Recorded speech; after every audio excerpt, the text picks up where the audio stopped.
that the Mosaic laws was like whispered into a man's ear by God. Why did I think this was in the Old Testament? What the fuck? And you see, this happens the vast majority of the time concerning disbelievers and believers. The vast majority of disbelievers don't disbelieve the Bible. They disbelieve some erroneous preconception of the Bible, some caricature of the Bible. Yeah, because you're talking about text that is supposedly being translated from languages I don't speak. Okay, so that's not the issue. You have the text, you have the medium through which the text is being communicated, you have the speaker, the communicator, and you have the listener or the reader or the receiver. Now, the issue could be on the communicator failed to communicate the message. The issue could be on the listener failed to gather the information and interpret it correctly, or the issue could be the medium and through which the text was communicated.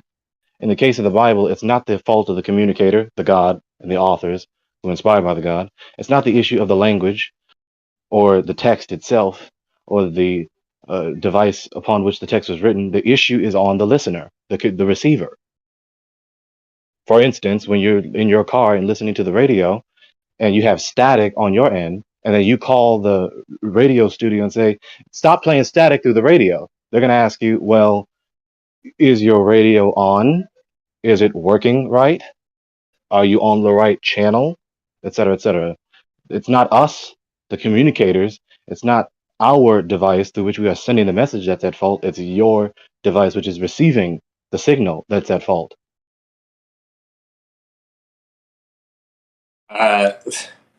That brings up a whole nother can of worms for me, man. That actually makes it even worse for me personally. Now I feel like I could honestly say that now you can say anybody that can't speak or can't read the Bible is just doomed. Not at all. Not in the slightest, not the implication at all. The vast majority of the history of the scriptures is the scriptures being communicated to an illiterate audience. The vast majority of the audience of the scriptures were illiterate people listening to the scriptures being read and taught. And you have to learn their language. Like, imagine going to a remote island. These people aren't ever going to understand English. You have to tell the story in their language, don't you? I think that's what the case ends up being most of the time, right? Sure. And the God is involved in that process. Like, how often can you go to like a remote area of the world and just teach people English? How, Who like, knows? what is the statistics for this? Actually, I'm curious, because now we have to consider, like, how often do people really adhere to the Bible if their native language isn't really, like, translated for the. Well, who knows? However frequent it occurs, it's all done by the control of God. Oh, that's not fair. Why not? Why do you say that? There's people that'll never know the word Jesus on this world. There's entire places in hundreds of years, generations of people that never heard of Jesus. That very well may be the case. Why is that unjustified?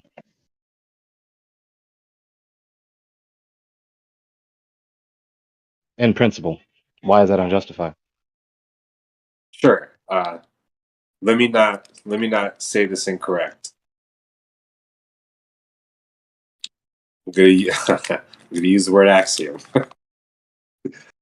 Okay. These axioms of knowledge are to be attained through the Word of God. Then why is a portion of God's creation just not have access to it? Well, in principle, we have been given natural revelation, and the Lord knows full and well that we are guilty sinners. He knows full and well we're not omniscient. He knows full and well everything, including what we do and do not know, what we can and cannot know. But what we do know, we are culpable too. Okay. Furthermore, secondly, the God is not obligated to give you a chance at repentance. and this is the common misconception that people have, that God does not owe us the opportunity to repent. He does not owe us salvation. This is where you talked about humbleness. This is where humbleness really comes into play. So then God chose certain people to be hidden from him. Yeah. And what You is read the the meaning? epistle to the Romans. You read the epistle to the Romans. There are some vessels that are vessels of I do wrath, not know what the and some Bible vessels says. that are vessels of mercy. Okay. This presents a big problem for me when it comes to like a worldview. Yeah. It comes down to, will you humble yourself to the authority of the God or not? Or humble myself enough to understand that. Or no, let me say this. Why am I subscribing to something that I have an issue with internally? You're You have telling to me answer that that there question is a for me. portion of the population that will never know God, never had a chance to know God, and that the knowledge that they're being hidden from is of their fault because of their own, like, what? That kind No, of no. They know the God. They just may not know the special revelation of salvific knowledge. The difference. that okay. I'm sorry. Can I stop you right there? Say that again.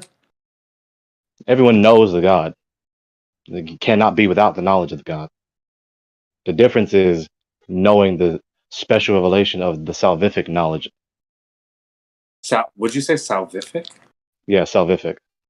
The That's knowledge of like how to. salvation. Uh-huh. Okay.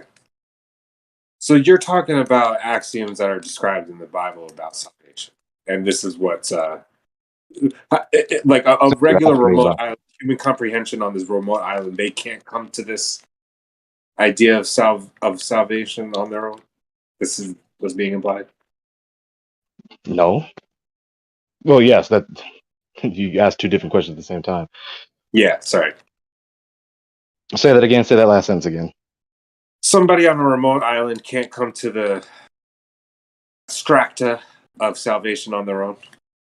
Yes, you don't come to this through pure, autonomous, But pretended this humanistic hidden knowledge, what is so God is rationalism. choosing to hide people from useful knowledge? No. He gives repentance. He gives salvation. He saves whom he will. You read the Torah. I will have compassion on whom I will have compassion, mercy upon whom I will have mercy, grace upon whom I will have grace. I am Yahweh. Oh wow. I'm sorry to ask you to repeat stuff, man. But would you say that again? That was actually interesting. He said, I will have compassion on whom I will have compassion, mercy upon whom I will have mercy, and grace upon whom I will have grace. I am Yahweh. Yeah. Furthermore, the Apostle Paul says in the Epistle to the Ephesians, you are saved by grace through faith, not by works, lest any man should boast. You're saved by faith. All right. How does someone on a remote island get faith? We have to quantify truth and attaining knowledge and the conditions for getting knowledge so these people can adhere to God and not be doomed, bro. Let's do that. Well, hang on. The preconditions of knowledge, and then this particular fact about salvation. When I mention the preconditions of knowledge, the word knowledge in that phrase is referring to any and all knowledge, not just the knowledge in the scriptures and not just the particular salvific knowledge in the scriptures. That's why I said know anything at all. In the worldview that is not the scriptures, the worldview that is contrary to the scriptures, it doesn't provide the preconditions for knowledge, any knowledge at all, of anything at all, to be possible or And who real wrote or that known. contrary to it? So there's like a there's like a devil's advocate to knowledge that is a world view that everyone's subscribing to right now. Right now, in this conversation, remember your issue you have with humans and communication and messages? This is an instance of that. You see, I'm communicating, I'm the communicator, the medium is the language, English, and you're the receiver. Many instances in this dialogue, I have adequately and thoroughly communicated via the medium, the language, to you so that you, the receiver, can receive the message. But after I hear you try to steal me in my position, it is either something that is vastly disparate from what I've said or even antithetical to what I said. And so when I make my message as intelligible as possible and communicate it as best as possible, and you still misunderstand, I can't do anything else to make you understand. Talking about me, a creature. Now, with the God, when the God takes upon himself to communicate a message via the medium to the receiver, the humans, and he does it the best, and he cannot do it less than the best, and the human refuses to understand it, to accept it, to acknowledge it, and adhere to it, and to desire it, then that's the case. You see, the fault is not on the communicator or the medium. The fault is on the receiver. I'm not rejecting Now, knowledge. I'm rejecting inaccuracies. well, you are rejecting knowledge, but the second point is Why would I do that? it is contingent upon the God. It is contingent upon the God to transform the mind and regenerate the heart, to make the mind capable of understanding and make the heart desire the truth. It is repentance. Repentance is contingent upon the God granted to you.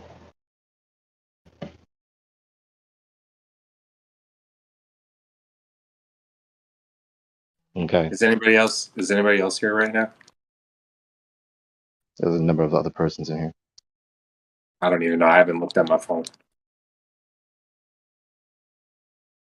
Well,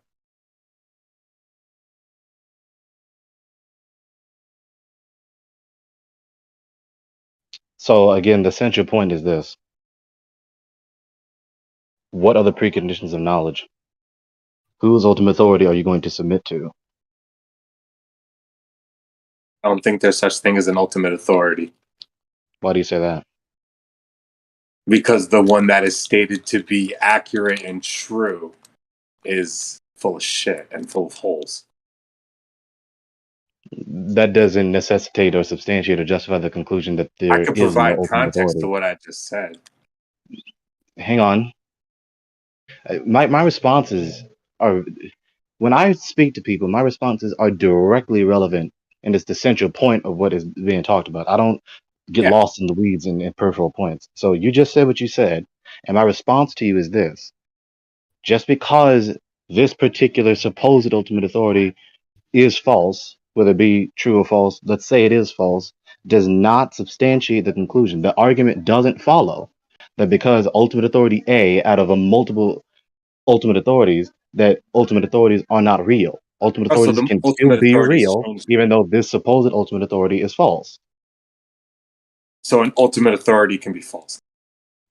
No, your argument to justify your assertion, there are no ultimate authorities, doesn't follow. To say here's a particular ultimate authority supposedly that is false does not substantiate the conclusion that Bro. there are no ultimate authorities. An ultimate authority would mean that they provide a level of absolute truth. And who you're calling the ultimate authority doesn't do that. Why do you say that? I guess we have different definitions for absolute truth. What do you mean? You can't have an accuracy. You can't lie about history to me and expect me to think you're telling the absolute truth. No, you're confused again. You just said because it Bro, what I doesn't give said an was absolute super truth. simple. I'm not confused at all. You don't No. have to like What jump do into you these weird mean little when you bags where say you think I'm not understanding electric? something. Just go Electric. ahead and You say what jump you got to say because I could do the same thing to you. electric. You're jumping from point to point very quickly. This is these slips in your line of thought. I can detect it. I asked you, what do you mean when you say ultimate authority, and then you went on talking about we can be certain or uncertain, true or false. No. What do you mean by absolute truth is the question. Actually, the main thing is, why would you bow to an authority that's evil? Why are you asking that question? I wouldn't.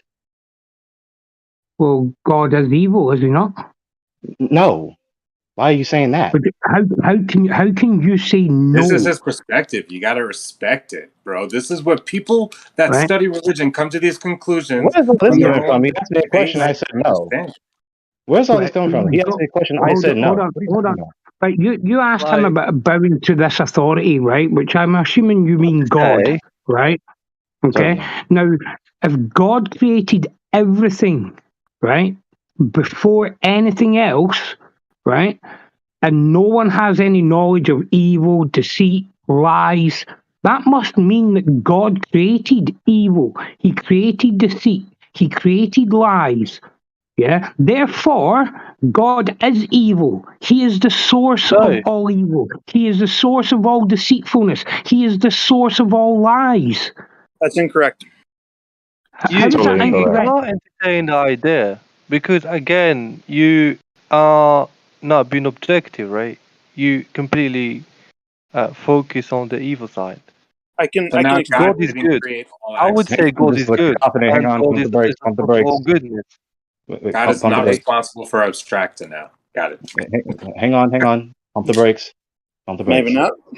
Okay. So, who just said that? Thailand. Me. Yeah. Highlander. That doesn't follow. You had a false premise in there that he created evil. No, he did not create evil. Evil is not a creation of him. Evil is an eternal possibility. It's an abstracta and it's an eternal possibility. What does that mean? As long as he is real and he is eternally real, he has always been real, is real, will be real, and cannot be not real. He is the omnibenevolent ground and essence of goodness, love, and justice. So therefore, the possibility of evil being a real antithesis of his character, is eternal and will always be real. Okay, the very existence of the abstracta of evil, that which is contrary to his character, that is different from actions that are evil being done, and that is different from. No, that's it. Yes. Yeah, we don't Who live curated this knowledge? we don't Yeah. live in a comic book or a movie. Evil is not an object or a creation. It is a decision. Someone decides to do evil. How do you determine whether or not the decision was evil? Well, the Bible provides a standard for making that determination. If it violates what God has instructed you, it is an evil. But it's not an object you can point to and say, see, there's the evil, he must have created it. It is a choice. So he did not make the evil. He made the person who is able to make a choice, and they can choose to either do evil or do good. That means he still created the abstracta of evil. Yeah, but you No, still it's not a need creation. All abstracta is eternal, grounded in his mind. you still need the knowledge of good and evil to create these acts of good and evil. If God only gave us the knowledge of good, then we would never do anything evil. No, you're confused. Because we wouldn't know about evil. That knowledge wouldn't be within us. God, you're confused. God has put, right? God put goodness in every single human being, right? We are all good creatures. No, you're confused. Go ahead, bro. The God's being, his mind is the ground of all abstracta. So the concept of evil, the name evil, the word evil, grounded in his mind, he is not guilty of anything that is evil, evil being that which is contrary to his character. He has never done anything and cannot do anything contrary to his character. So he's not evil. What I'm saying that the default position, right, of God is good. And humans are good in essence, right? And they have the right to make choices, right? Either to stay in that source of goodness or go against it, i.e. evil, doing evil, right?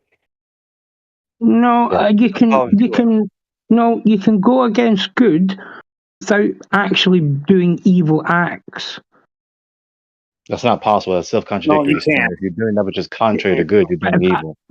If I'm walking along the street and I see an animal that's hurt, right, and I choose not to be good and help that animal and walk away, is that me being evil, or is that just me doing nothing? First, you have to establish You're making your a split-hair distinction between good, which you synonyms. haven't done. Yeah, me and Bob Dole are on the same page. You're making a split-hair distinction between synonyms. When you say you have not done good, that is a synonymous way of saying you have done evil. If you refuse to do good, you're doing evil. And You can't seeing an refuse to injured do good animal, without doing evil. seeing an injured animal and deciding not to help it isn't an inherently good or inherently bad thing. It is only good or bad based on the context around it. And according to you, the way you labeled it good, what is that even based on? What is your standard you're referring to that you saw an animal and it was hurt and your mind went to it was good, it would be good to help it? Based on what? What's your standard? And what specifically do you mean by good? Do you mean Exactly. obligatory? Do you mean necessary? Do you mean justified? Do you mean worthwhile? Do you mean beneficial? Do you mean pleasant? What do you mean? Do you mean aligning with your creator? Right. Well, if I pick up the animal and take it to the vet, and the vet saves the animal's life, is that not a good deed? Would How you do not you know class that that as is good? Now something you're good? reversing it. You're reversing it onto us, saying, "Is that not good?" No, that's not the way this works. You made the claim that it is good, and I'm asking you, Right. based on what standard? What standard are you referring to determine that it is good? But this is what I'm trying to figure out. I'm trying to figure out what you class as good and evil. Yeah, and I'm Wait a saying, minute. for example, me taking an injured animal to the vet and the vet saving your life, that's a good deed. But then you're saying, no, that's not a good deed. So, and then 2 minutes ago, you said, if you don't do good, that is evil. Therefore, taking the animal to the vet saving its life, therefore that's evil, because you said that wasn't good. No. I actually didn't say that it wasn't good. I didn't say What do you that. mean, no? You can't have it both ways. You can't tell me that doing... Highlander, pump your brakes. Slow down. You are confused. I did not say it both ways. I can explain to you very clearly what I said. I said it is not inherently good or inherently evil. It would depend on the context, as a lot of things do. So, for example, let's say you shot someone in the head. That could be that is not inherently good or inherently evil. It could be good or evil based on the situation. One situation is he called you what you considered a mean name, so you shot him in the head. You've just done an evil. You didn't have the right to do that. Another situation could be he's trying to rape your daughter, so you shot him in the head. You have not committed an evil. You've done your job as a father and protected your daughter from someone who wants to do an evil. So the murder, or the killing itself, was not inherently good or bad. It changed depending on what the context of the situation was. Did you commit murder or did you commit defense? According to the law of the God based on his character. So how much more context do you need when I say I'm walking along the street and I find an injured animal? How much more context do you need for me to do either a good deed or an evil deed? That's the question that I asked you. What is the standard you're referring to determine whether it's good or evil, so I know what the context is of the good or the evil? Do you have a scripture in the Bible, the word of the God, creator, that indicates to me that I must help that animal? If you do, and I tell you I agree with what God says, then I would need to help that animal for me to have done good. If you can't show me that scripture, then all you've done is made the claim that it's good and have not backed it up with any standard whatsoever. But I don't, that's the thing. I don't have a Bible. I don't follow any scripture. Okay. Yes, so I can determine for myself what I deem as good and evil. So you can't prove it to anybody what's good or evil. It's subjective to you. Wait, hang on. Pump the brakes. So you are the standard. Is that correct? Well, I would say I look at society standard for good and evil. Make up your mind here. Hang on. Make up your mind here. Is it you or is it the majority? Consensus in nature without everything being suggested what to do in this situation, how people handle it. And I think the conclusion wait, generally that people want to. A lot of of people in society would say taking that animal to the vet and the vet saving its life. A lot of people in society would say, well, that was a good deed. Yeah. But yet, But I would if I say walk away and do nothing, right, then I'm not doing evil. I'm just letting nature run its course. Yeah. I'm not imposing myself on that animal. I would say that Listen, the hang on, majority pause, rules pause, is pause, not pause, a valid standard for good or evil. pause. You can't just keep tossing assertions back and forth with one another. There needs to be a line of dialogue that is followed. I didn't toss an Highlander. assertion. I just told him my position. No, there's a cacophony that keeps frequently happening. It can't get to the crux of the matter. What I'm trying to say to Highlander is this. So which one is it? Is it you or is it the majority? That's the standard to determine what is good or evil. Is it an assumption saying that most people would want to help the animal? That's basic human shit to me. Please don't trample on the question. Look, please don't trample on the question. He needs to answer this. Sure. Okay. Obviously, there is what you would personally class as a good deed or an evil deed, and there is a societal standard for what is good and what is evil. Yeah. Now, most of the time, both points of view agree on everything. Yeah. But there is some occasions where they don't agree. Yeah. And depending on the situation, that's where you have to make up your own mind. Yeah, but I asked you, what is the standard that you refer to? Do you refer to your own opinion? I believe this is good. I believe this is evil, and I act accordingly. Or do you say the majority believes this is good, the majority believes this is evil, and I act accordingly? Which one? He answered that actually in his answer. What he said was, as long as he and society agree, he'll go with society. But when it comes down to it, if there's a disagreement, he will ultimately turn to himself and decide what he himself thinks is right. He just said that. Oh, himself. Exactly. So himself. Exactly. Right. So So you consider yourself the standard. Yeah. So when doesn't everyone? No. So with that being said, since you consider yourself the standard, that is unjustified arbitrarity. Why? Because good and evil, moral and immoral, justified, unjustified, existed before you. These abstracta, these value judgments, this epistemology to ascertain such a knowledge, moral knowledge, is not contingent upon you. And aside from that, the you that is being referred to here is not objectively higher or better than any other you in the world, which would be personhood. Therefore, no matter what standard you derive for yourself, it would only be for yourself. It would be automatically, of necessity, inherently subjective and could not be objective. Therefore, no one would have the right to insist those particular values on anyone else at any time for any reason. When you believe something is good or evil and you disagree with the next person, how do you discern which position is true? You can't. You can't. But I mean, my belief is that God is the source of all evil. Okay, so he is the source of everything good. He has to be the source of both good and evil. No. So when you make the value judgment of this or that being evil, you're presupposing such a thing as good, correct?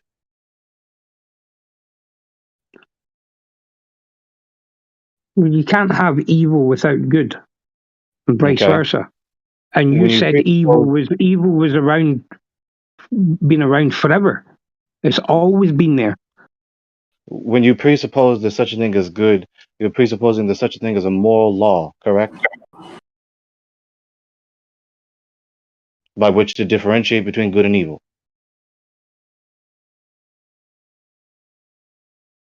Well, I suppose you could say that, yeah. Okay. If you presuppose that such a thing is a moral law, you are presupposing that such a thing is a moral law giver whom is personal, correct? Well, if there's a God and God created everything, then nothing's personal. But if the God is personal and created us, then there is personal things, and there is. How can there be personal things if God knows everything and sees everything? Nothing is then personal. But that doesn't follow at all. You're The confusing God who is personal and personal privacy. created us persons, and He knows everything. It sounds like, anyway. It sounds like he's confusing personal with privacy. Those are not the same thing. Is God not aware of these, like, you know, abstract creations of man until man creates them? Is this what's being implied?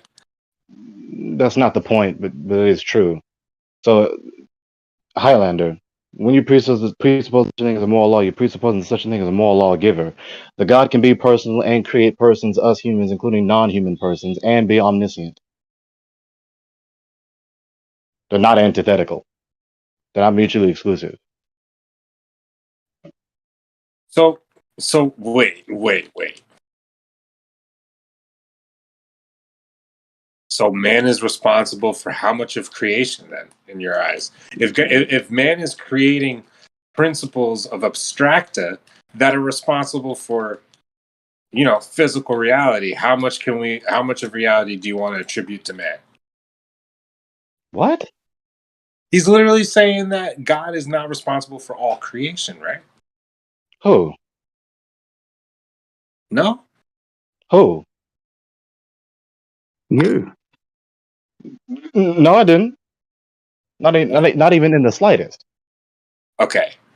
Let's rewind.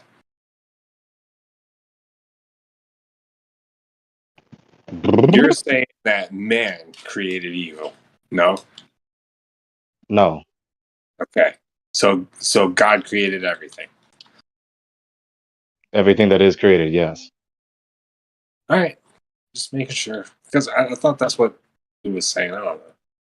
Yeah, that's what I was saying. God, on my understanding, created everything. Therefore, he created good, he created evil. But apparently that's not how it works. No, because good and evil aren't creations. They are. Right. They don't have a beginning to their existence. It's a decision. That's all. That's what makes good and evil is the decision to either align or not align. That's it. Those are the particular kinds of abstracta that they are. They're abstracta. All abstracta are eternal because it is grounded in his mind, which is eternal. These abstracta have man creates existed. abstracta. No. The God is the ground of all abstracta. Abstracta are real because he is real, grounded in his mind, and he is eternal. Therefore, the knowledge he knows is eternal. Okay? And so the abstract concept of that which is contrary to his character, aka evil, is eternal, which is distinct from evil actions. Evil actions have not occurred since eternity past. They began to occur at a certain point in time. So he did not create that which is contrary to his character. He created creatures with volition and personhood, persons with volition, who then chose to do that which is contrary to his character, evil. Right, but if he's got the power, can he not just create beings that wouldn't do evil?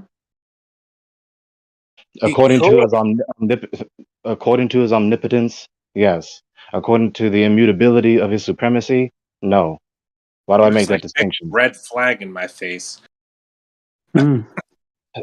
Yeah. Please listen to the answer. You asked the question. Listen to the answer, please. According to his omnipotence, no. Excuse me, yes. According to the immutability of his supremacy, no. Why do I say that? Because what he does is that which is best, and he can only do that which is best. So he cannot do anything else other than what he's done, which is the best. So when you say, could he have done what he did not do? No, because he cannot do that which he did not do, which is not the best. So he's not all powerful then. No, he is all powerful. That demonstrates his omnipotence. That's a So character you're of his saying, so immutable the supremacy. argument, okay, I get it. I see. I see it. I see what the argument is grounded in. You're saying this is like absolute truth that you can't have fuck, I forgot. Sorry. Is this one of that situations where what you're saying is that God created us and He gave us free will, so that when we create evil acts, He can wash His hands of it and say, "Well, that's not my responsibility. That's on you because I gave you free will." You can't create So an that evil. He Not doesn't have washing to his stand up hands. and take the blame for His fucking creation. It's He's not Jesus' washing his hands as though, understanding. like you're trying to derisively say, okay, yes, you are the one that is guilty, not him. Yeah, you are guilty, not You aren't. him. He's the evil. Yeah, but to me, right? To me, right? If you take a child rapist and murderer, right? Now, to me, God created him, right? Now, surely He could have done something along the lines to stop him from doing what he did, but He didn't. God let him choose to do what he done, and now nobody blames God for that deed. Why? No, the millions of people blame him for a whole bunch of things, and they're all unjustified. You are Right. making a value judgment. By what standard are you judging anything to be good or evil? We already went through this line of questioning. You said you were presupposing good when you say there's such a thing as evil, and that you're presupposing a moral law when you say there's such a thing as good, and that you're presupposing a moral lawgiver whom is personal that gave the moral law. But that's what you're trying to disprove and not prove. You're undermining your very presuppositions that make your value judgments intelligible.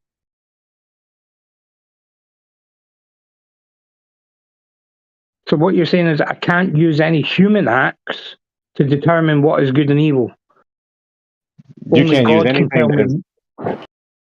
Only you can't God use can tell me anything. what is good and evil. You cannot justifiably and adequately use anything that is contrary to his law, grounded on his character, to make adequate, accurate value judgments.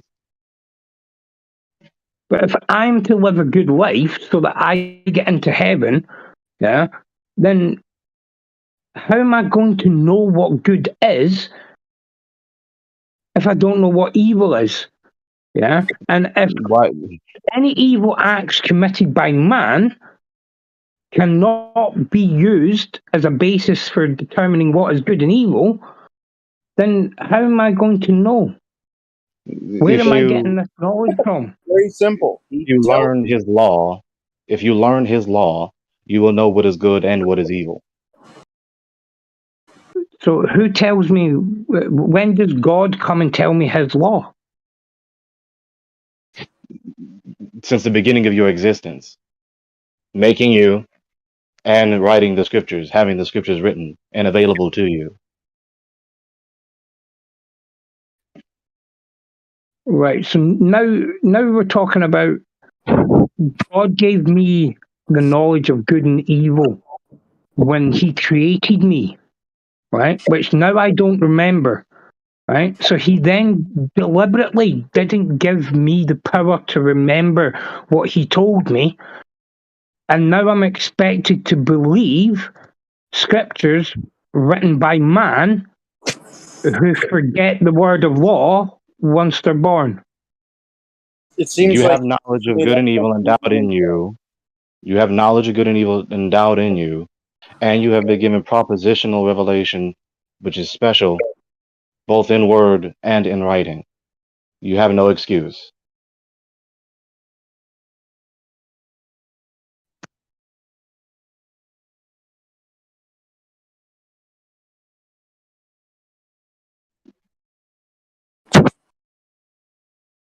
it I'm seems still hung up. Hey, man, I'm still hung up on the fact that when you say that God is just contrary to anything that isn't the best. So him as a creator making a creation that is imperfect. So this is is just the basis of the argument in the Bible is that God made an imperfect creation. Not at all. And That's not this what the Bible creation is teaches. responsible for all sins of evil. Not at all. That's not what the Bible teaches. The Bible does not teach that he made things imperfect. I'm sitting here listening so closely, just making sure I got this right. Like, what did I get wrong, dude? The God did not create creatures imperfectly. He created them perfectly. If you read Genesis, Right. and he made them good and very good. All right, so he made them perfect. All right, so what's with all this like misunderstanding and disgusting shit? I That's think that your misunderstanding probably is on the word perfect and what it actually means. So if something is perfect or good, it accomplishes its rightful purpose. Okay, Mhm. it is complete. It is done. It is finished. It is furnished unto the thing that it is made to do. So in that sense, all the things that he made, he said they were very good. Well, what did that mean? That means that they were all capable and were accomplishing their rightful purpose. Now, when somebody who is given free will decides to no longer accomplish their rightful purpose of fear God and keep his commandments, they are deciding to commit evil, not create evil, not make evil actions, not bear evil into the world in a physical form. All it means is they have decided to, rather than align, not align. Again, a couple of things with what you just said, right? One, you said we chose to not fear God. If God's all good and loving, why should we fear him? Yeah. That- And number two, Because you're again, accountable to him. what you just said, right, distinctly points out that when man uses his free will to do whatever he wants, that means God can sit back and say, well, he chose to do that, not I didn't create him to do that. And he can wash his hands of it. Yeah. And then that way nobody can blame God for the bad shit that goes on. But yet when something good happens, the first thing people say is, thank God for that. A couple of things. I mean, there's several things that you stated in there. One, okay, being fearful is not the same as being scared. That's a misunderstanding. I think that a lot of people have. Fear is not the same as scare. Okay, when you watch CNN, they're trying to scare you. Okay, they're trying to make you scared of the things that are happening around you in the world. That's not the same as fear as denoted in the scriptures for the Creator. Okay, another thing is just because some people decide to say thank God for things does not mean that those people are automatically representatives of what is absolute truth or what God wants from them. It means that they know how to use language and they decided to use the word God in their language. That's all that means. That just because they can use the word doesn't mean they understand it or anything surrounding it. I could say right now, I'm president of the United States. That doesn't mean it's true. That doesn't mean I know the qualifications or that I meet the qualifications. It doesn't mean that I understand anything at all about being president. What it means is I know the word president and decided to use it. Interesting. Yep, I agree with that. In addition to what he just said, with the first question, you are culpable to him. That's why you should fear him. And he can destroy you utterly as consequential penalty for not loving him, disobeying him, rebelling against him. Why doesn't he destroy child murderers before they commit murder against children? Interesting you asked that. I'll answer that question. But why don't you ask that question about you? Why didn't you ask me, why doesn't he stop me from doing evil? Why didn't he stop me from disbelieving him and dishonoring him and blaspheming him? Why didn't you ask that? Well, I don't get what you mean. Why did you not ask that question? Why are you asking, why didn't the God stop that person whom is not me from doing evil? Why didn't you ask me, why doesn't the God stop me from doing evil? Why doesn't the God stop me from sinning against him? Well, I'm assuming since you're sticking up for God, that you're a a religious man and you follow these scriptures and, you know, as far as your rule book goes, you have nothing to fear from God. So again, the question, why didn't you ask me, why doesn't the God stop you from doing evil?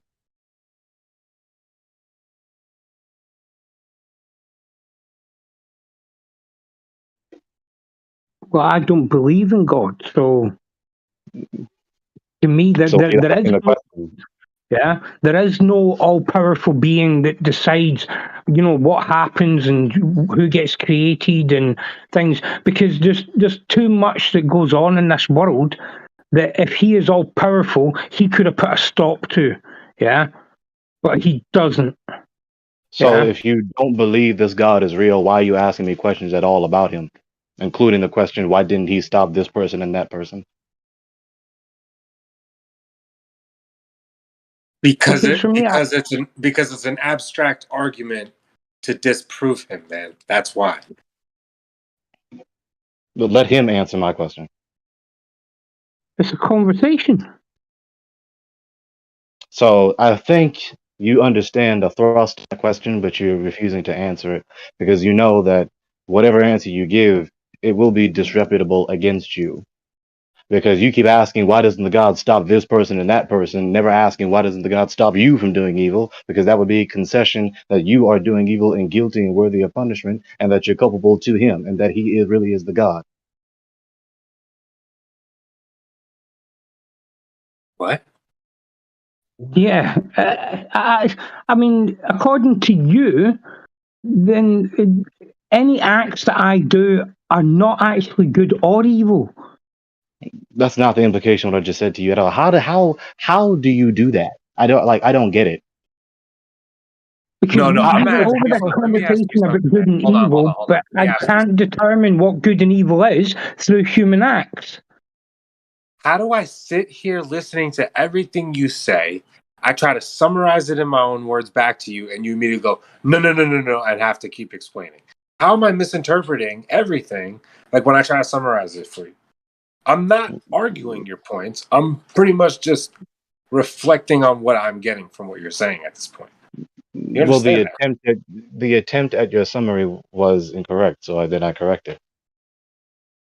I'm literally doing my best to understand these axioms of truth that we use to gauge this truth.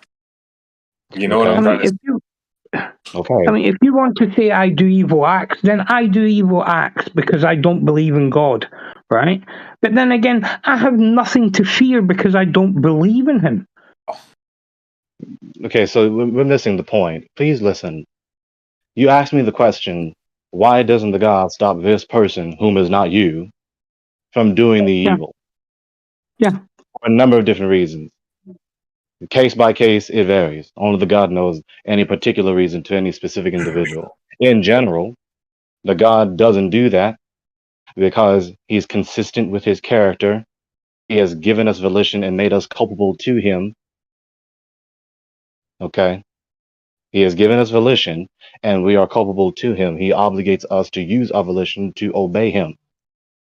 Furthermore, he is again consistent with his character and consistent with his word. When he says something will happen, it will happen. Now, he says, you obey, you shall have life. You disobey, you shall have death and penalty. If he doesn't allow anyone to do that, then what he said will happen will not happen. Okay. Furthermore, whatever he allows to transpire in history is number one, to his glory, according to his pleasure, and for our well being. That's in general. Don't ask me about any particular instance. Only the God knows that. Or if I am privy to that information, it may be about someone such as myself or someone that I'm involved with, that I'm familiar with, so that I can know the particular reason. The God made you, gave you volition. You use that to do good or to do evil, to love him or hate him, to obey him or disobey him. He allows everything to transpire according to his pleasure, to glorify him and for your well being and for all the well being of everyone. Right. What I heard there is that God created mankind because he wants a load of slaves for his pleasure. That's Okay, basically what I heard you say there. You Don't can cut him off. express your Let me you can piggyback what express, you're saying first, bro. You are ignoring suffering. It's as simple as that. You're content with the I'm state not doing that of at all. I'm humanity not ignoring through suffering at all. Christians' conditioning. Through I'm Christianity's. not ignoring suffering at all. I'm gonna let you continue. Nothing that he said is automatically or inherently the ignorance of suffering. Nothing that he said is that. So why would you jump to that subject and that accusation from the things that he just said? It has nothing to do with him ignoring suffering. Because the implication that this scripture is providing a type of knowledge that is going to be beneficial for everybody on earth. That's not what we see. That's not Okay. the cause and effect of Christianity is not that, dude. Okay. Can I answer in a different way than he did, and maybe that will help things then? Okay, maybe that will help clarify some things. So the question that was asked was about why does God not stop a certain person from doing a certain thing? Correct? That was the question. That was the question. So what would make you think, why do you have this idea that he should stop that thing? What would make you think that? Highlander. Say again. The question. Highlander here. So the question was asked about like an alleged evil. Somebody's committing some sort of evil, right? And the question was, why does God allow that evil to happen? Why doesn't he stop the person, right? That was the question? That was the question. Okay. Yeah, sorry, I was talking to my partner, sorry. Okay, so what is it that would make you think that God should stop that from happening? Because that he is has the the power to. It sounded like two people spoke there. Say it again, Highlander. He asked what makes me think that God should stop these people. Yes. Because he has the power to. Okay, but It is our policy. that's not a reason. That's a capability. That what you're saying is that he can. You're not telling me why he should. What makes you think that he should? He should, because these young, innocent people that are being beaten, raped, and murdered should not have to suffer in that way. Okay. And how do you know that? Or is that God's will for these young, innocent children to suffer like that? You telling me that's God's will? God wants it, and now you're going to tell me that God's not evil?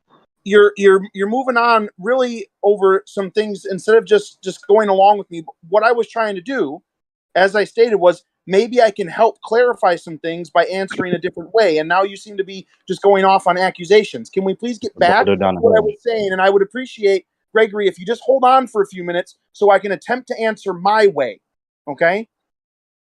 So what I asked was, why do you think he should stop them?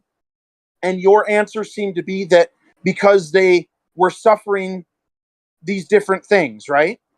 Because he has the power to. Because the young and innocent shouldn't suffer like that, and he has the power to stop it. Okay, that's your answer. Because these young and innocent people are suffering, and he has the power to stop it. So now the next question would be, why is it that you think that the suffering is bad versus good? What would make you think that? You claim it's caused by man. You say it's not of God's creation. No, stop. Wait a minute. Hold on. I was conversing with the other guy. That guy that just responded, he didn't sound like he had the same accent. I don't think that's the same person. That was Electric, not Highlander. Let Highlander answer Bob Dole's question. So what I'm asking Highlander is, he implied that the suffering was inherently a negative, and I'm asking, what is the standard you're basing that on, that suffering is inherently a negative? What gave you that information? What gave me that information? The way my parents brought me up told me that these beating on kids and raping kids and murdering kids is fucking wrong and shouldn't be done. Okay. Yeah? That's where I get my fucking moral compass from, my parents. Yeah. Where If did they you get want it to from? get this from a book, that's up to you. Where did your parents get it from? Their parents. I say so. Okay.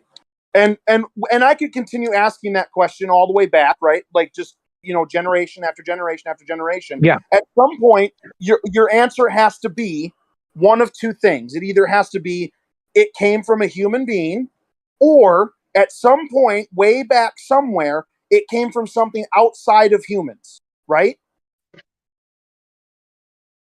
Right. Well, I would say that we decided that children suffering is a bad thing and shouldn't happen. Humans decided that.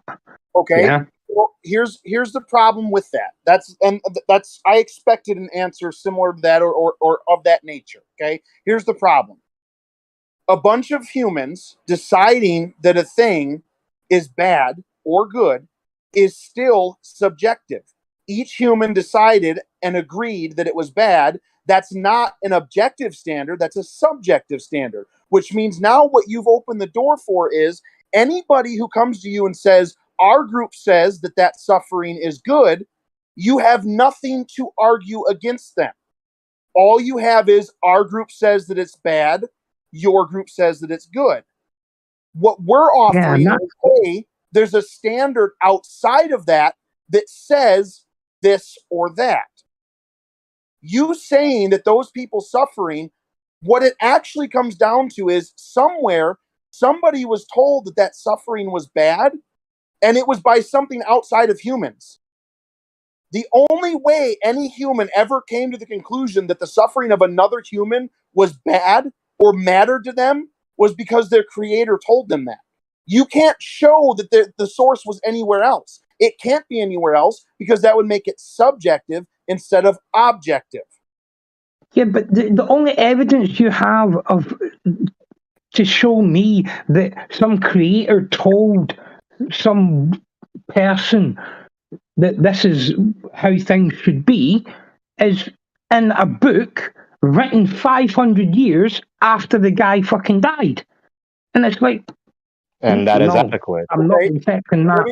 Let me, well, just because you don't accept it does not mean it's not adequate. It is adequate regardless of you. Let me address that. You just told me that the only reason you think that the suffering is bad is because your parents told you, their parents told them, their parents told them, and on and on and on, okay? All you have for me is that you're pretty sure at some point another human said it was bad. What I have for you is, hey, a better standard, something you can actually use against someone, something outside of humans, higher than humans, said that suffering was bad. And that's the only way you know about it anyway.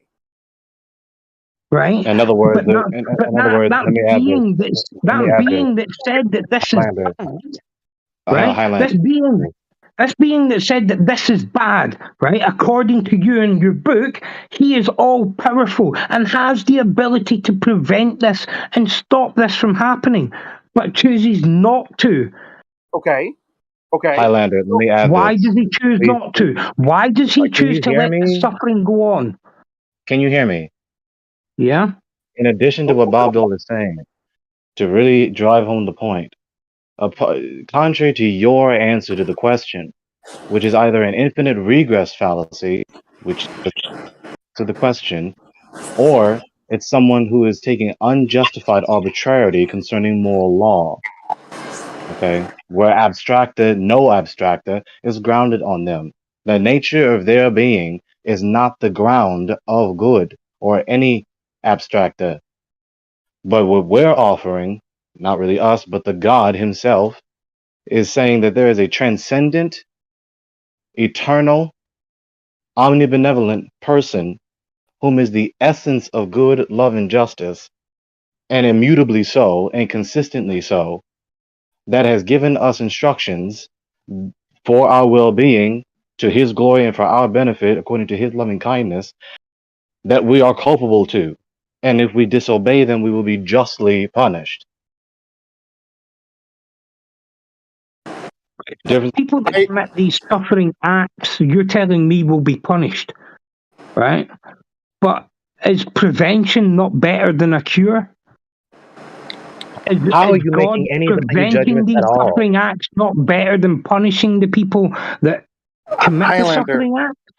think about what you're saying. The only reason you think it's bad to begin with is because your creator told you that you shouldn't hurt other human beings like that. That's the only reason you know it's bad to begin with. If the only place you learned it from was another human, then you can't prove that it's bad. You can't prove that it's wrong for them to suffer. You can't prove that rape is wrong if all you've ever learned was from another human who said rape was wrong. The only way you know that it's actually wrong objectively is if something outside of humans told you objectively it's wrong. Furthermore, Otherwise, it's just subjective. So what you're saying is, right, if a guy's up in court for rape and the jury's full of non-religious people, they should then find him not guilty because it's not an evil act. Because would be none of them consistent believe in with God. Listen, that's what you're Because- saying. That's what you're saying, Highlander. No, You're no. saying that they're only subject to themselves. So if the whole jury is all non-religious people, according to you, all of them are right based on their own thoughts that was okay. That's what you're arguing. Yeah, slow the down. implication of your position. It ain't that crazy. But it is. It's certainly is that crazy. It's difficult to hear. It's not Bro, what you want to hear, the but that opposing is the argument is absolute not end that of what hard he's to saying. grasp. It's not, dude. It absolutely is. It must For be. instance, Of let me say this necessity, it has example. to be. Let me say this example. So, Highlander, your parents said Proposition A, don't cause suffering, unnecessary, unjustified, whatever. Don't beat, don't cause suffering upon children. My parents say do so. Proposition B. How do you discern which one is true, which one is false?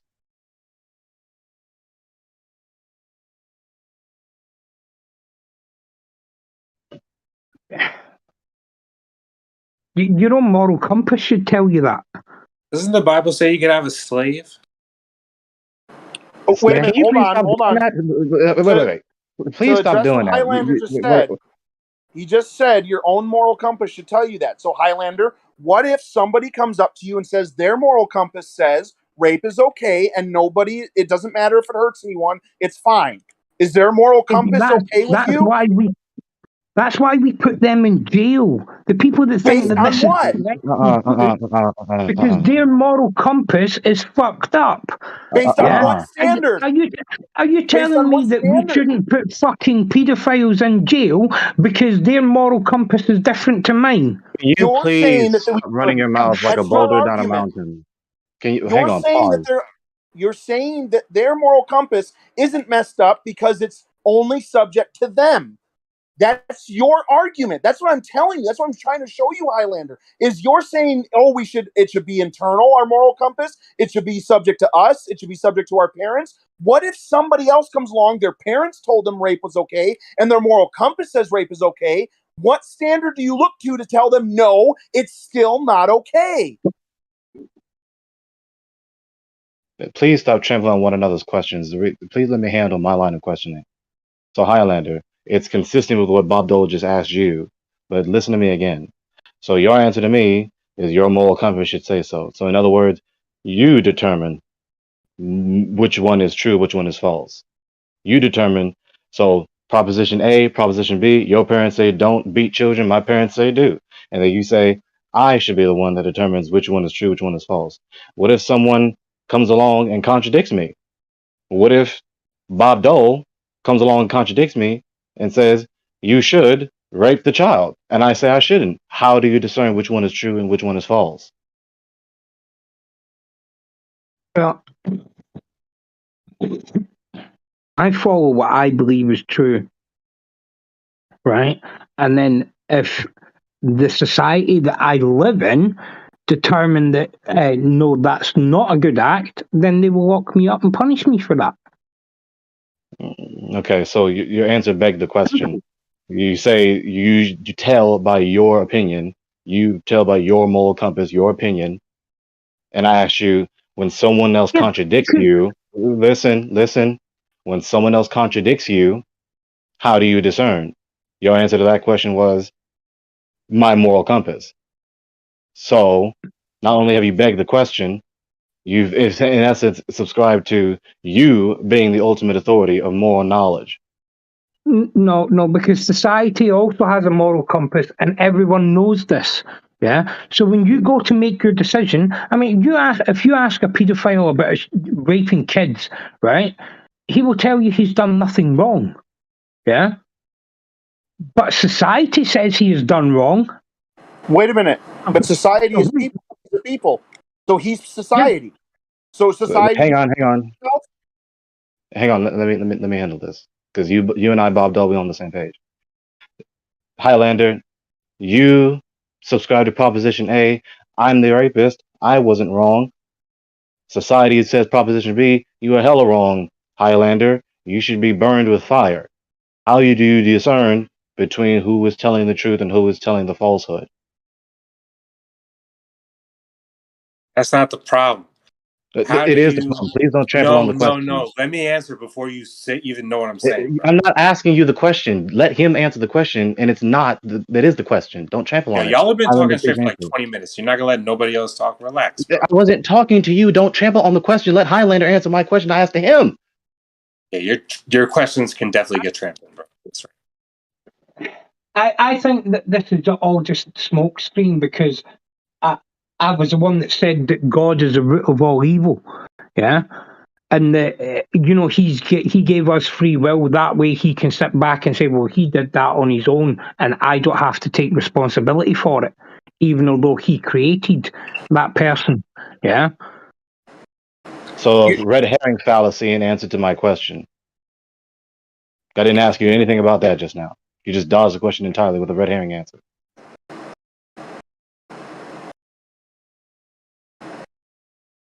So you don't have any justification for your value judgments. At the end of everything you've answered, at the end of all the answers you've given us to our questions, you don't have a justification. You don't have a valid epistemology to discern between the various moral propositions. Well, all I can say is that I live by my own moral compass and follow the laws of the land. Yeah? And that seems to do okay for me. I'm not talking about pragmatic use as you find it convenient. Okay, you in principle do not have a justification for your value judgments, including morals, ethics. Yeah, but do you have the no people justification. not determine the laws of the land and what is right and wrong? So you have no justification to make the value judgment that anything is good or evil, especially the supreme being, the God. I mean, we here in my country say that, marrying children and having sex with children is wrong, yeah, and is evil and shouldn't be done. But yet in other countries, it still goes on. Right. So again, you have no epistemology, no method of inquiry, no standard, no point of reference to adequately discern between the two moral perceptions, moral assertions. You have no justification for your value judgments, including morals, ethics. Even though you're supposed, I'm sorry to interrupt, but you have to be able to listen to other people, bro. Like, goddamn. Yeah, this shit that you're claiming is like these supposed God-like principles we should follow is written by a man, bro.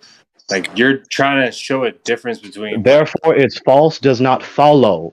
You keep saying that as though it refutes the text to be false.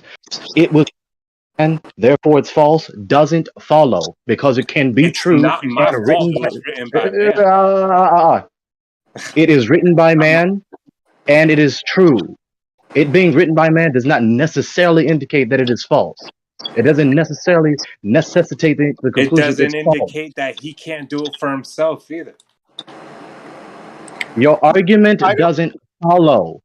No one's arguing that. Stop getting yo. You know what's wrong with you religious cast, bro? Y'all get upset. Bro. Y'all need to relax. No, you're sitting here arguing with me, and I'm giving a direct counter argument to what you just said, and you obscure the issue. You saying it's written by man as a counter argument, as a counter argument against my position doesn't. It's funny how like y'all could spill for a half hour. I say one thing, and it just throws you into another fucking tangent.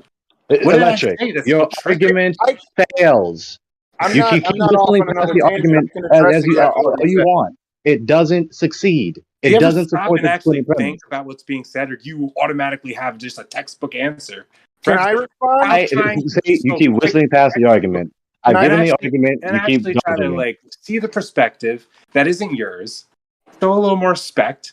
I've Like, given what the the hell's your argument problem? against you. You keep dodging it. Can You're I assaulting. Nobody's dodging shit, bro. Can We I all like the conversation. Okay, so if you have a counter argument to what I said, that your concluding I do. premise is I not in fact supported, do. Want to hear you're it? not listening. You're still not listening. You keep retorting to me. It's written by man, as to say, therefore it's not justified. Therefore the Bible is false. It doesn't follow, because the Bible can be true and justified while it is written by man. Period. Mm-hmm. And it could also be falsified. Can I answer his question or respond to his question as well? Yeah, but what you're saying is the Bible was written by man, therefore it must be true, and That's therefore not we the must argument. follow it. That's No, not he the didn't. But argument. you just said that. You just said the exact opposite, though. You just said because it's written by man, therefore it can't be false. No, You he just So it you must just be failed true. to No, you bro. just It's failed because to reiterate my textbook argument. religion says that you have to do all things You based on just textbook failed religion. to reiterate my They don't have argument. any Highlander. perspectives outside of their He said- textbooks. He Highlander. said, Just because it's talking written by is just man, confusion. just Yeah, because I'm it's gonna say what I man think, because you doesn't guys mean say what you false. think for a fucking 30 minutes. Listen to for a fucking second, for real. Chill out. It's textbook fucking regurgitation what you're doing, man. You're not offering your own moral perspective. You have no based on idea your what own my understanding motive of or way of reality. thinking is behind my answers. You You have refuse to absolutely do no anything idea. but refer to text written These by are an unjustified ridicule You and don't knowledge respect this claims. guy's own honest opinion that he can This is make his own moral unjustified guideline. ridicule. You don't know what Yeah, this my is your thought problem. process See how is. emotional he's getting? Okay. He doesn't want to listen to anything. Can I- You're getting can I emotional. Like I'm not gonna let that continue. You don't know what my thought process is or my motives. You don't know my tactics at all. You don't. So then relax and just let somebody say their perspective without getting upset. No, Guys, you're not going to obscure the issue. I'm not gonna allow it. Obscure the issue. Okay. Ridiculous. Your comment. So Highlander, I'm sorry, Bob Dole, say what you're about to say after me. Highlander, you failed to reiterate my argument. You failed to steelman my argument. Right. Okay. Yeah. We can say that real quick. Is that all you said was that if it's written by man, it's not automatically false. That doesn't mean that it's automatically true. What it means is that it's not automatically false. It could be true even if it's written by man, but that's not. I wanted Thank to you, respond Bob. to what the other guy said because it seemed like he was unhappy with the response that he got from Gregory, and so I can offer a different response. It might be helpful. What he said was that he asked a question, it seemed, or was wondering why can't Highlander do the same thing when asking about offering up his own set of principles or ideas or the way it is. Why can't he do that if the thing you're referring to was written by man? They offered up something. Why can't Highlander offer up something? My answer to that is he can, and nobody said that he can't. The argument is whether or not it's right Justified. or helpful or justified or good. That's what the argument. No, and at no point did I hear Gregory say that Highlander can't do what he wants to do. He absolutely 100% can. Him deciding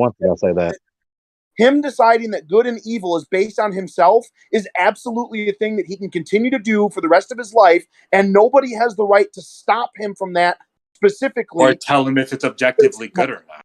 Okay?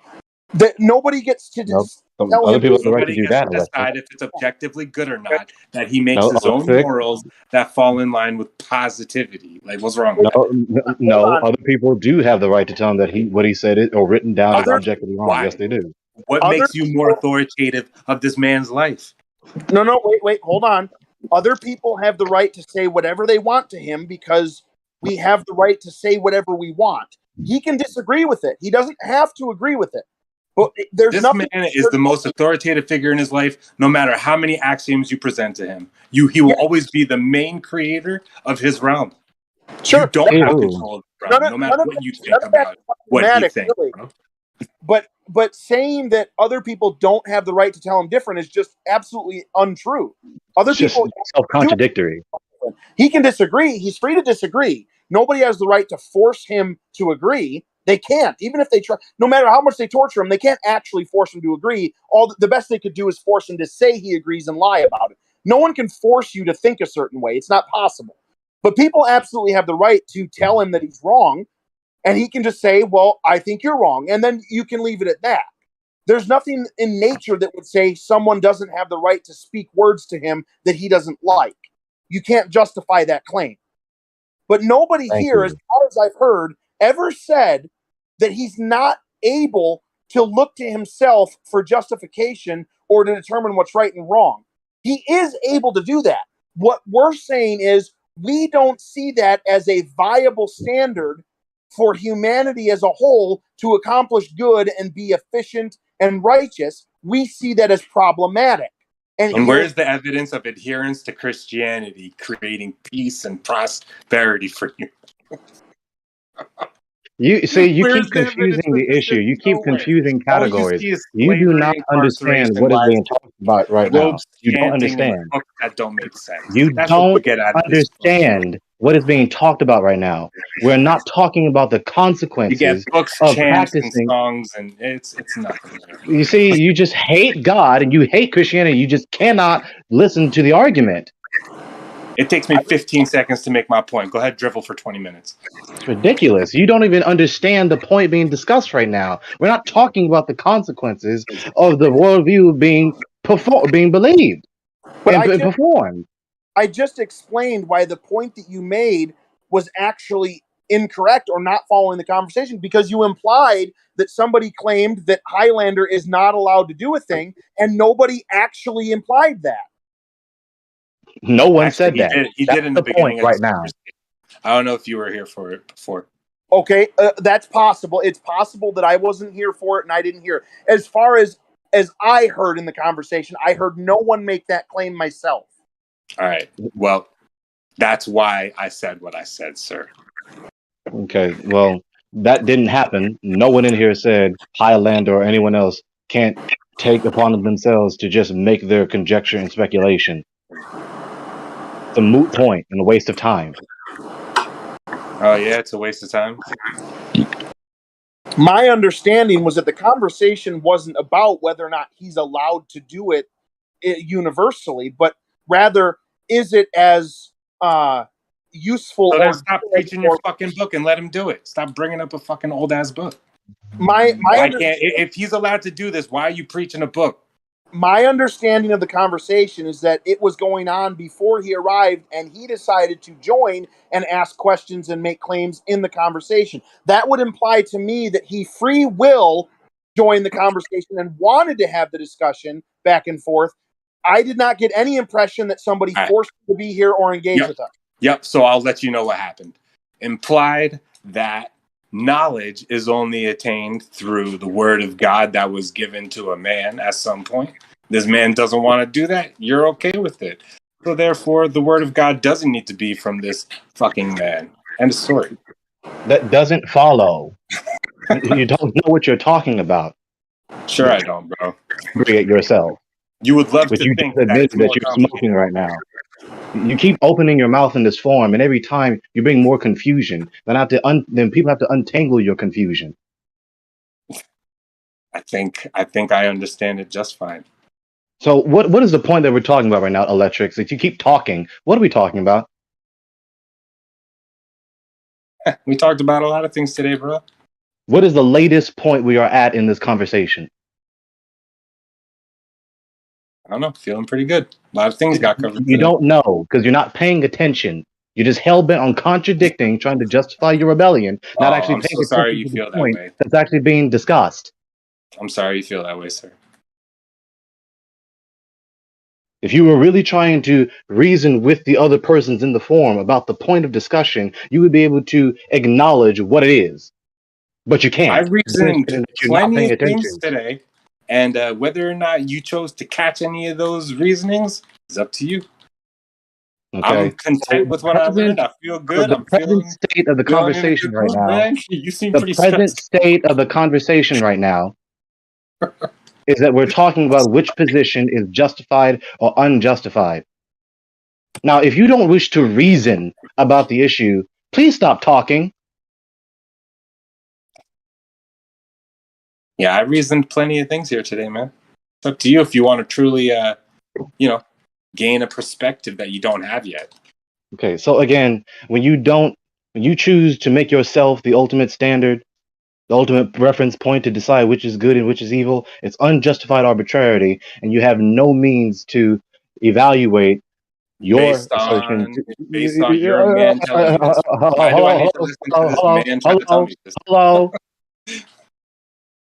You see, you don't like that. That cuts you to the heart because you want so badly your pretended autonomy. No, you just really want to be the ultimate authority in my life. That's what I don't want to be the ultimate authority. Not once did I ever Okay, profess chill the that. fuck out It's then, total because straw then it man. doesn't really matter what you're saying. No, Total straw man. He wants his religion to do that for you. It's a total straw man. Never once did I establish myself as the ultimate authority. Well, this because is I know kind that's of okay, unjustified arbitrarity. Can we get like a reset? Can we get some like what's the topic right now? It seems to be kind of not very solid. What it was, right? Was that I said that God is You're just all talking evil, too much, bro. right? Hold on a second. And then, hold on. then he turned around and said, "Well, what's your basis?" Right? I said, God is the root of all evil. Then they said, well, what's your basis of judging what is good and evil? Right? And then I said, well, what my parents taught me and my own moral compass. Right? So then all of a sudden it came down to, well, you can't decide what good and evil is, but a book that was written by a man who can't decide what good and evil is, that can decide what good and evil is, and you have to follow that. Said that. Because your own moral compass is not good enough. That's another what failed attempt at conversation was about. humaniting the position. He gave a fairly good recap right up until the end there, which nobody made that last claim. That was just made up in his mind. Well, if my own moral compass is not good enough, right, but your holy book is, because you say that God says what is good and evil, and he's told man, and man wrote it in a book, Highlander, is that not the conclusion of the conversation? What that you, my moral compass is not good enough, but your book is. Therefore, I must follow your book. Yeah. Can I speak up for a second? Nobody said that. Would anybody mind if I had like 2 minutes? You can have what you want, Larry.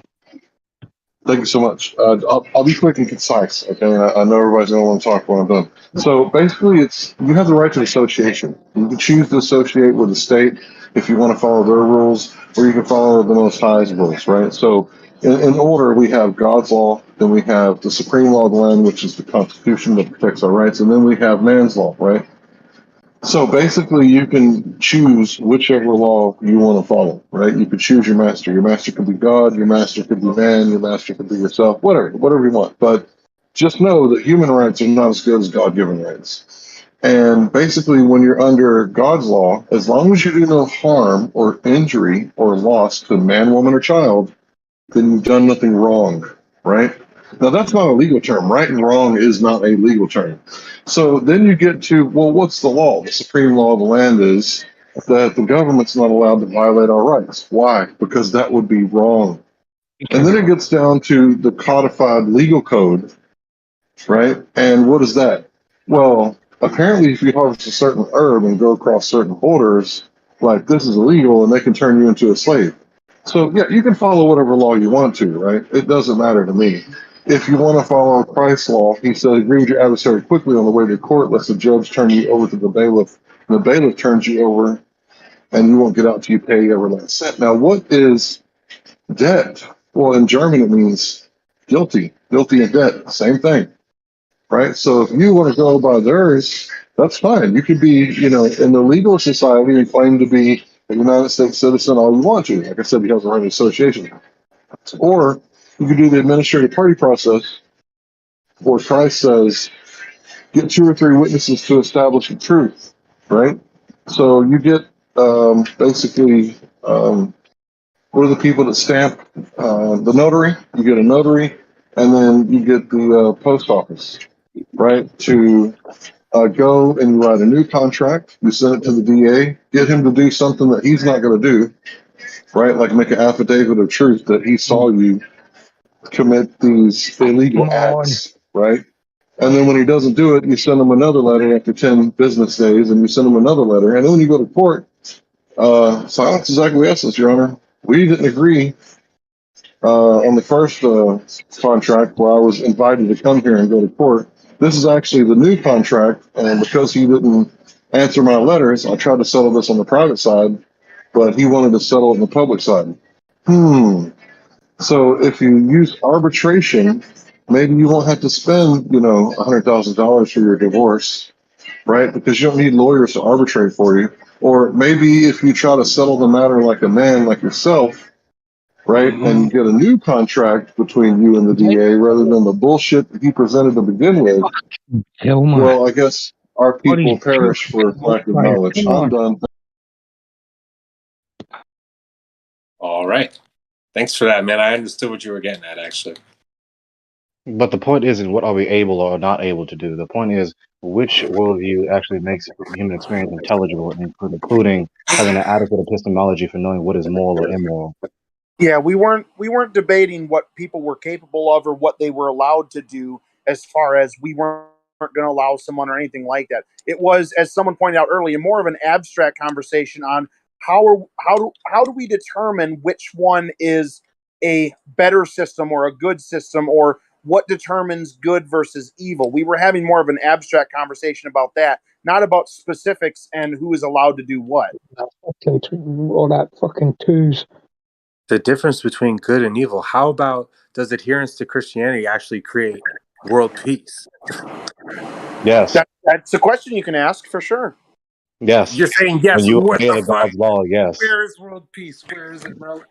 When you obey the God's law, there will be paradise. But because people keep disobeying the God, there is evil and suffering in the world. Is there statistics to prove this? Are you Wait a minute. serious? You're complaining about other people's beliefs and you want to defer to statistics for anything, literally anything? Are you serious?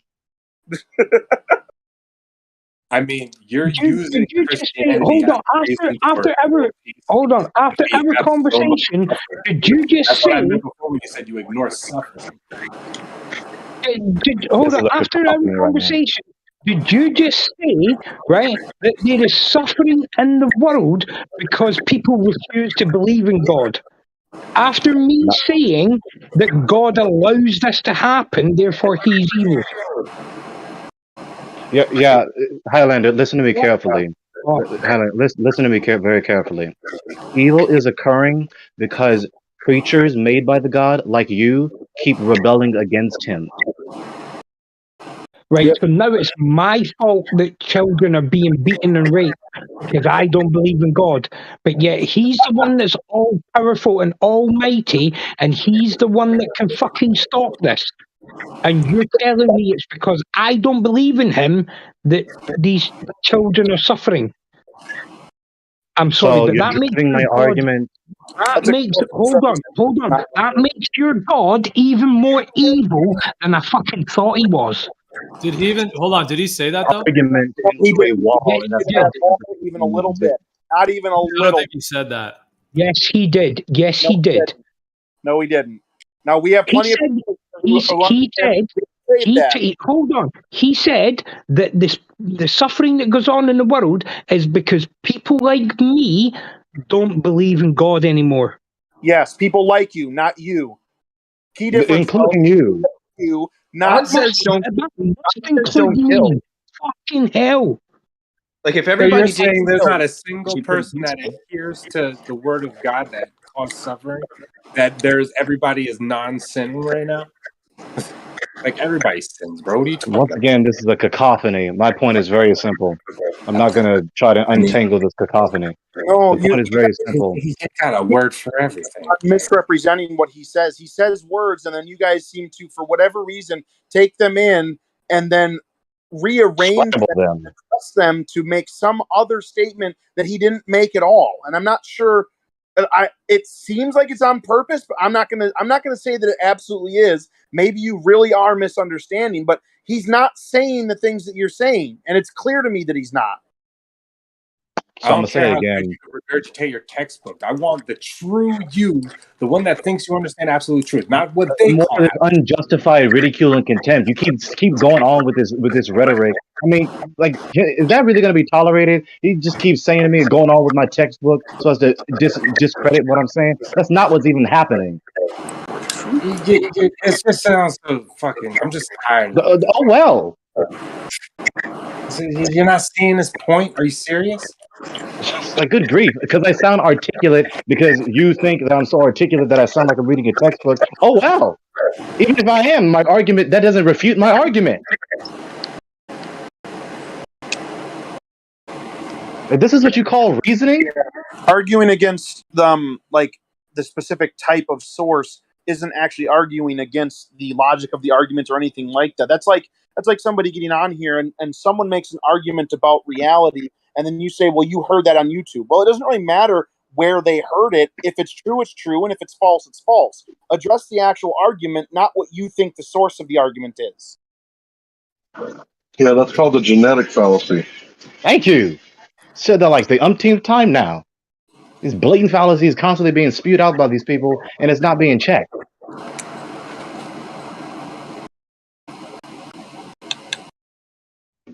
So once again, I don't. What point didn't you get across? Go ahead, bro. What didn't you say yet? Something was said, and I said, yes, there's evil and suffering in the world because humans rebel against the God. I don't care how displeasant that is to you. That is the case. Okay. All right. Yeah, that's according to your book. Okay. Yeah. He didn't imply that he was. You can't even discern your own thoughts. Like, you don't even know if that's your own opinion. Like, you don't even know if that's you. He doesn't know what I'm thinking, and he's really making knowledge claims about what I am or am not thinking. Oh, everything is just regurgitation. You are a regurgitator, sir. Let me just. Yeah, but the thing is, if How long would God it is allowing the unjustified suffering contempt to of ridicule go on, continue? hold on. If God lets the suffering go on because people like me don't believe in Him, that makes Him even more evil than I thought. Yeah, It doesn't that makes follow. Him. Prove it. How does it not follow? You said that the suffering goes on because people don't believe in God, right? Therefore, he sat back and he's watching a child getting beaten and raped and decides, I'm going to let this happen because Joe Blogs over there doesn't fucking believe in me, so this child is going to fucking suffer. That's Your what you assertion just said. presupposes. That's actually Your not what. Your assertion presupposes That is that the God is. exactly what he said. No, it's not. Your assertion And presupposes. Anybody that don't believe in God. Anybody that believes in a God and follows a God that there's like goes devout by that followers can't rules, answer. it's fucking just as evil as God himself. So I can't Hold respond. on, Highlander. Gregory's trying to answer. Gregory, go. Oh, go to mod, maybe. Wow. Listen to me. That is not the implication of the argument at all. It doesn't follow at all. Now, the God cannot be at fault because he is the essence of good, love, and justice. Now, with that being said, how are you making your value judgments? I don't need to go through the line of questioning. You've told us that it's you. Your opinion is the arbiter, the supreme arbiter. That is not adequate. Why? Because you do not have an objective standard to differentiate between your position being true and the other person being false. It doesn't work. It's inadequate. It's an inadequate epistemology. More knowledge is not possible in your worldview. Well, we know that something is good because it adheres to some sort of standard. But the problem is people are pretty evil. And so if we're trying to use our own standard as what God should uphold to be good, I mean, that's going to be a non-starter. There's going to need to be a source of goodness outside of man. And for the, theists, it's going to be God.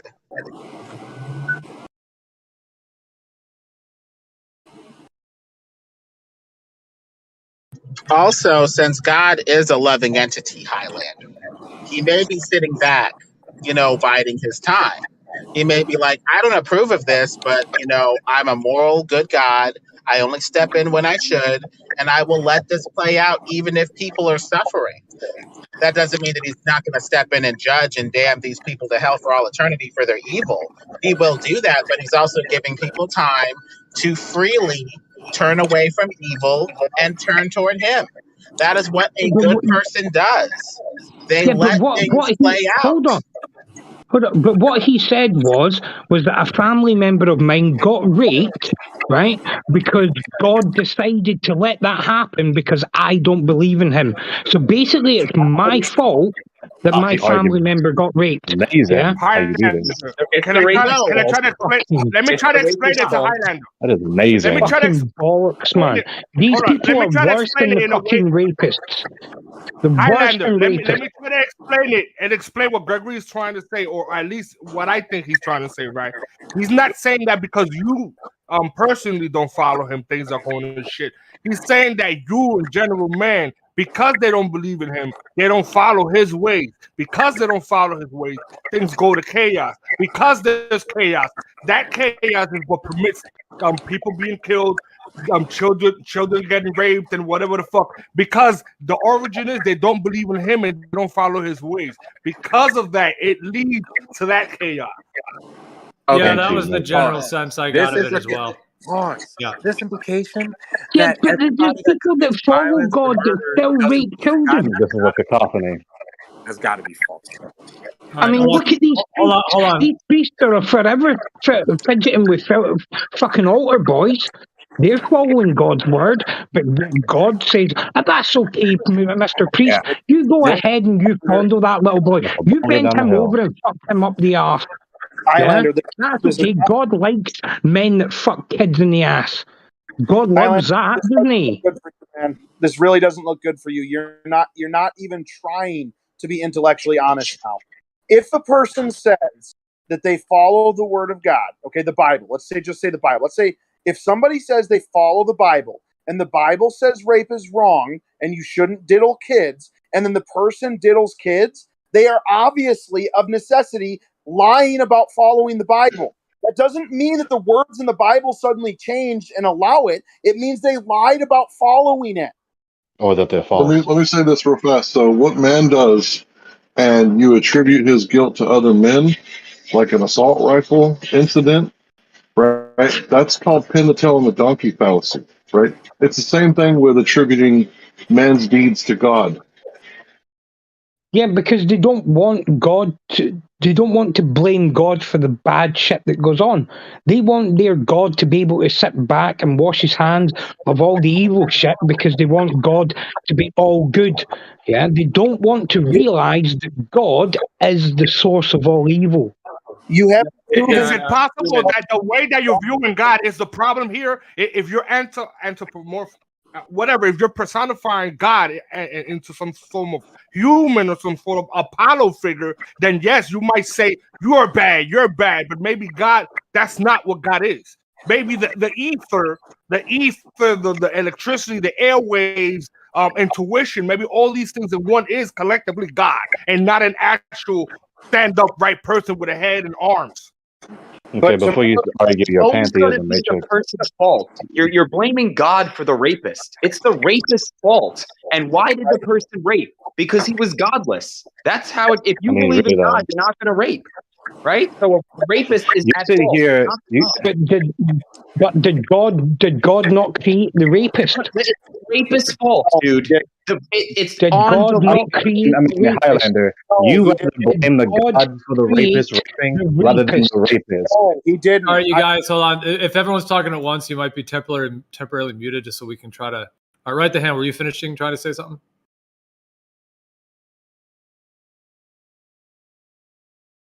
Can I?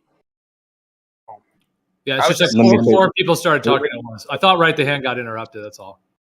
Let me say this. Highlander wants to blame the God. Hold on, Gregory. Go ahead, right the hand. Just because my child does something and I'm like there to stop him, but I don't make it in time, or it's not my fault, right? It's the child. It's on the individual when they make a choice to do bad. It's not on God just because he gave them the ability. Just because you give your son or child the ability to do stuff by birthing them, you're not therefore responsible for everything they do. That's crazy. I'm sorry, So, but Highlander, you'd rather. Please let me say this. Please let me say this.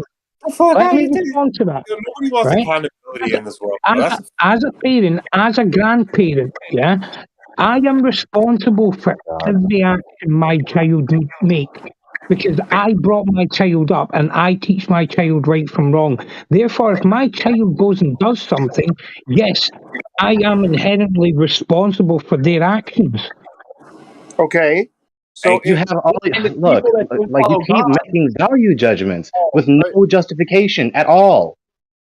Therefore, when if there's a rapist going around raping people, God created that rapist. Therefore, have God no is responsible justification for for your every value judgment. person. wait a minute. he Wait a rapes. minute. Wait a minute. if you I discern everything to being either morally or objectively or subjectively good, that's your argument every time, bro.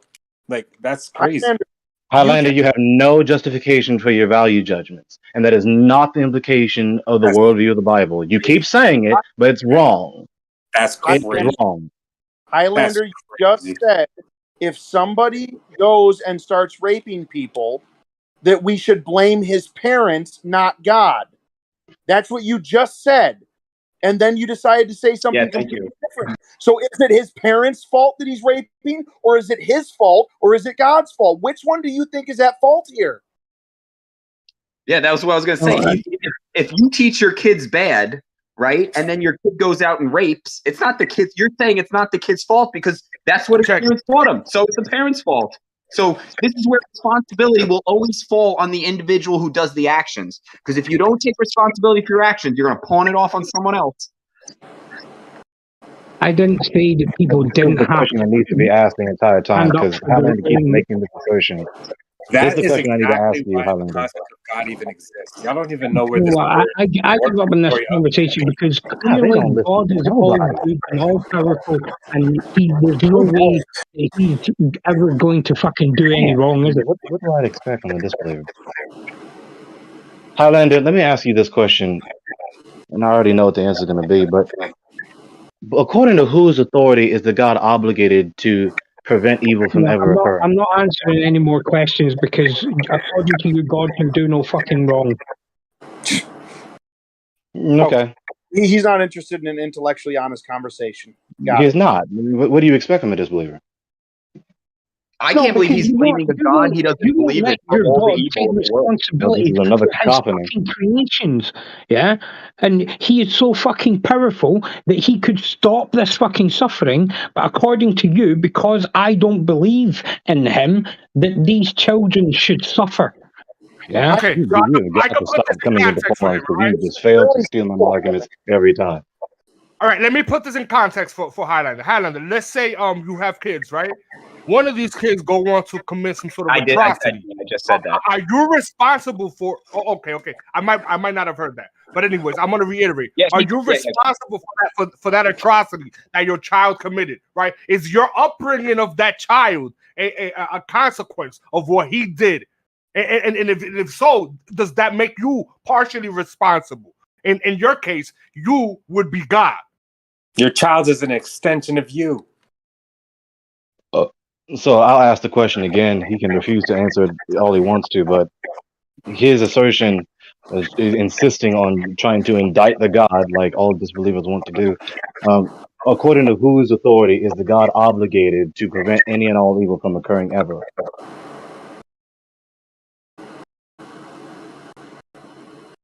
Y'all ain't trying to address the real elephant in the room. Y'all are playing dodgeball. That is the elephant in the room. Why do you always trample on my question?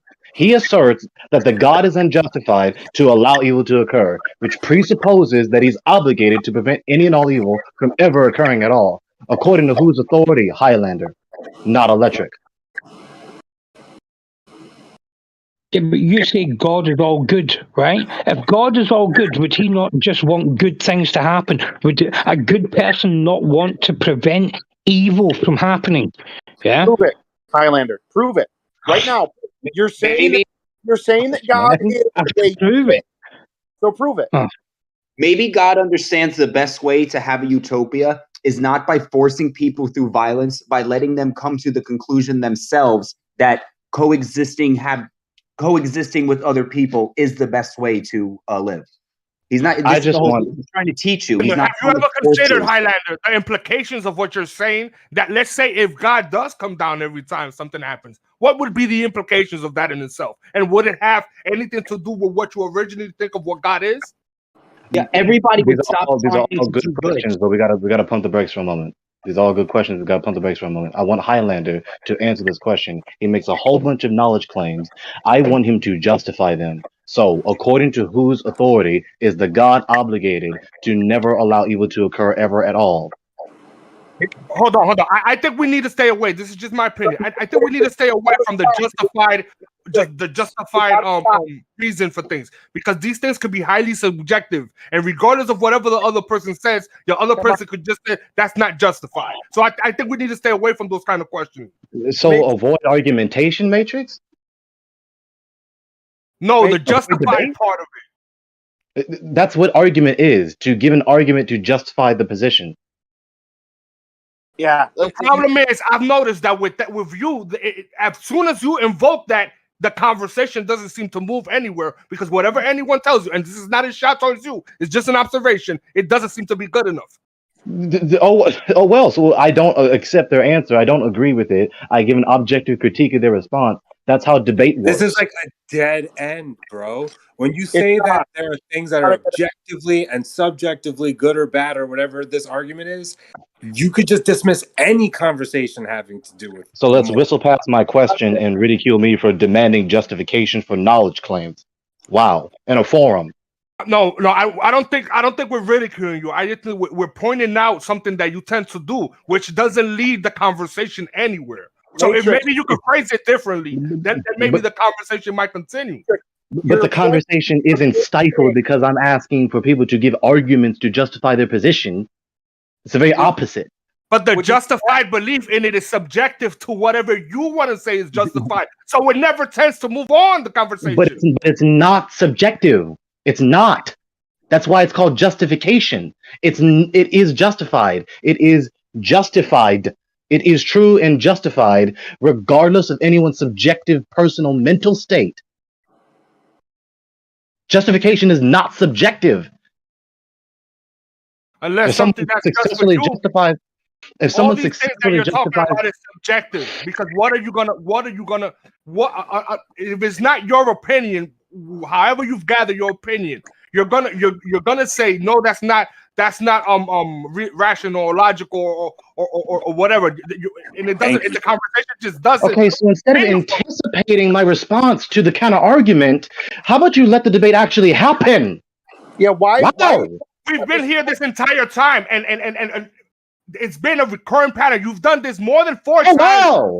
Oh, Matrix. It is not doing this. All he's doing is engaging in conversation with someone else who is also doing this. It's not just him doing this. Abdul, with all due respect, you just got here, bro. We've been here.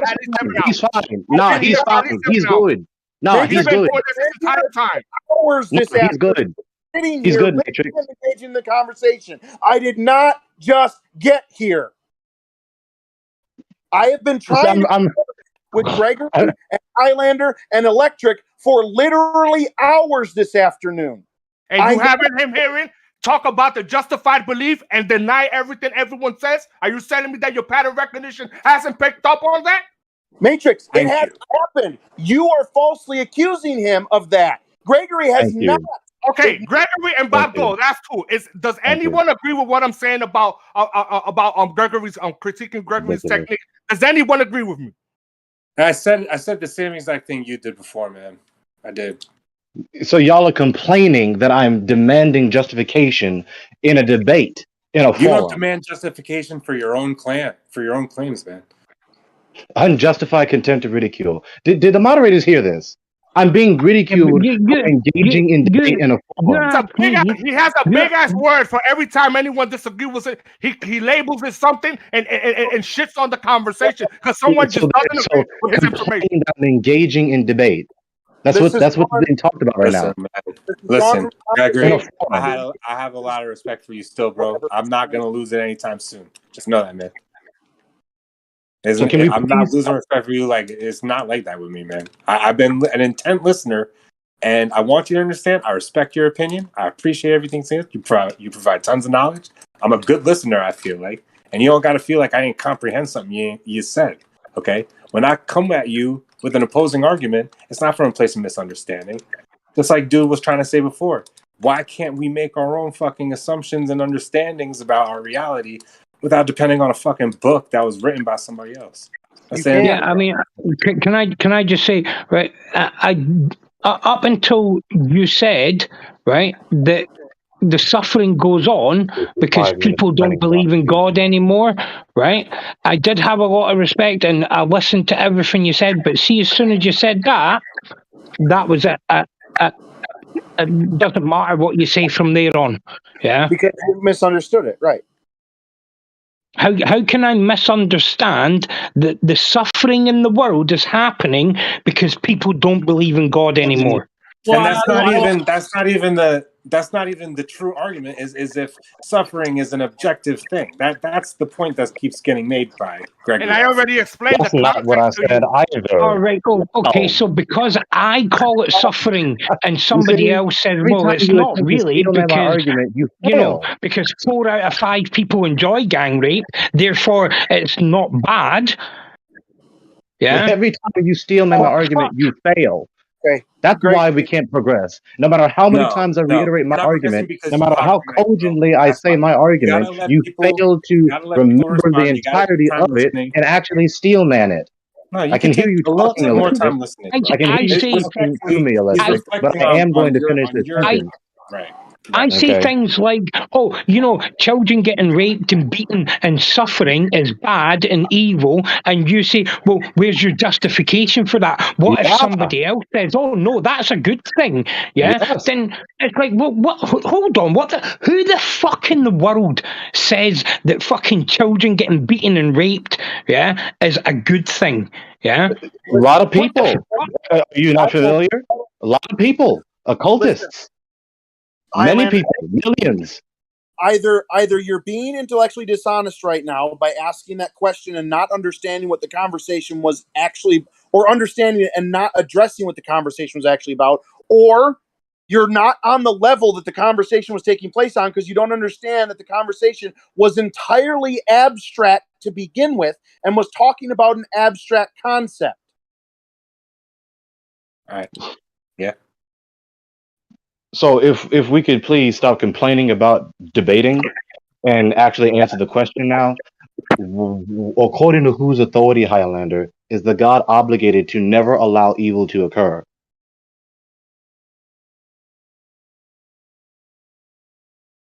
Well, I think he was saying that based on you saying that God is good and is all goodness. So why would it allow evil? I understand why he said I that, but already he said that the answered that God is before. evil. And He said again, the you come God is back with evil the same because he fucking allows evil to question occur, and expect which me to answer it presupposes the God is differently. obligated to Maybe never if allow you'd evil to Do you actually guys know listen that to you're what I talking at the said. same time? Go ahead, Highlander. Yeah, he does. Yeah, he does. Because I've already answered the question before, but because he doesn't want to hear the fucking answer, yeah, then he just ignores me and then continues to ask the same fucking question. I mean, even you said my answer back to him. You didn't answer the question once. Which is my part of the group. The other guy just fucking told you what my answer was. And again, you're sitting there asking me the same fucking question and then telling me I'm not answering the fucking question. My apologies, Highlander. What was your answer that you said that I missed? Do you know what? I fucking give up. Yeah, somebody else take over. Fucking Jesus. Who remembers his answer to my question, according to whose authority is the God obligated to never allow evil to occur? Who remembers that answer? Please tell me. A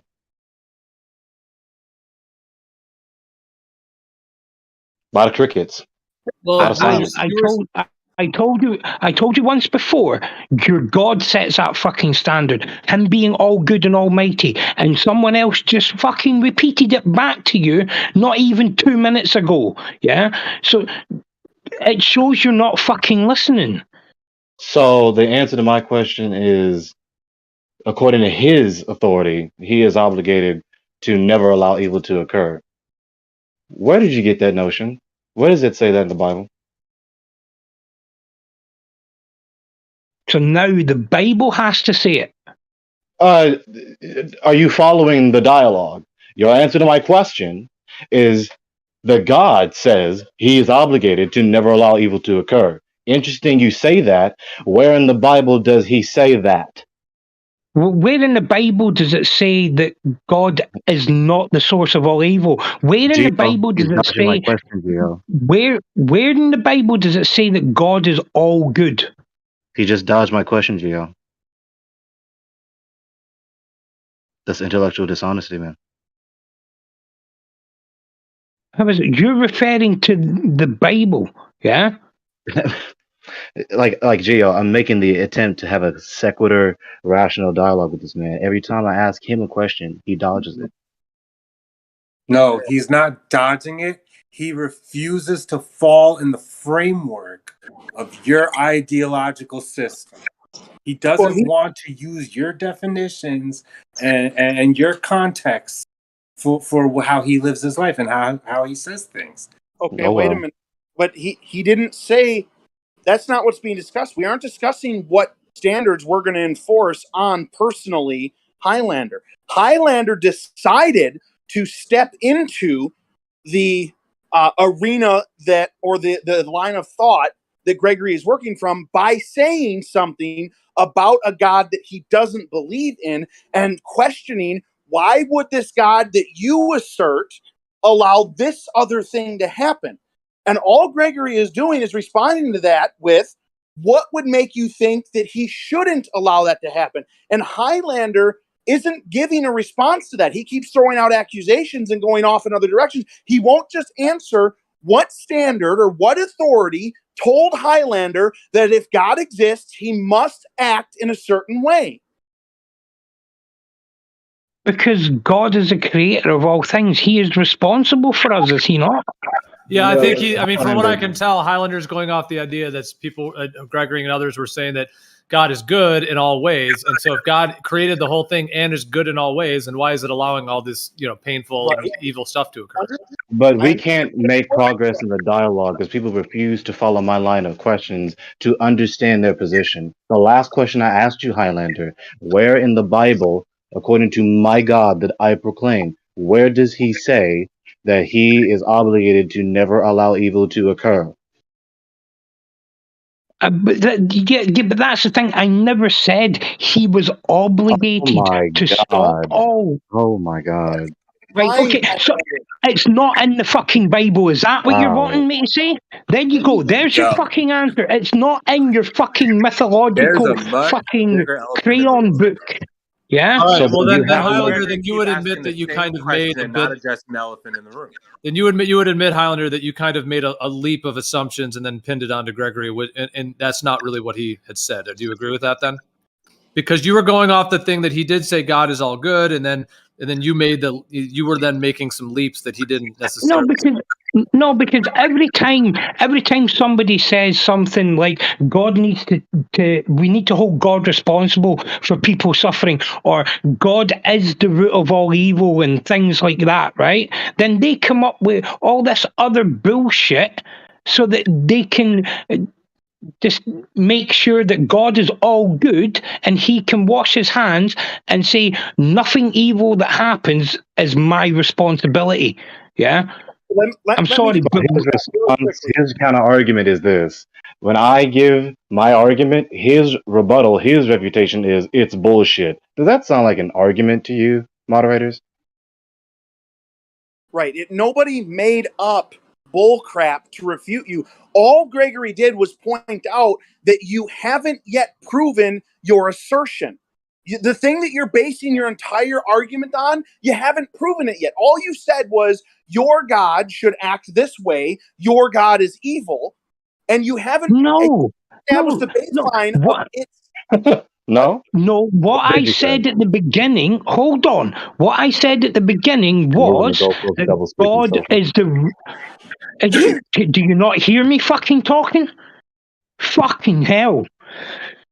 What I said at the beginning was that God is the root of all evil because he created everything, yeah? and it's spiraled out of control from there. That was my claim, is that God is evil.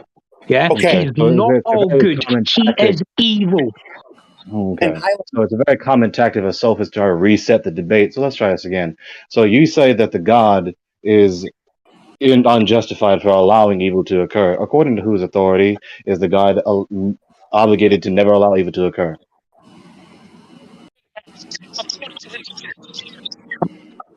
I don't want to speak. I don't want to speak for him, but I don't think. When I tell you that your God is the root of all evil, so why would something that is the root of all evil stop evil?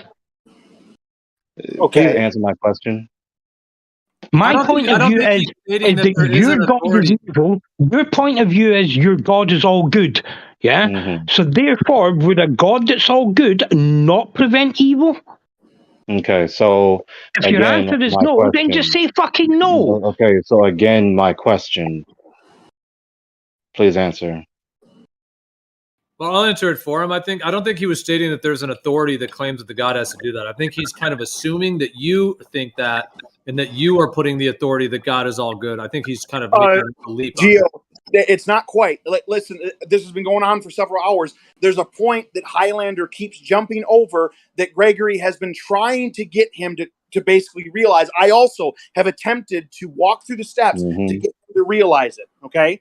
And it has to do with his concept. It's not in the fucking Bible. If that's what he's still fucking asking me, no, it's not in the fucking Bible. Let's let Bob. Hold on, but let's let Bob finish what he's saying. That's not it, Highlander, okay?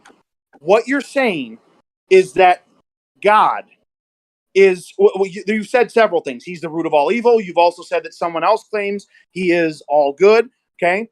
You're making an assertion about the God, okay? And then claiming that the God needs to or should or would act in a certain way. So if you make the statement of, or the question, why isn't God stopping these things? You have to first show that he should stop those things. And then what you did whenever we brought you to that point is you said, well, those things are evil. Why wouldn't he stop them? But you haven't established yet your standard for determining that they absolutely are evil. You would have to do that to show that God was allowing evil to happen. First, you have to prove that it's evil. Right. Oh, so now I have to prove that raping kids is fucking evil. Yes, abstractly. You have to justify your knowledge claims always. You know what? See with that, I'm fucking done. Yeah, I mean, if I have to go out and prove that raping kids is fucking evil, I'm done with these cunts. Exactly. Highlander, let's flip it a little bit. Highlander, what are your beliefs? I know you're very angry at other people's thoughts, but what are your beliefs on things? What do you think about all this? You just think there's not a God, or you're just angry at other people that think there's a God, or what do you think? No, do you know what? I don't believe in God, right?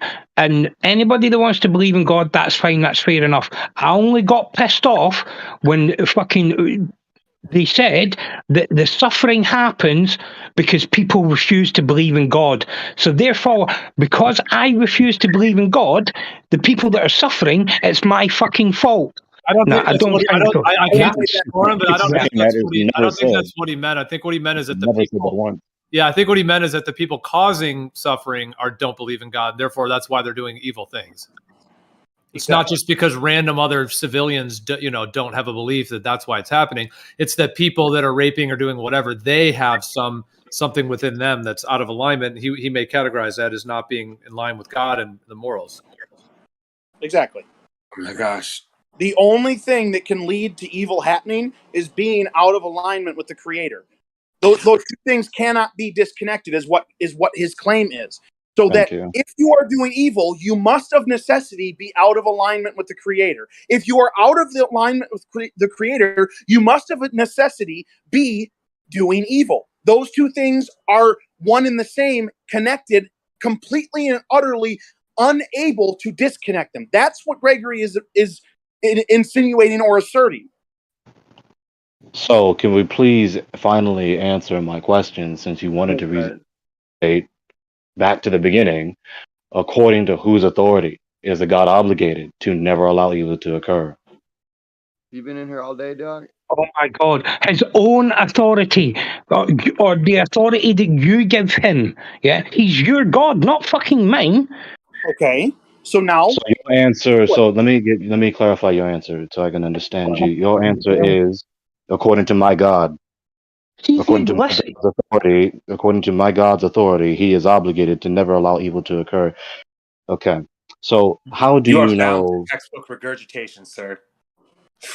Can you please It's tell gotta him to take stop lots of doing that? that is what I've been here all Highlander day. said. That's exactly what Highlander said. He just said that the authority by which he makes that claim is that God himself decided that he must not allow evil to happen. That's what Highlander said.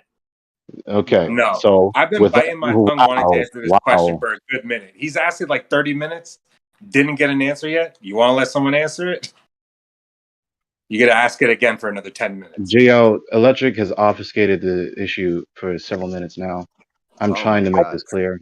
Yo, he wants to get me Somebody's muted got because he's only child afraid. syndrome. That's crazy. I know. Electric, you've derailed the conversation for hours. You deserve to be muted. You Bro, deserve I to am the conversation. I started this fucking conversation, bro. Yeah, That you doesn't did. mean that you haven't derailed it. No, sorry, dude. That's not how that works. Geo, can I get back to the You got question? squeezed May I into get back the to the question, conversation please? because somebody's more important. May I get back to the He question, keeps Geo? asking the same question. He repeated it like over the past 30 minutes. Just Is won't anybody let me trying to answer ask the it but me? question. Am I the only person trying to answer his question? Just let me won't let answer. me ask the question. Yeah. Justification.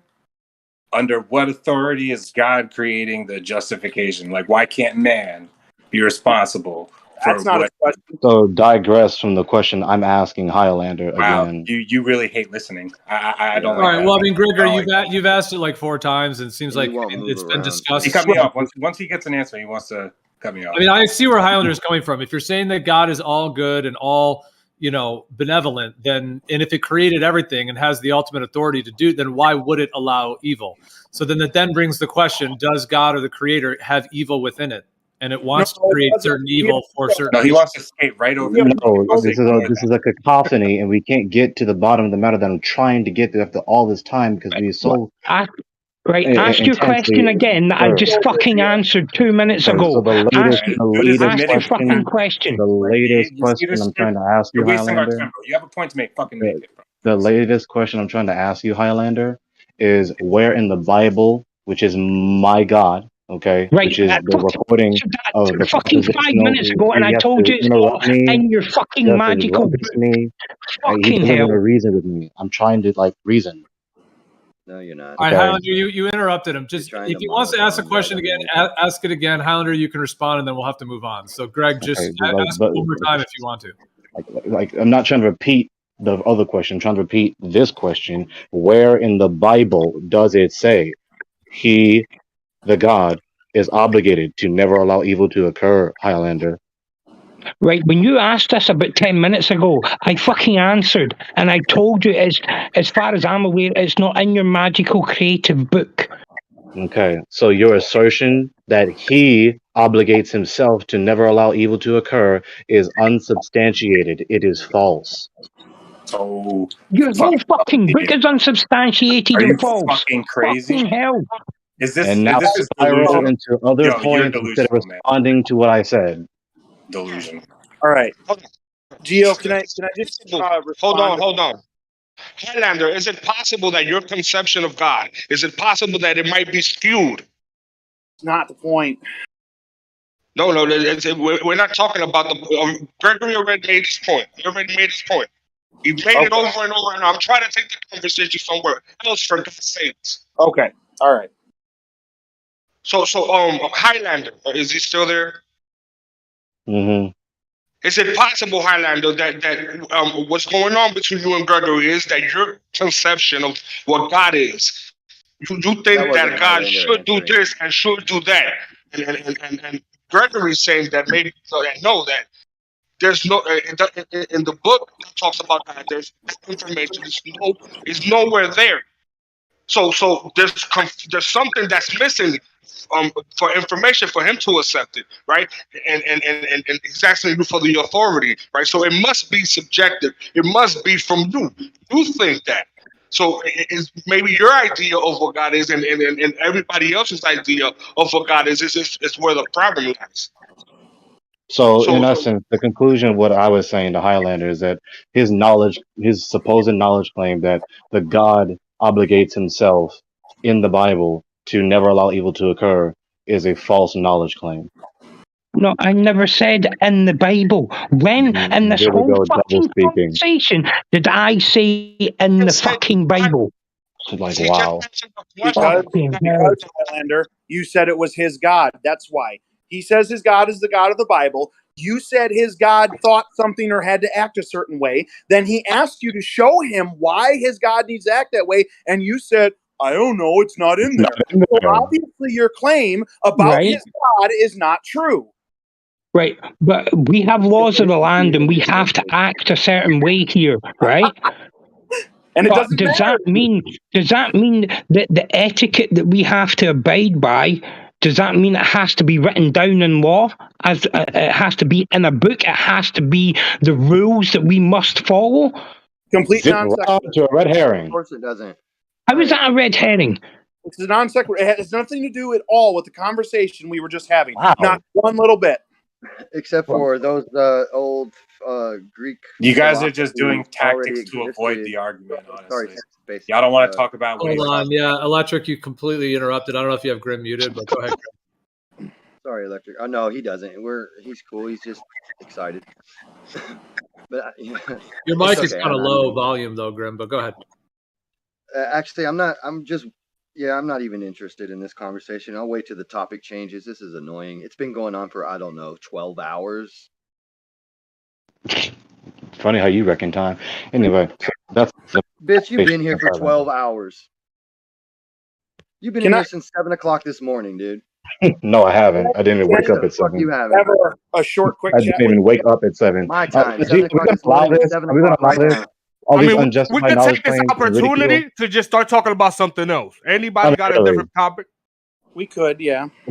I don't want to talk about this. I just want to ridicule Greg with a whole bunch of unjustified ridicule. No, I just want to move on past this conversation that you obviously know has no end. Well, let me ask this, since we're talking about some of the good and evil and all this stuff. So the idea that there's a creator, one creator, and obviously we know that there's good and evil in the world. There's people that hurt people, people that help people. There's positives and negatives. Wouldn't it then just logically follow that the creator therefore has that good and evil within it and is expressing it and experiencing it, both of them, both sides? It created the whole thing. There's clearly evil in the world. Thus, creator created evil. I would don't say that their God is evil and has evil in them. Fucking hell, man. You set them off You know again. these people are disingenuous. They give nothing thought. They just jump out the window and say no if it disclaims their God. That's it. This is a cacophony. All right, just someone want to respond to what I'm not talking about a Christian God. I just use the word. I'll respond. If you're capable, but they won't allow their God to have any evil within them.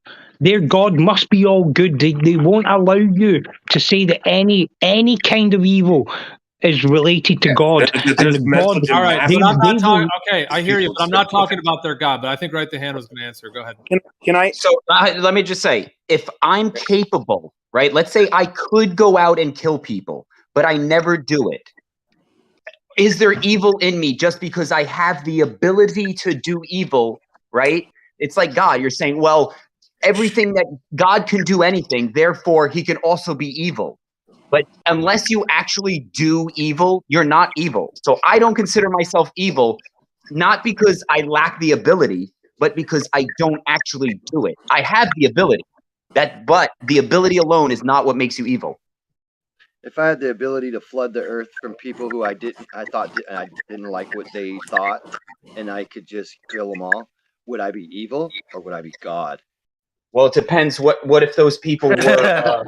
Okay. What if and you have to look at it big picture, right? I still want to respond right now we're in a society that we kill 1 million babies in the womb every year, and it's only going to get worse, right? At what point are you looking at the world and you're like, this world is worse with all of these people alive doing all of the horrible things they are than if I just wiped the slate? Yeah, but it wasn't just people that God murdered. It was all the animals as well. Because remember, he only got Noah to save 2 of each. So God murdered all that innocent creatures as well. Right. You know, we eat animals every day, bro. That's not good or evil. The animals die. Humans are what matter, not animals. You can't murder an animal, okay? I think it's a sign when you start murdering innocent animals. It's a sign. cannot murder an Right? It's a animal. sign that you have a psychosis or an issue. Isn't that one of the? Yeah, but he's not murdering it. It's not like he went out to murder innocent animals. And this is He started with animals, right? didn't he? And then he moved on to people. Bro, what if there were only two of each animal left because humans have? What if there were only two animals left because humans have hunted and killed every single living creature in the world through this? You know, we put on gladiatorial games where we put a bear and a lion. Like, hold on. I'm like trying to answer before the. Let me I'm come on, trying to answer Grim. before you go too far. No, Grim, you just interrupt every fucking time somebody speaks. Grim, I'm going to ask me horrible. Grim, you have no civility. You have no self-control. You're just a shit. Yelling at you, dude. You're yelling at me. I'm just, bro. You do this every single time anybody talks. You wait for 3 seconds and then you just start fucking talking. You do it all and you never shut up. Look, you're doing it now. I still have not got to say what I wanted to say without your stupid fucking mouth running your dumb fucking uncontrollable brain. Grim. The part of this conversation is now the part of this conversation is your lack of self-control. That's what we need to address. Why are you so incapable of just listening? What about listening can you not do? I would still like to address you asked me a question. No, I want Grim. We need Grim to address his problem, his shortcomings as a man. Right. Yeah, exactly. Yeah. What? So you asked me a question, and then as I start to answer that question, thinking that it was over, you start adding premises to the question. So I'm interrupting you. Nice move. Okay, so you have not addressed why you interrupted me again. So just shut the fuck up and ask your stupid question again. Why do you lack the self-control to stop talking? Why do you lack the self-control to stop? There you go again. Get it all out so that I know I can speak. So that it's not. Why do you lack the self-control to stop yelling at me? Y'all thought I was derailing the conversation. Yeah, you guys just take turns. Let Right the Hand finish until he's. Well, tell the idiot to finish asking his question and to stop trying to reprimand me. So like You guys just going from bad to worse. All right, well, just reset and I think Right the Hand. Do you want to? Yeah. The problem with conversation is when you have an individual, whoever it may be. Shut the fuck up, whining. Just ask the question. I didn't even mention him. I'm trying to say what's on my mind, and there is an individual who is incapable of shutting his mouth while other people try to get their thoughts out, right? Because some people want to hear thoughts and converse, and then other people who don't have thoughts of their own just want to scream and yell to disrupt. And that's what Grim does. That even his name, Grim, everything about him is just grim. I love it. Hold on. Okay, I muted him but only temporarily. So he should be muted permanently. He has no self-control. Well, he just left. He does interrupt people a lot. Okay, he's back. All right, just at least let's just get back to the conversation instead of talking about how. I think it is a very good conversation to why certain people cannot control themselves on certain topics. Because that's really what it comes down to. People get triggered, they hear something, they're triggered, and instead of listening and controlling and maybe having a dialogue, they just blurt. They can't help themselves. And we need to get to the bottom of Grim's problem. And ask your question now. He has some mental problems that are for you to finish bashing on me for like 5 minutes. Can you just shut the fuck up and ask your stupid question? You are the problem. Yeah, right. Joel would answer Gio. Literally projecting, screaming at people, talking about how people are screaming at you. Not everybody's just gonna fucking be on your side with this shit. All right, I'm on Grim's side, so fuck you. Yeah, well, I don't care. That's fine. I'm saying objectively, shut up and ask your question. I'm trying to talking about me as if I'm the most important person in the room. No, you're the most disruptive person in the room. That's why we have to talk about you, because you are the problem in the room. You are what makes the room disruptive. So yes, I make you feel the most uncomfortable. We all do that. He goes again, and he just demonstrates There he goes again. Like you're supposed to be talking about me right now. You lack self-control, Grim. You lack self-control. I'm demonstrating your lack of self-control. I will be quiet. Let you get it all out. Then I'll respond, and you can't be quiet. You cannot. You have a serious mental problem. You need to work on that. Ever gonna stop, or are you just continuing on forever? All right, can we get back to the conversation? I mean, it is frustrating for me when I'm hearing someone talk and then someone else just bowls in the middle of it, because then like you get thrown off and you can't hear what the first person was saying, and then the person who was speaking gets derailed. Maybe that's why some people do this stuff. And maybe Grim did think you asked him a question, whatever it is. So the only way to do it is just like moderation, just temporarily You know mute what? here and there. And it takes a lot of like, you got to sit at your computer and mute, unmute, so it takes a lot from a mod to do it. But it seems like I sort of agree with the right the hand saying sometimes people just don't seem to be able just to let other people finish without Roboting Geo. Well, Gio, God caused all this. Gio, he was particularly asking me a question though in this conversation. I start to answer him through a pause, and he starts adding premises to his question as if it's not over since I'm talking now. He can't let go of the fucking floor, and this whole thing has been him nagging and bitching about how that little mistake that wasn't even intentional. Right, it's such a big deal, and that campaign because the people who make you feel the most uncomfortable, Gio, they're the ones you want to get rid of for the smallest little reasons. Now he's been interrupting I've been in and out of this conversation when about 5 hours ago when Gregory's talking, I was there talking. He had to get muted multiple times because he just could not shut up. Even Gregory was like, he's a boulder down a hill, right? It's not just me that was pointing out. And I'm saying, look, I have no problem moving on with the conversation. Let it go. I'm just telling you, Grim cannot control himself, and we're going to come back to this again when Grim loses control, and we're just going to circle back, and he will just do the same thing again. It's not about moderation. It's about self-responsibility. You don't need to moderate Grim. Hold on. You don't need to I'm not done. You don't need to moderate Grim. You don't need to moderate Grim. He needs to moderate himself. All right. Do you even know what the topic was before you started all this? And one more thing. Let me respond to that because I wasn't muted any more than you guys were muted. We were all muted at the same time. Every single one of us that was muted was all muted together. There was never me getting more muted than anybody else. You can go look at the log. Yeah, well, you were muted more than everyone else. I would still like to answer. We'll just pay notice going forward, right? All we have to do is pay notice going forward which individual is incapable of shutting his trap and listening. And if it's not you, Grim, great. If it's somebody else, then we'll get on that person. But I got a feeling. All right. I would still like to answer. Gio. Are you done? Yeah, go ahead, Electric. Anybody care about what the topic was before this? To answer Gio's question, no. God doesn't exist. Big deal. Deal with it. Wait, the question about good and evil, you're saying? Yeah. Honestly, I have so much respect for the dude Gregory because we were talking for hours about this. I hope he doesn't feel like I don't like the dude or something. All right, so Bob, how do you separate a creator that like created everything and the fact that evil exists? How did it not create the evil? Right, because and I established this point earlier in our conversation with like Gregory and the other guy. I forget his name. The guy with the accent.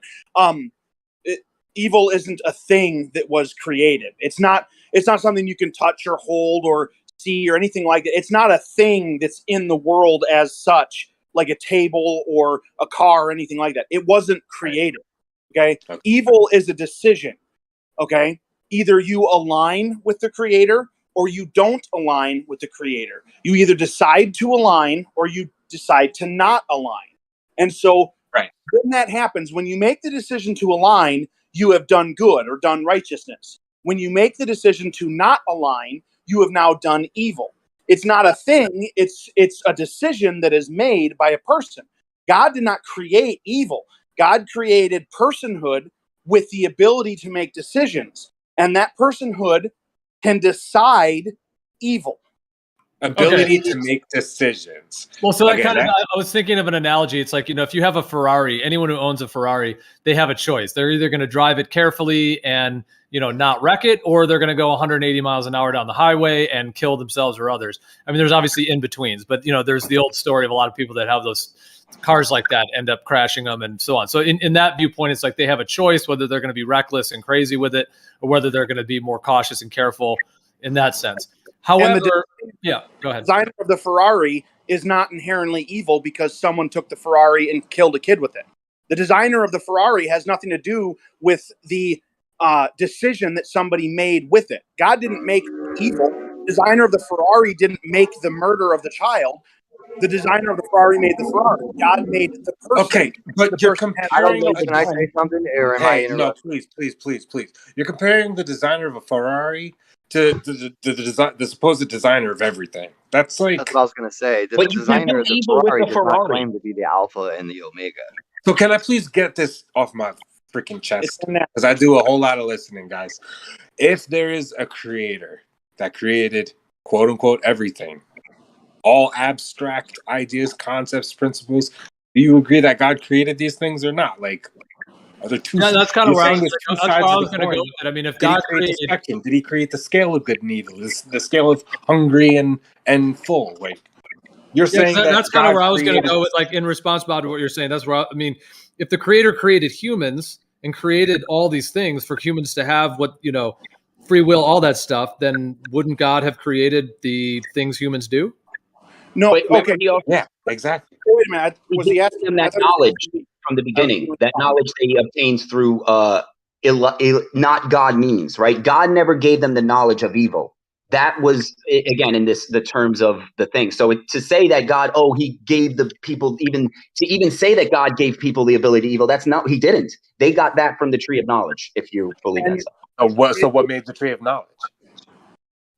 God, but he told you not to eat from it, right? So he put a safeguard in place, and it was man's decision to bypass that safeguard, which allowed the evil to flow through. Like, God locked the door. It was humans who unlocked it and allowed evil to proliferate. Okay, this is all like. Okay, can I please answer the question that was asked of me? Okay. The answer to that, you seem to keep referring to evil as if it is a thing, almost like an ether or something, some ethereal thing that's just around us on the earth. It's a thing that exists or was created. That's not what evil is. Evil is a decision, a non-alignment with the Creator, which whatever is not of the Creator, okay, whatever is not in alignment with the Creator must of necessity be evil. Okay.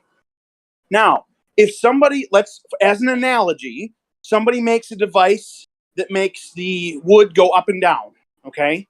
If someone comes along and breaks that device, did the person who made the device create brokenness? No. They made the device and it worked. It was in alignment. If somebody else decides to take it out of alignment, the person who made the device, the only reason there's a possibility of that device being broken is because they made the device. That doesn't mean they created brokenness.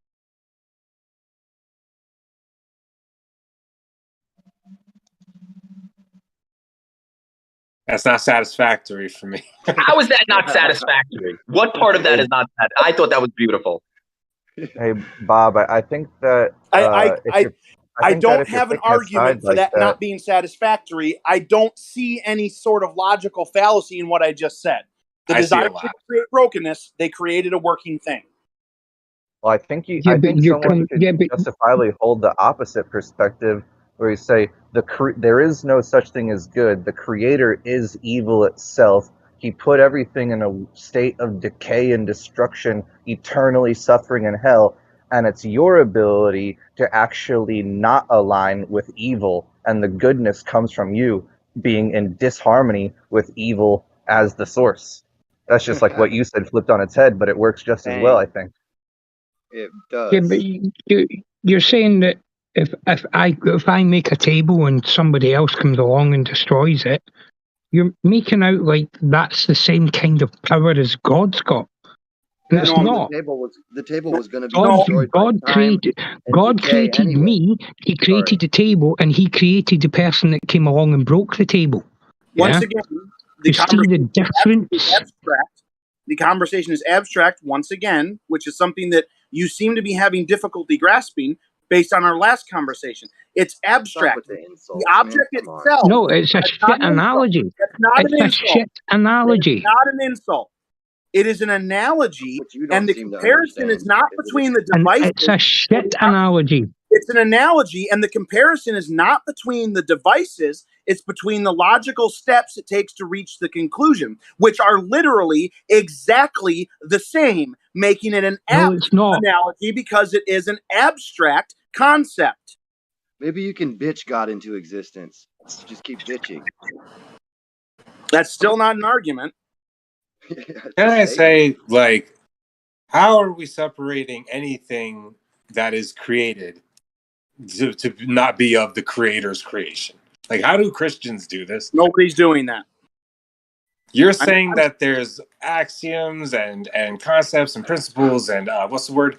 Abstracta that is not of God's creation. Nope, not saying that.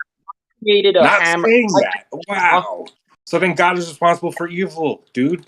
Nope, No, not saying God that either. created the stuff.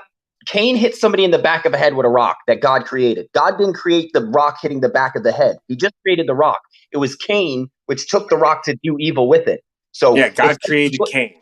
No, yeah, but he didn't. He's not in control of Cain. He's not his brother's keeper. Do you not see the fallacy in there being an omniscient creator saying that he didn't create everything? There's a problem. I keep throwing it in your face.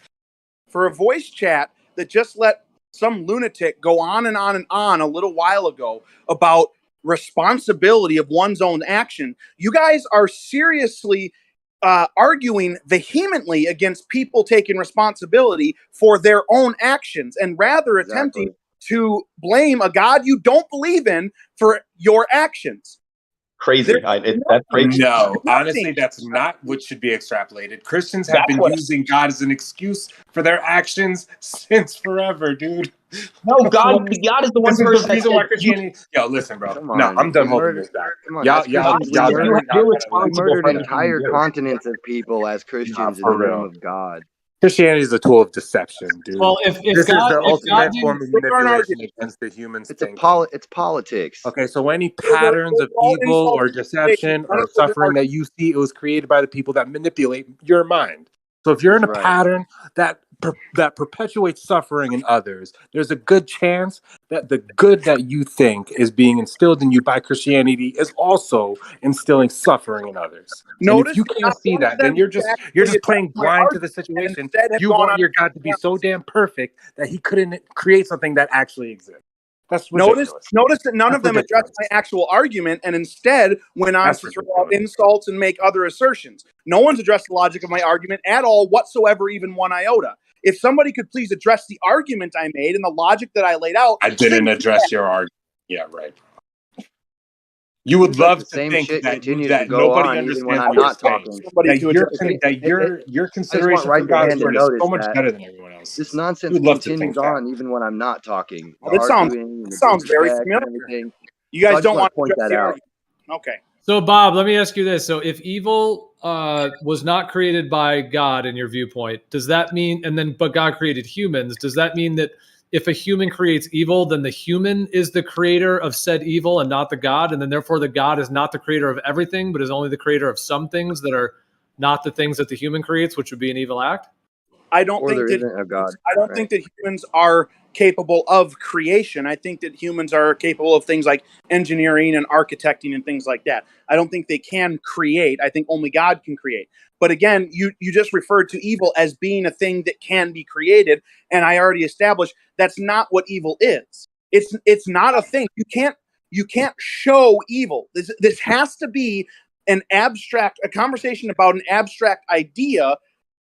And it cannot be a conversation about a thing that was made or created, because you're talking about the concept of good versus evil. You can't show either of those things. The best you can do is look at something and then refer it to a standard that you decided was the standard for good and evil, and then label it using that standard.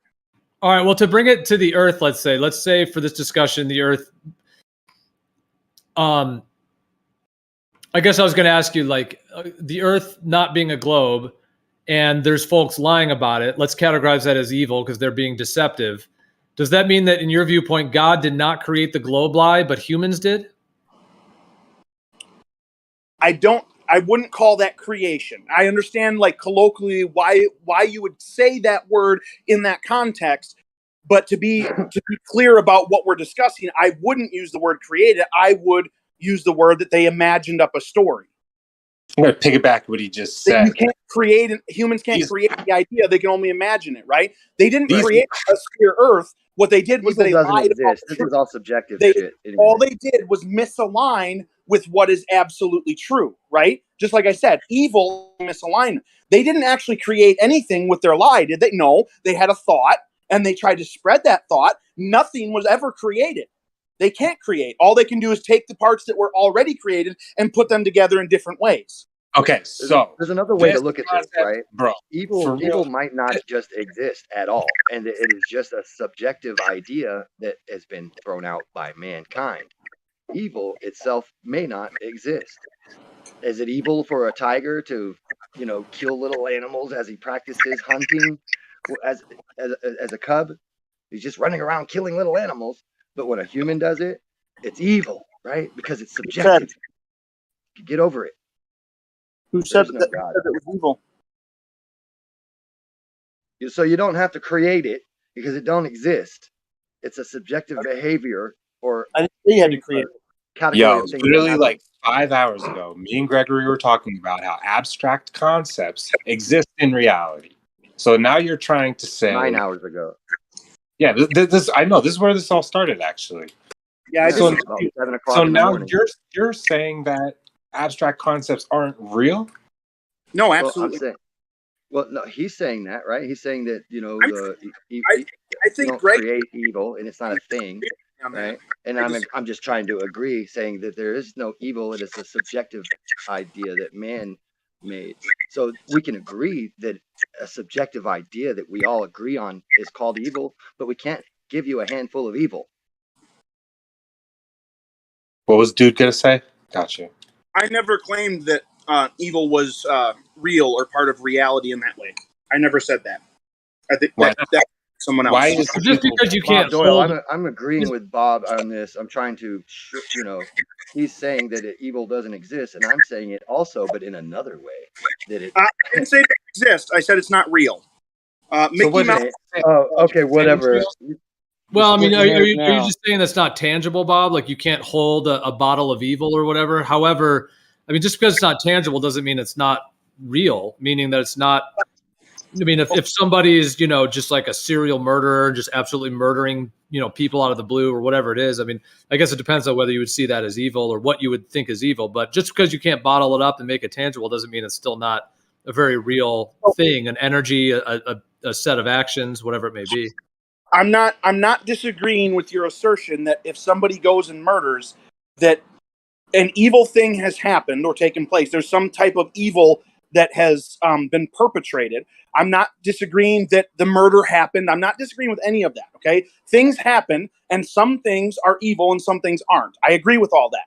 What I'm disagreeing with is the taking of an abstract concept like evil and trying to pull it into the realm of reality the same way someone would reach into a cartoon like Mickey Mouse and pull Mickey Mouse into reality. Mickey Mouse exists. He absolutely exists in our minds, on paper, on the internet. He exists, but he's not real. Okay? The same thing with evil. It exists. It's there.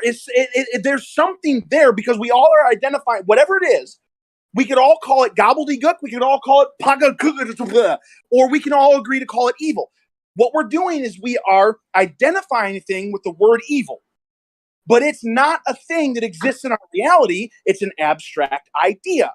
And what I'm saying is that is not a thing that was created. It didn't need to be created. All it is a state of being, a misalignment. The thing that's broken, the creator of the device didn't make brokenness. He didn't create brokenness. He created something that worked, and then somebody else took it out of alignment from working. And now it's broken. The same way with evil. God didn't create evil. He created people. He created animals, plants. Everything worked, and he said that it did. He said it was very good. He said that it all accomplished the purpose it was supposed to accomplish. Then somebody took it out of alignment, and a lot of people today take things out of alignment with what Not God right there. How What is is that intervention of harmony not God? How? Because it's not God. He's not the one doing it. Well, so Bob, it kind of makes it sound like the way you're describing it, like God kind of created these humans, created these things, and then now he's sitting back like, oh man, they're doing some bad stuff. Oh, they're raping people and they're killing people, and so it's like, is that your viewpoint? Is that God's sitting back like, No. He doesn't need to do that. He doesn't need to sit back and say, oh, these guys are doing terrible things. There's nobody that's had that conversation with the creator. That's a made-up story. That's a made-up idea that God would even do that. No one can show that. All we know for sure is that we're here and that there's something that we, at least certain things that we agree, we would label as evil. The thing, dude, you just waved your hand and magic wanded away something. Okay, what didn't I address? Please tell me so I can address it. Can I throw my 2 cents in? Yeah, go ahead, bro. So, Please identify the thing I didn't address so I can address it. I did not mean to leave something out. No, you're fine, man. No, you made perfect sense. Don't worry. Okay. So it's not a matter of him sitting back and saying, "Oh, these guys are doing bad things," like Highlander or whatever brought up and said, "Oh, well, he's washing his hands." You haven't proven that there's anything to wash his hands of. What you're doing is you're taking a concept that is associated with the creator by people and saying that now the justification needs to be made to people by people for a thing that was never associated with them to begin with, but they've decided is associated with them. You can't show that evil was created. And the Bible doesn't say evil was created. There's no way for you to reach the conclusion that God had anything to do with evil other than coming up with a story in your mind about how God created evil. That's the only place that comes up. You can't find it anywhere else. Okay, so who's the other creator? Other creator? Yeah, there's more than one creator now. I never said that, so I'm not sure what's that definitely. See, that's the problem with these religious arguments, is that there's so many notions that you think you could just hand wave away. Which one did I hand wave away exactly? I thought I was that there isn't somebody creating abstract concepts outside of God. Okay, so I didn't think that what I said was hand waving. What I'm saying is, if you can prove that there's somebody doing that, I'm willing to look into it and go along and discuss that. No one has shown that to me, so my position is that doesn't come from anywhere. That idea doesn't come from anywhere. I wouldn't even say that if I haven't seen it myself, though. This is not me, like, pulling shit out my ass, dude. You guys, I think Fundy was going to say something before. Yeah, he was. Sure. Thank you. So I think we can all agree, and don't take this too strongly in my choice of words, but I think we can all agree that God allows people to act evilly, and that's a funny thing in the first place, right? God allows evil to occur. That's funny, but I think something that Bob might agree with, in the maybe a way I would put it, would be like, all God did was make like a road that stretches infinite directions to your left and to your right, and then he placed himself at the end of one side of that road. But he's like, I'm over here, but all I made was a road, and you can walk away from me in the other direction or towards me on the other side of the road. And all I did was create the road, and evil is just which direction you choose to walk towards. But that's not like a thing. Great analogy, actually. It's more like a direction rather than a thing in itself. So please let me go first, bro. Like carving out a river, like the flow of information could be considered like the water cutting out a river, and what path the salmon swim down is going to be the most carved path. Like, you hear what I'm trying to get at? So like all these people are adhering to Christianity just because it is the most flowed down river. It doesn't mean it's actually the truthful. Oh yeah, river. that's that old poem, right? Yeah, that's an assumption you can make. Sure. You come to a fork in the what's that poem? The path less traveled, right? And and I chose the path less traveled, and it's made all the difference in my life. Robert Frost or something like that, right? I know what you're talking about, yeah. A man walks in the woods on a trail and meets a fork in the road, and he chooses the road less traveled, and it's made all the difference in his life. Like you were saying about the salmon. You gonna try to swim up that river, or are you just gonna go with the current? Are you gonna let the current take you to all their... Like, who knows? What if the current is flowing you right into the bear's mouth? Who knows? Yeah, that's one of the weirdest parts about evil. Saying, but it seems like the conversation is changing. Are we switching topics? Not really trying to, honestly. I like this topic too much to try to change it. So, Bob, in your idea, like, is good just as non-existent as evil?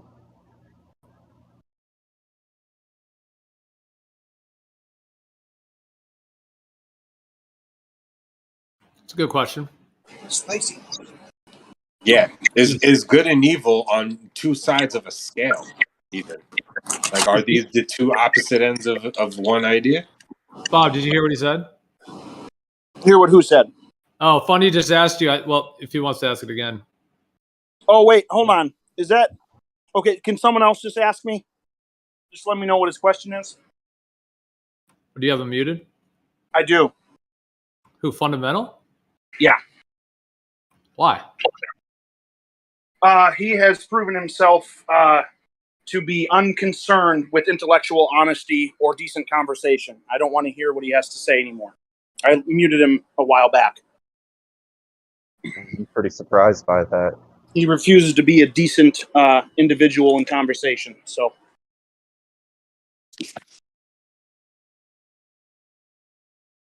Yeah, someone else can ask the question. I don't really care to try to fix that. I don't like hogging the mic, but I'm still stuck on a thought that there's an implication that not all of creation is created by this one creator. This is the implication being made by the, I don't know. well, not by me. I didn't say Bob, he anything. basically asked whether you think that goodness, good is as non-existent as evil, since you had said evil was non-existent in that way. So is it the same for good? Yes. Calling these things, what's it called? Subjectively moral, right? I didn't use those words. The question that Geodis asked, the answer is yes. It is the exact same thing, but on the other side. It is in alignment rather than out of alignment.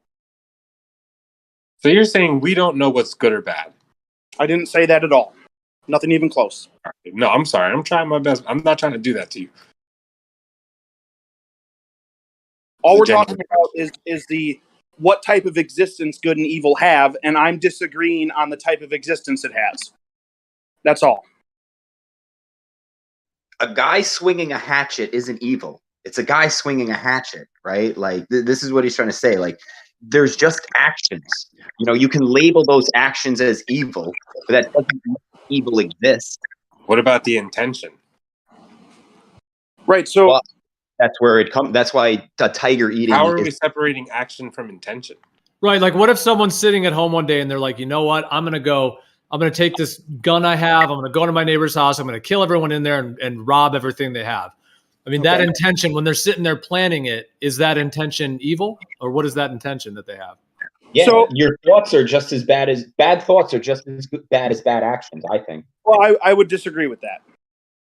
I think that's a place where I would disagree with someone who thinks that way.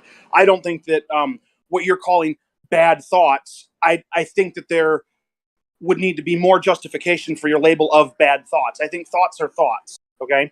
I think that if you insist on dwelling on a thought that is out of alignment, then it could move over into you being out of alignment, and therefore you would be deciding to do evil by being out of alignment and remaining out of alignment. However, if a thought enters your mind and then you notice that the thought is out of alignment and you say, I don't want out of alignment thoughts, let's remove that and think about something else that's in alignment, I don't think you've done evil at all. I think that what you've done is identified what could have become evil and then got rid of it. Okay, wait, hold on. Let me ask to that. Do you think that there are spontaneous thoughts, or do you think your thoughts are as of your free will as your actions? I'll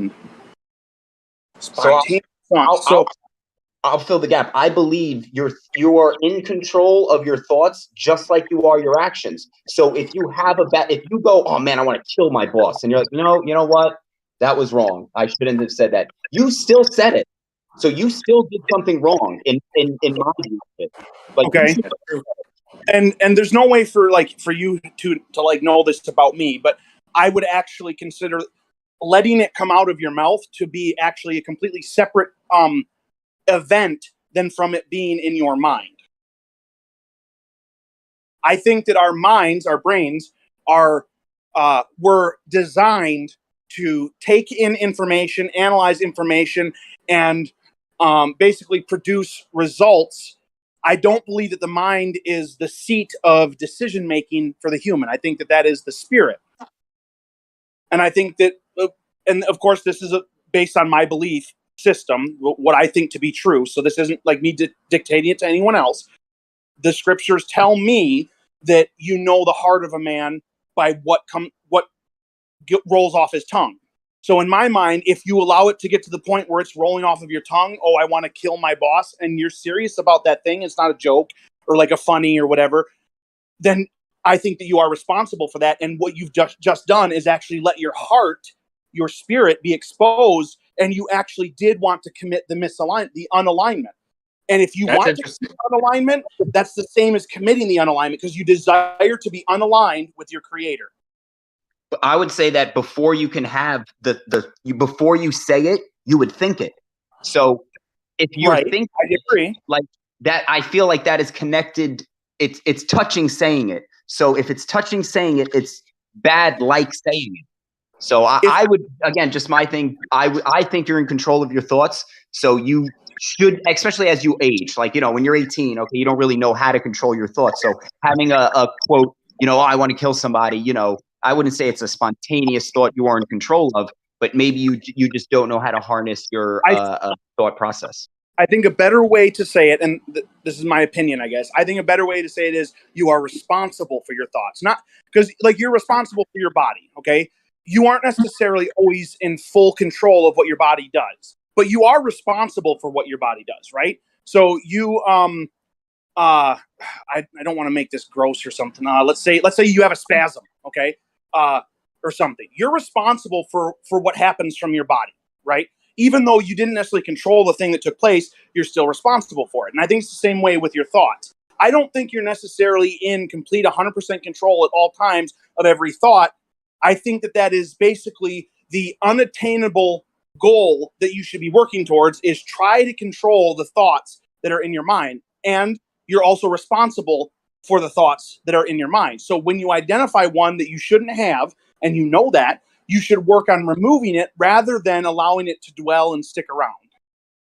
Well, yeah, I'm also working from when you have the thought, it doesn't harm anyone in society, right? So nobody knows that you did that. So the only time you have to pay for that is at the end when you talk to God, and he's like, hey, man, what was all this thinking you did there? Be like, yeah, that was on me, man. I fucked up. Yeah, I was going to say, because like people apologize for things they say to others, but you rarely hear someone apologize for a thought they had, because it's like it was just in their own mind.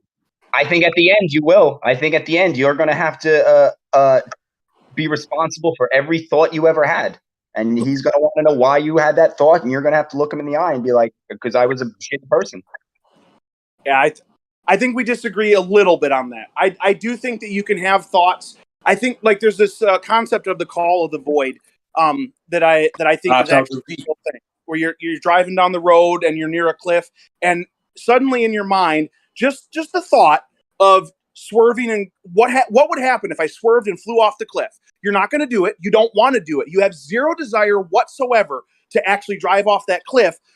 And in my opinion, my theory is that is your brain basically checking things that you have already told it you don't want to do. So it's checking again. We don't want to drive off the cliff, right? No, of course not.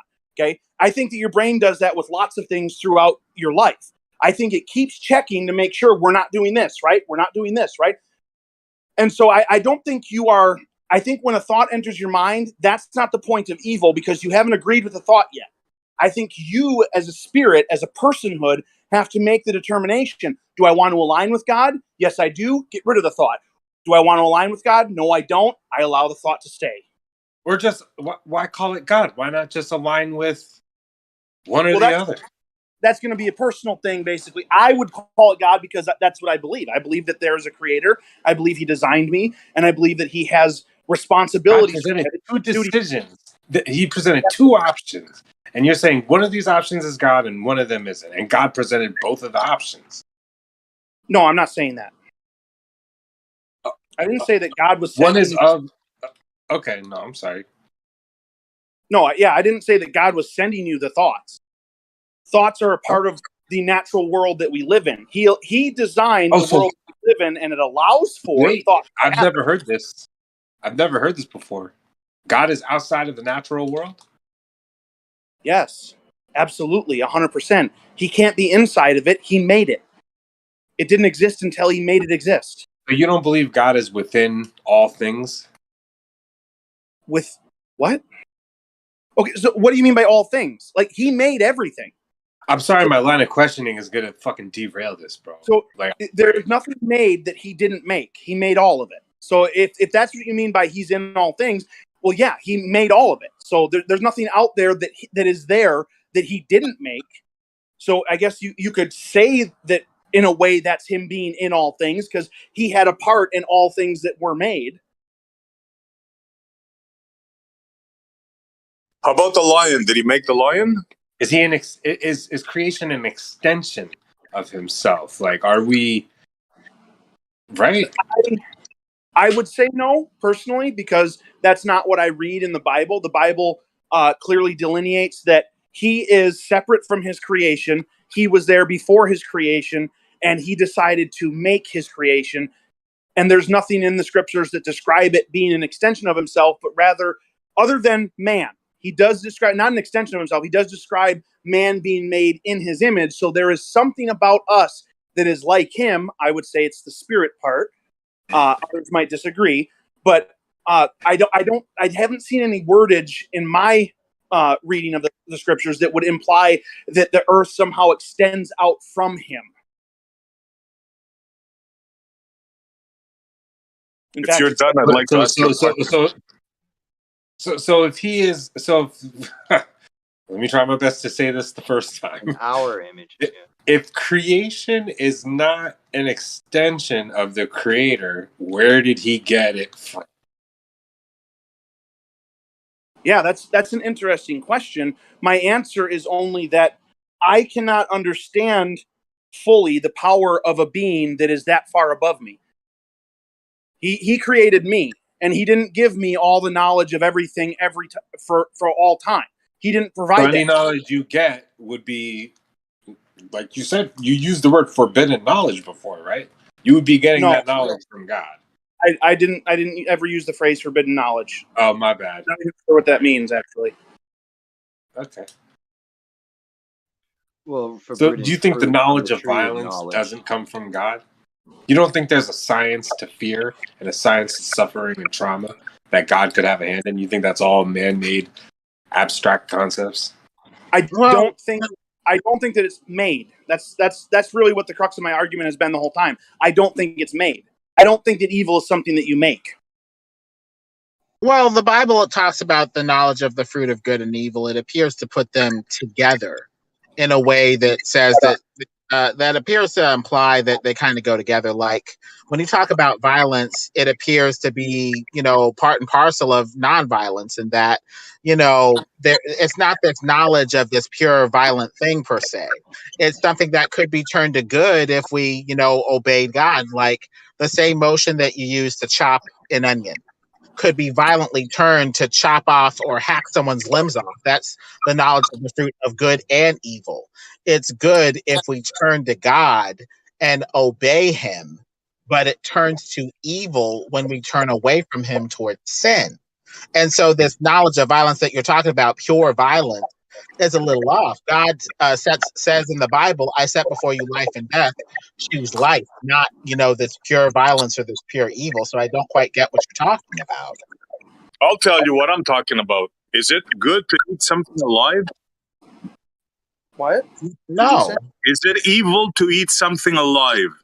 Oh, yes. I'm not sure what you're... So why did your God create a lion? A lion, well, it's bad for us to do that, but for the lion, they're under something different. You're talking about universalism, where this code would apply to everything. I don't know if that follows, since lions are not us. All I've been hearing today is hypocrisy and double speaking for the past 5-6 hours. Nobody has called these guys out. Nobody. I just want to identify... It's unbelievable. Lemon and I are not... I'm just dealing with the premise that you snuck in that, because it's wrong to eat something alive for us, that translates to the lion. Spiders eat their own young. And we do say that eating your own young is also evil as well. So hopefully Did you your see God how that create those logic spiders? doesn't quite match. Now, before you go on to your next, salvo of attack or whatever against this religion stuff, I just want you to acknowledge that your logic falls apart if by that logic, spiders eat their own young and animals do inconvenient things. Therefore, we get to do it and it's not evil. That's just fallacious. I don't have a problem with religion. I have a problem with hypocrites, hypocrisy, double speaking. That's all. I wanted to get in to have a crack at Gregory, but he left, How is it hypocritical? I never heard so much bullshit in my life than How is it before. I'm hypocritical, sorry. though? How is it hypocritical, though? I don't understand. God didn't They were asking him, what's your proof? Eating something alive for a lion. He appeared to have those moral prescriptions for us. So how is there a hypocrisy in that? Your God is supposed to be benevolent, right? All-knowing, all-doing, good. You guys think that we can't do good if we don't know the Bible. We can't rape. We'll rape somebody if we don't believe. Is that what you were saying before? Without God, we tend to turn to evil, yes. Right. Now, this good God of yours created a lion. He also created a wildebeest, which will be eaten alive by this lion. But you also forget that we're in a fallen world that's sinful. AKA, this may not be the world that God originally designed. God may have originally designed the world so that the lion could lay down with the wildebeest without any of that other stuff. But now that we're in a fallen world, things have changed. So I think the fallacy is you're assuming that God made the world originally that way, but that's not the case. Coulda, shoulda, woulda. I go with what I see. And what I see is not a benevolent God. Every creature he made was designed mostly to eat another creature. Sure, we have plant eaters, right? But everything feeds off everything else. There's no benevolence here. If you guys don't see that, I'm sorry, man. I'll go ahead. Sorry, it has to be me to show it to you. You don't see enough. You don't see the whole truth yet. You see through a glass darkly, so more stuff will be revealed later. I think you might be confused. I'm not this other person that's speaking. We are not the same person. The conversation I was having is now over. You have moved on to a new conversation, Montreal. This is not me. I'm not the one that's been responding to you. Okay? Yeah, I'm talking in general. Yeah, I don't mean to. Yeah, I'm talking mostly to Gregory. I wanted Gregory to have, but he's not here. I've been holding this in all day listening to him. So excuse me if I'm a little excited, Well, the thing is, we see through a glass darkly. So if you go only off of what you see, that's not going to be enough. There's an unseen spiritual component that we need to be revealed to us. We need to be guided by the Spirit. So what you see is part of it, yes, but it's only a small piece. There's a deeper spiritual component. We need discernment and the Spirit of God to see. Look, I grew up a Christian. I was an altar boy. I get this whole thing, and I'm not against anybody that's religious. But I want to point out the hypocrisy. I don't want people preaching to me what I should think, what I should believe. You can believe whatever you want, Well, if you're addressing the conversation that was happening earlier with Gregory, I was here for hours this afternoon, and not once did he insist on anyone that they have to believe the same thing he does. So what's this hypocrisy that you're talking about? You're talking about hypocrisy. Could you please state what the hypocritical thing is? Look, they were asking him, what's your proof about God, or about the Bible and that? And he was saying, it's the word, it's the text. And they were telling him, okay, what is... Oh, you were there for that? Oh my God, bro. Yeah, bro, I was listening. I was doing stuff and I was listening. And I was like, saying, oh my God, should I say anything? Shouldn't I say anything? So did he demand evidence while he was not presenting evidence? Are you saying that was what was hypocritical? He was preaching, Lemon. He was preaching. And the willingness to defend. Because you're confusing me, because you were saying it was hypocritical when they were asking him, what's your evidence? And he was saying faith, but I don't see hypocrisy with that. Hypocrisy would be like him demanding evidence while he could not present evidence. That would be hypocritical. So faith is evidence? If you could say faith, I'll say, sure, okay, brother, you have faith. Yeah, okay. I had faith too. But that's not evidence. Well, right? Okay. It is. That depends on what your belief system is. The Bible literally says that it is evidence. So if somebody believes the Bible, then for them it would qualify as evidence. I'll just point that Exactly. out. That's what's kind of shit that he was saying. Yeah. Because of the Well- book, I believe in the book. So the book is right because the book says it. So I believe in the book.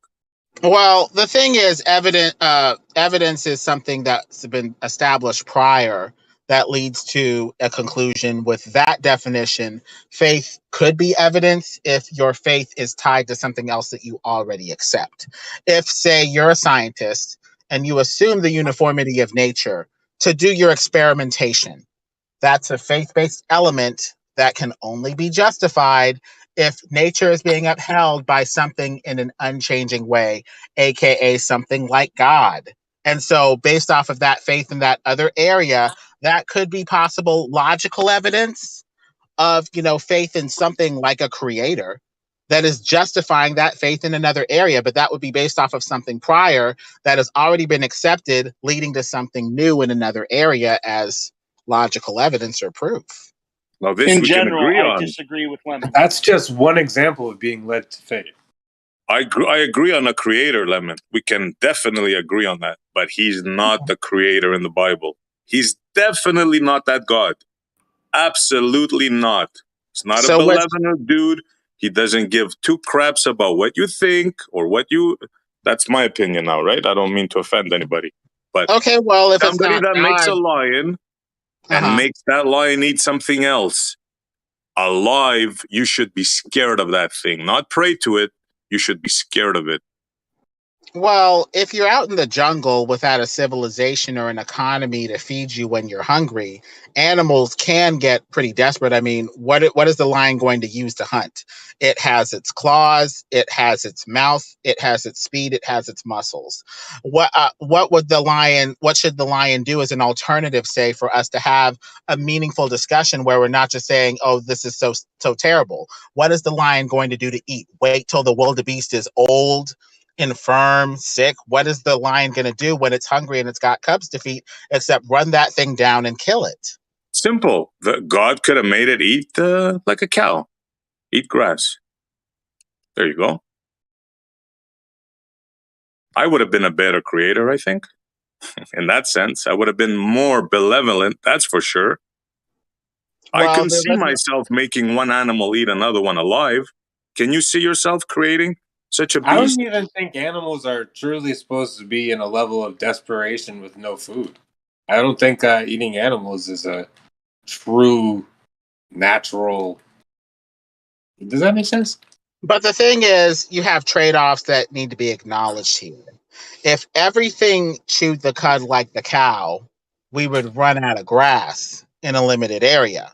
So design-wise, wouldn't it behoove the creator to make a niche over here for the grass feeder and a niche over here for something that doesn't necessarily get access to grass like, a lion? What about the trade-offs? Are you kidding me? You know what you just said now? Too many people. Instead of making less people, let's make the people eat each other. Are So you if serious, everything bro? ate grass like the cow, you need to acknowledge that trade-off would imply that eventually all of the grass would be eaten. So as long as you acknowledge that trade-off, your criticism could be a bit more realistic. I'm going and to not just reiterate, saying, I don't agree with anything that I Lemon could is be saying nicer than God or something. You can make You're making faster growing. You can make faster growing grass, but I mean, it is true that. I mean, it's true though that lions do seem to be designed to eat. I mean, they're carnivores. They're obligate carnivores. They have to just rip and shred live animals to eat them. Yeah. So it seems like that's the design of nature. Although, I mean, I don't know that I see that as evil though, Essie. I mean, it's intense. That's for sure. Maybe I used the wrong word. Maybe not evil, but definitely not benevolent God that they have in the Bible. Right, because I see what you mean in a way that, I mean, we could have just made it to where we don't have to eat at all, that we just get our energy from the sun or... Yeah, he can do anything, right? There's no need for another animal to be eaten alive. Right, Well, but maybe- what you're doing is you're making a value statement about not eating versus eating and how one is more valuable or better than the other, and you have no standard to base that on other than your own thoughts, which is fine. I'm not saying there's anything wrong with that, but that's not a standard that is just automatically objective. It's literally inherently subjective. You haven't proven that there's anything better about not eating animals versus eating animals. Well, That's I get not what the you're point. saying. That's not my point. I think it's Well, the it's eating not of like Point blood. is this creator that you pray to, right? That you think is going to protect you and you're going to go to heaven and you're going to be good. This guy, this thing that you believe in, created an animal that eats another animal alive. And that other animal he created as well. So I'm just telling you, maybe you don't see what's in front of you, but I'm just telling you that, dude. Now, if you don't see that, Okay, that's so on you. I'll reiterate, I don't agree with the things that Lemon said. I don't think that they were good arguments. I don't agree with the different assertions that were necessarily made by Lemon. I'll tell you, I don't see any problem at all with an animal eating another animal. Why would I see a problem with that? Humans haven't made any objective determination that it's bad, and God didn't say it's bad, so there's no standard for me to look at to see that it's bad. Fine, if that's your faith, I respect you, bro. No problem. I'm just pointing out the hypocrisy and the sheer stupidness of it. Sorry, man. But There's no hypocrisy there. You haven't proven that it's bad, so there's no hypocrisy. I don't agree it's bad Well, because there's actually, no proof that it's Montreal, bad. you keep on talking about hypocrisy, but you haven't clearly stated what's hypocritical. Like I Right. said with the example before, it would be hypocritical if the other dude, Gregory, said, present to me evidence, but he didn't present any evidence. That would be hypocrisy. You have yet to point out hypocrisy, so I don't know what you're talking about. what evidence did he present for a creator, for God, that he was asked? What evidence? I You know think what he most said? of his evidence for presupposition. You weren't here. You weren't here, I Lemon. was here for a small part of the snippets of the conversation, and I got the general drift of his apologetic. His approach was presuppositional and logical, saying that the only thing that grounds the uniformity of nature, science, stuff like that, that we have faith is going to be the same day in, day out, is a declaration from God from the Bible. So by logical necessity, he would have to exist if we have faith that everything else is going to be the same and unchanging. Otherwise, we're just looking at nature and begging the question. All you're Can I missing is propose one of a those new topic? that the preachers were. That's all you're missing, bro. That's all you did there. You just preached the sermon. That's it. Do you have a logical that's argument not or an not, argument, Effie? Because saying not, I don't believe it is not a refutation. Did you Oh, so process I'm my supposed to argument? believe in what Do you you have believe? a refutation for it other than I just don't believe it or what? Yeah.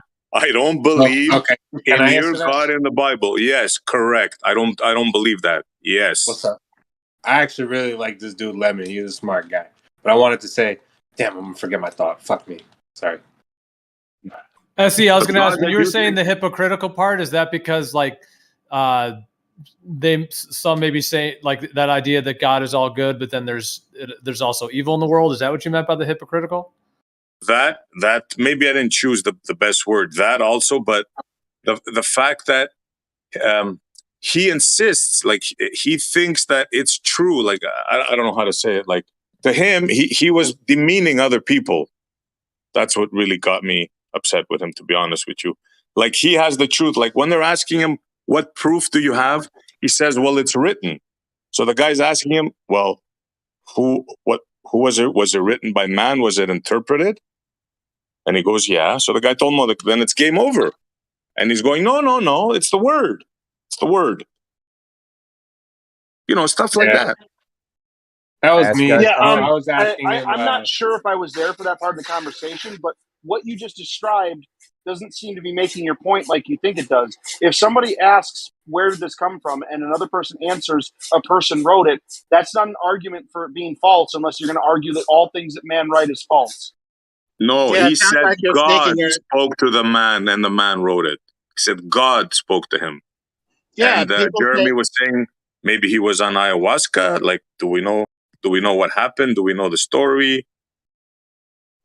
well, the thing is that people accept the Bible and its supernatural revelation because of the prophecies that are in the Bible. It appeared to say the end from the beginning, and so these Hebrew people accepted scripture that was sealed with the seal of prophecy as something that was supernatural, because most people are not telling the future, not with accuracy, and the moment they're off, that's it. So with the seal of prophecy, people said, this is a supernatural book.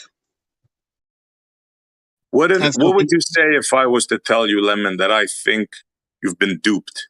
You've been taken for a ride by a You group would of people. Mhm. Sure, you're not the first to tell him that. Right. Continue. Okay, you've been taken for a ride, not because of your faith. Let me stress this highly. My mother is highly faithful, and I love her. She's my mother, right? And I respect all people like that. I'm not questioning your faith. What I'm questioning is the people that have taken advantage of that faith of yours. You get where I'm coming from? Yep. Now, I those want to people propose an idea. have sent millions of your soldiers to death. That's where why I I'm coming go to from. Jesus directly. That's why I go to Jesus directly and pray, to God, and with the Holy Spirit, Holy Spirit guide me. I wouldn't go Your to an understanding, institution. your I would go understanding straight of to God. your understanding of combating this deception is in the same book that's deceiving you. I don't know. This smacks of Gnosticism. That's not the Saying- same argument. First, I see Amchi all said that the people who were using the book were deceiving, and now you switch that to say that the book itself is deceiving. A book cannot deceive. It's not a thinking person. A book cannot deceive? Since when? No, Are you a book kidding? cannot deceive. A book Are you cannot kidding, deceive? Bob? Now, this is a wild It's claim an I've inanimate never heard object. in my life. Inanimate objects cannot deceive people. Well, You can maybe only use it to deceive maybe yourself. Bob's like saying, guns don't kill people, people kill people. So That's it's like right. the book is not deceiving; Exactly. it's the words in it that were It was possibly written. designed to deceive, just like how guns were designed to kill you. That's an argument you can make, but that's not the same argument that S.E. That Montreal is just not made. just an So let's stay on the argument. topic. There is evidence. Do I got to get into the evidence of this? No, that's not what I'm saying. What I'm saying is that's a different argument than Montreal was making. Let's at least finish up that argument and then move on to yours. That's fine. But let's not switch arguments and act like they're the same argument because they're not. It's the same argument. I mean, it's the same. It's not. It's in the same. Yeah, it is. Same ballpark. It might be in the same area. I'm fine agreeing with that. It's not the same argument. So what do you disagree with what I said, Bob? I didn't say that I was disagreeing with what you said. I was saying that it's not the same argument. You said that groups of people, are deceiving. Then someone else stepped in and said the book is deceiving. Those are two different arguments. But they're using the book to deceive you because they know you have the faith. And I can use a gun to shoot someone. That doesn't mean the gun murders people. But it does mean that You're the not gun was getting it, created man. to kill people. The gun was You're not created with getting it, man. intentions of murder. Somebody can use the tool to do something bad, something evil. That doesn't make the thing itself evil. It's not a tool. Religion is not a tool. What else can you use a gun for besides killing people? Killing isn't evil. Murder is evil.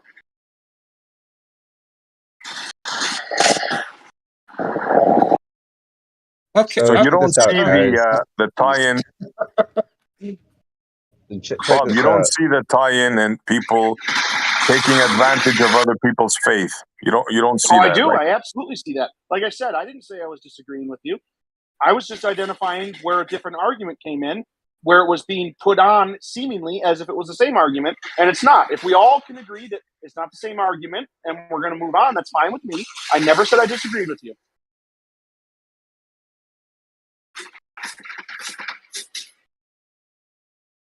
Is the floor open? religion never. Yeah, sure. Go ahead, Bob. I'm still taking away by the statement that you said books were never used to deceive people. Like, didn't say that. That's a big hefty notion.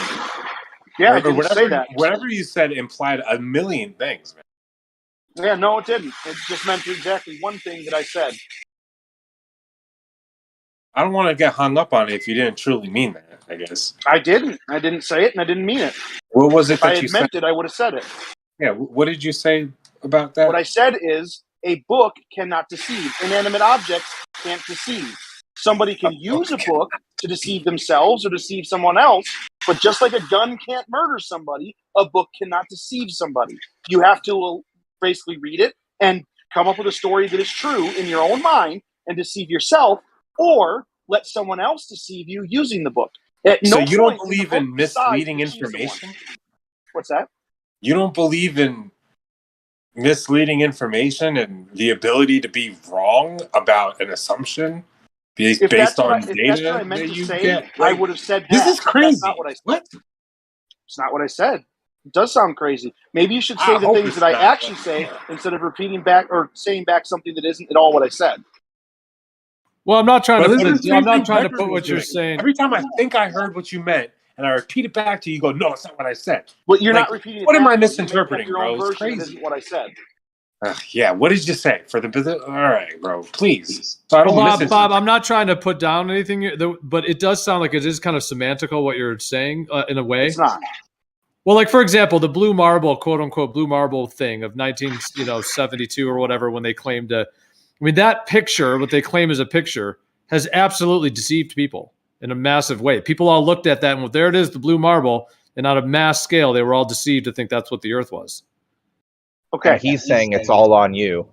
That the picture is inanimate just a object picture, but was it's all on used you. to What you're deceive going to do people. It with was it. used to help deceive people. It did not, of its own volition itself, deceive anyone because inanimate objects cannot act. They're Okay, then inanimate. what was the thing deceiving? Was it's just the intentions behind the fake A photograph? book is not just an inanimate object. I can answer that question, and it's very simple. Somebody Utilization. showed that picture and told a story. Other people decided in their own minds to believe the story, and that's it. That's where the deception came in. Wow. Well, It that's might be hard to imagine, Geo, but you could do that without like the picture. that, The picture didn't do that. Picture, People in the same way decided to believe a story without proof. You can't hear me. I can hear you. What are you saying, dude? I think he's saying that hammers can crush a skull or build a house, and as hard as it is to imagine that picture definitely has a negative deceiving aspect to it that's been used all the time to bash the skulls, that picture has also served to build houses. It's hard to approach it, understand it from that direction, but that blue marble picture has actually enlightened some people. It's built some houses, as hard as that is to imagine. It's helped as well as hurt. It's a tool. And the thing is, even with a gun can be used to kill somebody or to defend somebody. I mean, the tool of the gun is just the culmination of several decisions that could be used for good or evil. The gunpowder that is used to make the gun could be used to make a killing instrument or to make fireworks that delight people, and every 4th of July, people love seeing it. It's the knowledge of the fruit of good and evil. It's just like the Bible said, I set before you life and death, but unfortunately, some people choose death. God implores us to choose life. It's not the thing in itself all the time. Sometimes it's our intent and the way that we use it for evil. I got to respond to that. The conditions of nature, which causes someone to want to defend themselves from some kind of threat. Okay, you want a gun to quickly get rid of your imminent threat that is nature. Like a bear's coming to attack you. Some indigenous person caught you eating their strawberry patch, and now they're throwing shit at you or whatever. And you have like a instinctive self-defense kicking in, and you have a gun on you. The conditions of this situation, the basis, what is creating the evil? The gun is a response. What am I getting at, bro? It's a tool for a means to an end. So I guess you could say like the blue marble, from people that believe it and feel like they were enlightened by it, that picture, they feel like that picture was a tool to enlighten them to the unbelievable thing that they're a blue marble in a vacuum. Whereas to others would see that as a tool that was used to deceive, a false image of the earth. So, I mean, either way, it's a tool that's being used with like Bob said, with a story and a narrative behind it. It itself is not. Yeah. It's enlightened flat earthers as well, though. Like legitimately, like that picture has taught me a very valuable lesson, right? Someone trying to trick me and everyone around me, and it's succeeding, has taught me a lesson so potent that a picture can fool the world, and now I'm wiser because of Learning it. of your own deception isn't truly knowledge at the end of it. You're just learning that you've been lied to. That's not That's just well, incentive to look something into has the truth something some has to more. teach me that lesson, right? How they deceive and the tools that they use to deceive, CGI, groupthink, intimidation. And that's based on your own. Versus independent thought. These are the tools of the enemy that they use to deceive and destroy. So now the next time when they try to deceive or destroy, we're going to be wiser. Right. That picture has made me a better person. Do humans have enough? Yo, we are discerning ourselves what's true or not. Like that's the point of this, right? Oh yeah, I mean that's what we all go through, right? That's hopefully what we all think we're getting after and accomplishing. But you know, you go all around the world, right? You go all around the world, and it seems like everyone's telling the same thing: God is good, God is good, and that might be a big trick. I'm not saying it's false. I'm not making any claims, but just have you ever thought about entertaining the idea and thinking it through that God is just like you? He's kind of working his shit out. He's trying to get his shit together, and that this might be God putting himself through boot camp and setting up a filter that he's going to break himself down because he's having some issues, right? God's having some issues that he wants to work out. He splits himself into all these different pieces, and then he sets up a filter and puts himself in a situation where only the good is allowed back home, so that he can actually purge himself of his flaws.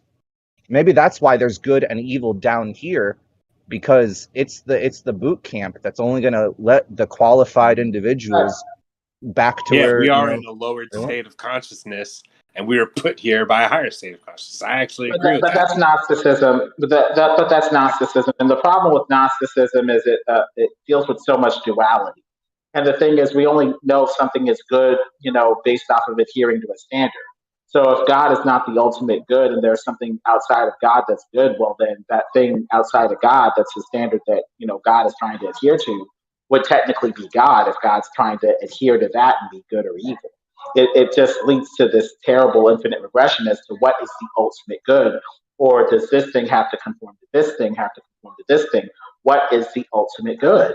If not maybe God. that's a mistake. Maybe that's a mistake trying to chase that down. Maybe all that's happening is God has issues and he's trying to work them out. And this is us living in the process of him working out his flaws. Well, as a theist Christian, God would be the ultimate good to end that infinite regression. If we're saying God needs to conform to some other ultimate good, well, then that would be God to end the infinite regression. We just need to ask ourselves, what is the ultimate good, if not God? Maybe he's just trying to live up to his own standards that he's set for himself. And this is the way that he's forced himself to have no way out, but besides just to do it the hard way. This is God doing it the hard way. He could just accept himself as whatever, I'm not so great, and lack any desire for self-improvement. Or, maybe he puts himself through an ordeal for that self-improving journey. You see how you guys are relating to whatever that God is, like to a human? Did it ever occur to you guys, like, for example, we heard about the ant just crawling along the airplane runway, and the airplane lands, and like what does that mean to the ant, right? Yeah. Now we can all understand that, right? Now imagine the power that created us, the plane and the ant. Can you imagine, just for like, can you actually imagine what this thing could be? Well, that fits into what I was saying. I'm not saying what I said is the only option, but that's fine, because all there would be was God himself working out his issues. And so you don't have to consider this as something separate from him. This is him working out his own shit, I don't know if that could work, bro, because can you create something that you're in it? You know what I'm saying? He's just being himself, Just like, don't you have to be outside of the thing that you're creating? Like a separate? No, I don't know. see this. I've had questions about that myself. I would say there's God, and then God is eternal, and this is the eternal expression of God. And so I don't separate, God from his expression. You know what I mean? But you You see, just use the you're word eternal. Can I you're ask you, anthropomorphizing him, whatever that's called. I You're am. talking I know that's as if God was. I know that's a trap. I know that's a trap from a lot of people's perspective, and I know that could be a big issue. Maybe I'm completely wrong. It's just one perspective I enjoy looking at it from. But I understand that there's other options out there that I might have no clue. Sleeping on King Kong's back thinking I'm on a shag rug when I'm not far enough away to realize I'm on the back of a giant gorilla, right? Because I'm just too close to the surface to even realize what's going on, like the ant on the runway. Yeah, that's my point. Yeah, exactly. Yeah. It could be that, or it could be simple. Maybe we Just do think have. of the Maybe we power, could like imagine. the unimaginable. Like if that's the case, right? Because the reason why I believe in a creator is simple. It's not based in faith or anything. It's based in logic, like irreducible complexity. You know what that is? Yes. Okay, so like a mousetrap, right? It needs all the parts in order for it to function. It needs the piece of wood, it needs the spring, the cheese. With any one of those parts not there, it won't work, right? So the same thing with us, with a living organism. That's why evolution dies, right? So Right. there And has to, you're calling this a creation. yeah, in my mind, yeah. I'm Right. just, that's just me now, right? It's just me Right. talking. Yeah, so that's why I believe there's a creator. Yeah. I see your point from the creator, and this is the creation, but I have such a hard time imagining there's God somewhere, and then there's creation, that he can view upon from a distance with his binoculars. All right. Oh, there's creation over there. I'm God over here, and I can look at it from above or from a distance or whatever. To me, there is only God, and that could go all sorts of ways. I don't really know which way it It was funny, bro. Gregory would totally disagree with that. I think I tried to. Sorry to bring that old argument up again. Oh, no, it's fine. Yeah, I've asked him about that, and yeah, he does view them as separate, and I got all the respect for that, because it could literally be anything, right? It could be something beyond our imagination. It could be like Exactly that. it could be it could be the thing that we all think is the worst. Like, there's been a few ideas out here tonight, and if we took a vote of like which ones we think are most likely the truth, the one that we all think is the least likely could be the one that it is. We just don't know. Well, It we'd could be be ballers then. counterintuitive. We'd be going by consensus. That means absolutely nothing. We have to go by facts and logic, right? Mm-hmm. Well, not on this case, right? Because trying to be rational about trying to be rational and logical about explaining things that we can hardly even approach to try to understand, perhaps, right? I mean, we may need to throw out being rational out the window, right, in order to get close to truth. But the problem is, in our lifetimes, none of us will have any of our proposals or guesses like answered directly. Like, Well, that's God's the not going to thing, come down and bro. say this guy got it Nobody right. knows. Nobody Yeah. knows. No matter what they tell you, no matter who talks, if it's the Pope, if it's whoever, a guy on the street, fact is, nobody knows. All right, It's so as let me ask simple as y'all a that. question. Can I ask y'all the original question that set off? When does a rock come into existence? Like, when does something go from nothing to something? Is there evidence of this? Or do Well, you we gotta live in believe it? in the bull crap, Or the is Big our Bang thing. existence, or is our existence not have a starting point? Or are we eternal? Nobody knows, bro. That's the answer. That's the only answer. Okay. You say nobody knows, but I would like to say there is no evidence of a starting point. There's no evidence that anything has ever had a starting point or popped into existence at one point in time or another. So that kind of supports the idea that everything is eternal, right? Not really. No, doesn't. I'm fond of that idea, and I think it is rational to an extent. Like, things have sizes and shapes within space, but space itself doesn't have a size or shape. things have beginnings and ends in time, but time doesn't have a beginning and an end. It's what bestows beginnings and ends on the things. It doesn't have Yeah, one it just itself. takes different forms. Time can be measured differently, whether it be 500 years perceived as 100 years or 1,000 years talked about in 5 minutes. Right? No, wrong. Okay. No, No, go ahead, I would, man. No, I wouldn't that's go by wrong. those comparisons. No. Yeah, that doesn't sound right to me. It sounds like you're just saying apples are oranges. I'm saying time is more of a perception thing than a. But no, that's kind of off the point. Sorry, that was kind of Time is a unrelated. concept, bro. Time is a concept. It's a man-made concept. Time doesn't exist. That was a bad example. I didn't mean to bring up some random ass theory I have. That's all good. Oh, it's But all I'm right. with you. We're I'm just with you talking. about the beginning of the universe. Like most people, like a lot of Christians, they'll say the universe began and it will end, and that means they're telling me that the end is coming. The universe will cease to exist, and I say, I don't know. Are you sure that the existence will end existing? I have a hard time swallowing that pill. That the world will end, that existence. You know what will I told cease? the guy once? Check this out. I told the guy, what if we're an ant farm on one of God's children's desk and he's playing with us? How about that? How about we're just an ant farm, like how we keep ants? This thing, whatever that is, we can be its ant farm. And let me ask something. How come I'm able to extrapolate so many notions about Christianity and then have somebody that is so thorough be like, no, that's not what that means? Like, how many misinterpretations am I making for a book that is supposed to be so accurate and helpful? Where I just really was missing the point to these people, I guess.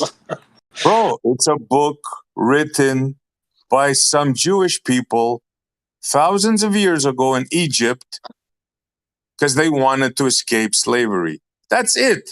Has nothing to do with me and you. That's my opinion, of course. That's all it is. The book got him out? Yeah, the Bible, all those stories have nothing to do with you, your culture. For example, I came from Greece. I was born in Greece, right? My God was Zeus, Apollo, this, that, right? You could be Swedish. Your God was Thor, right? You can be Italian. Your God was Zeus. You see what I'm saying? But that God that you think is your God is Jewish, from the Jewish people. Are you just saying that they're misidentifying the God and that the God is definitely real? Is that kind of what you're saying? No, what I'm saying is this is all a story. This is all people taking advantage of people that have faith to control you. That's what religion is. You go, you hear a sermon, and you're told what to do. So then you don't align a belief in a creator with this supposed deceptive religion? No. There's to me, a creator is an unimaginable, powerful thing that I can't imagine. I don't know what it is. But I know myself that it's not this, talking about Christianity now, my religion, what I was born, my faith, I was an altar boy, I did the whole thing. That belief, it can't be real. You understand what I'm saying? It can't be real? Yeah. Why? It can't be the one. It can't be the explanation. Why? What can't be the explanation? Sorry. Because it just can't. No, I'm asking what can't be the explanation. Like I missed. Well, now we're saying so many things now. Now I'm I've said a million things. What specifically are you asking? Christianity. That is what, the God of Christianity. I thought was what you're talking about. The God of Christianity, right. I don't believe in such a God. You're just I saying believe that in a creator. And I was you're saying just saying that before, they're all wrong, right? All religions are wrong because they they're take all things wrong. too far. Every single one of them, yeah. The Muslim religion, the Jewish religion, the Christian religion, nobody has any clue. It's all stories. But do you think there is a God? I think there's a creator. Okay. That's So you're trying to distinguish the difference between God and creator right now? Are you doing that? I think I'm doing it, yeah. I'd like to. Yeah, do it. Do it. So, like I said earlier,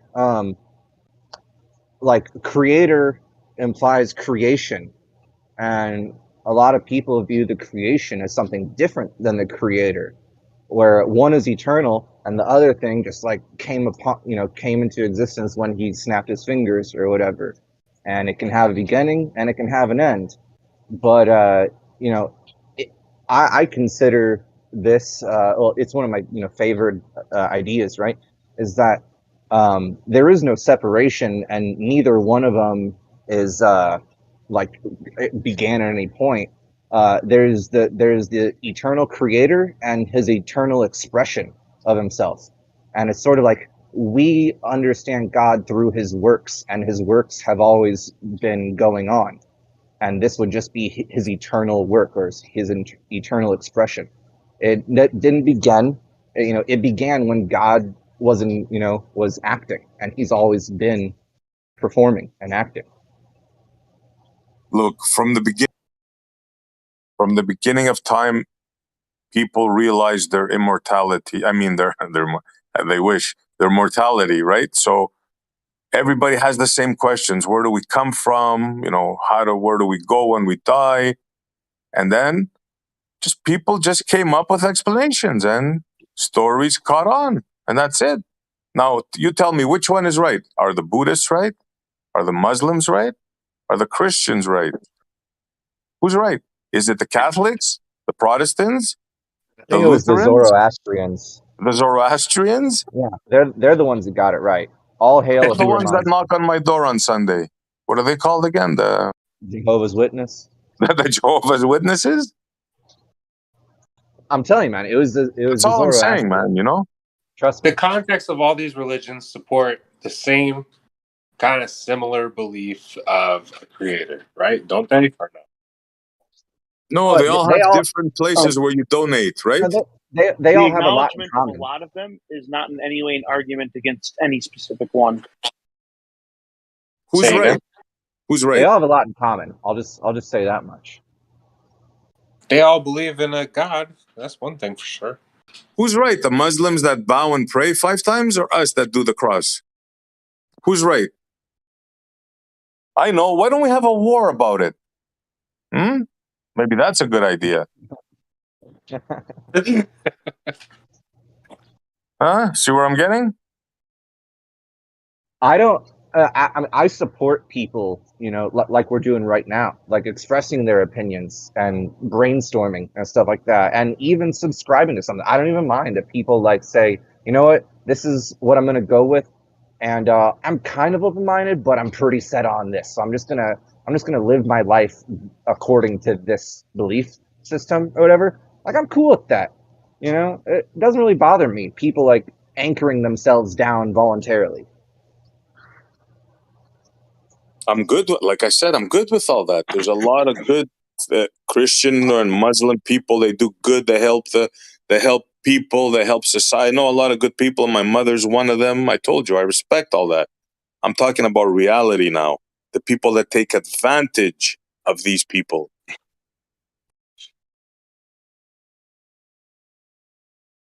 Does the adherence to Christian values create a level of susceptibility in a person to make them more manipulatable, right? Of course. What is it? That's a Is tough it question, the Illuminati? They will accept you, but you have to believe in a God. That's the only thing. Is it the Illuminati, or which group? One of those groups? The Freemasons you're talking about.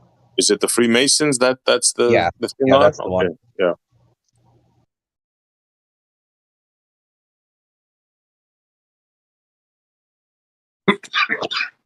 I was explaining something earlier about, I consider people to be like, our minds have a neuroplasticity and our thoughts get revisited and carved similar to like a river, you know? Like I have a lot of muscle memory when it comes to things like skills and trades that I learned working. Like I'll never forget how to hold the angle grinder to save my life, you know? This pathway or the muscle memory or the neuroplasticity of me doing this action, it was taught, but who's to say this is the best way to do it? My understanding of an angle grinder came from, you know, I was taught well, and I understand that these things are going to protect me, but is it the most ideal? Is it truly of God's ultimate use of the angle grinder, right? Yeah, it's functional, but that doesn't mean it's the epitome of efficiency. Right. Yes.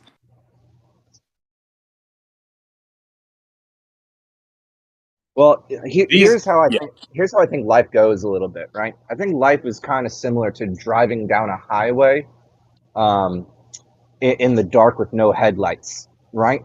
And the road's straight, and you can't see where you're going, and you might be accidentally drifting a little bit. You got the steering wheel set straight, you're going to hold it 10 and 2, try to keep it straight, but it's dark, and you might be drifting without knowing it, right?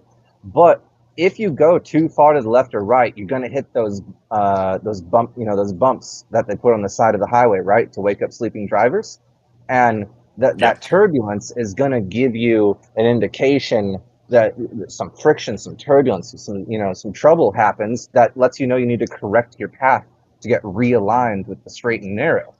And so I think all we can do, because we're kind of blind, like we were saying earlier, we don't know if anyone's right in their thoughts about this stuff or how people should lead their lives. But you know that when you start feeling pain, I love that example.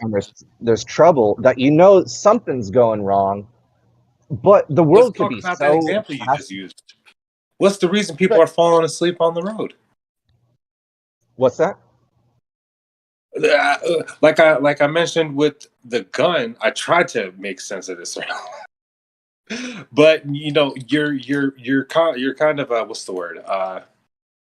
Compensating for evil by, you know, you're letting the evil exist still. Like in this example, I guess evil would be, God, like the capitalist mission and depriving workers of a good schedule according to their circadian rhythms. Like you got people waking up too early and they're too tired and they're falling asleep on their way to work, right? So you have to like put these ridges in the side of the road so people wake up on their way to work, and this is like quote unquote good, but you're ignoring a more existential bad that people are being forced to go to work while they're fucking falling asleep. I didn't mean it that way. I see how you can apply it that way, but that's not what I was trying to say. I was just, no one knows what we should be doing. Like, do we have a duty, like as a human? Are we in a test? Do we have a duty? Do we have like divine responsibilities? I don't know. But one thing I can tell from experience is that messing up usually hurts eventually. And when your physical body or your mental state starts to, experience pain, you're going to want to correct that, or else at least to death. And it is a sort of belief system that death is a bad thing, right? I mean, everyone's telling you that, like a premature death. I don't want to twist this into some sort of satanic view or whatever. I'm just saying there's not a lot to go on in life besides like the idea of health and harmony. Are health and harmony the ultimate good?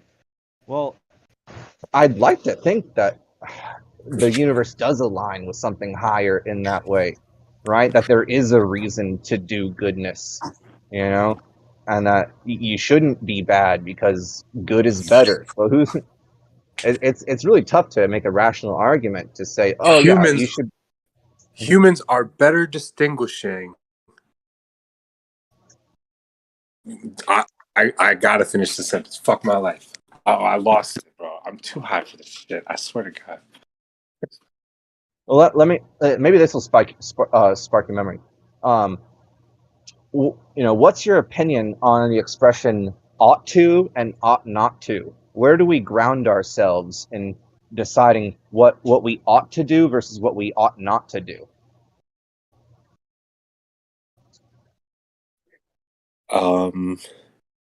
Yeah, let's consider perpetuating our own exponentially growing, like when it comes to our own understanding and our own survival and how long we live and how enjoyable our lives are. I know these are like really intangible things, but you kind of got to write these things down. That's why the Bible exists, but I don't think that these values in the Bible being written down to align with what we consider morals, I don't think they align properly.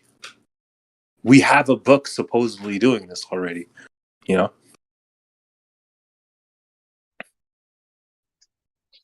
At some point, you know, I just gotta try to, I gotta listen to myself, you know.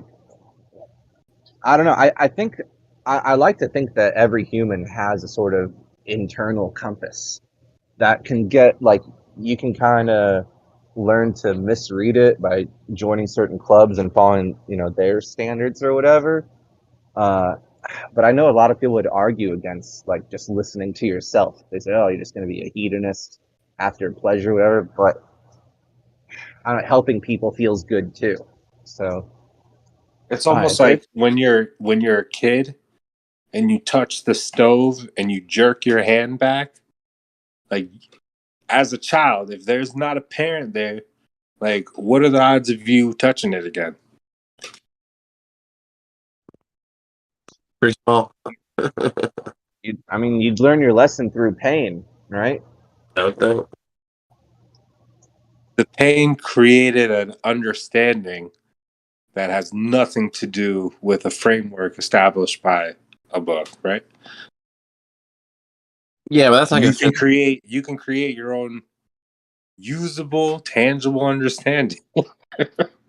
Yeah, but that's a physical sensation. That's not any kind of like judgment call, right? That's something kind of unique in a sense. Let's use a different example, like the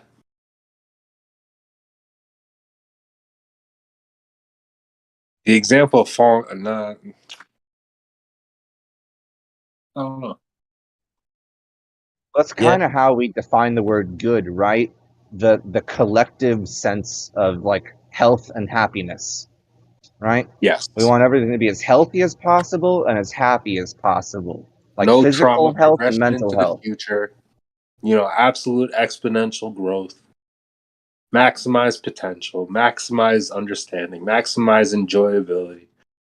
The beautiful, the healthy, the good, the enjoyable. We live within like mental bounds that we consider just like regular nature, like something like falling asleep on the road while in a car. Something so dangerous to your own life and others. All for the sake of, you know, $1 that you might not even make.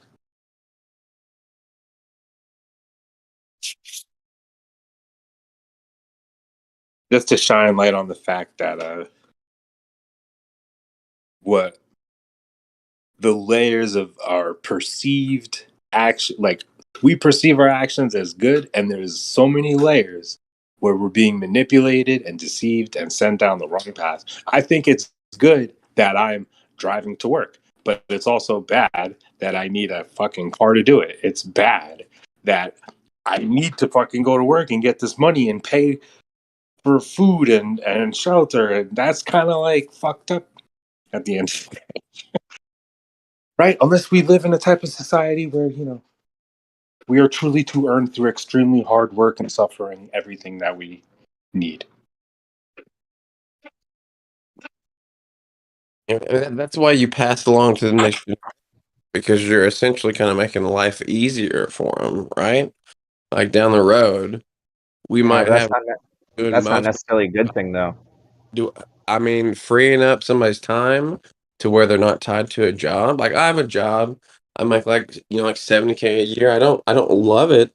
I'd sure as hell rather be not doing it and getting paid $70K. My life would be much better, you know. Like Not just getting fun. paid $70K. Do Go what? ahead. Sorry. I appreciate people learning through advice I think that's one of the superpowers humanity has, right? For one person to learn through experience and then to save someone else's time and teach them a lesson verbally in a course of minutes that can save them hours of suffering or years of suffering, right? In order to avoid the same mistakes. And that's great.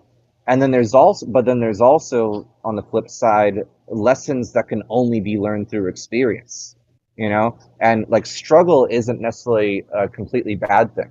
In fact, I don't know a single thing that's like in our actual experience that's just one or the other, because I don't think absolutes exist in reality. I think absolutes are like ideals that like set the infinite like boundaries of the spectrum, but we're kind of trapped within the spectrum, and everything we do always has to partake of both extremes to some degree.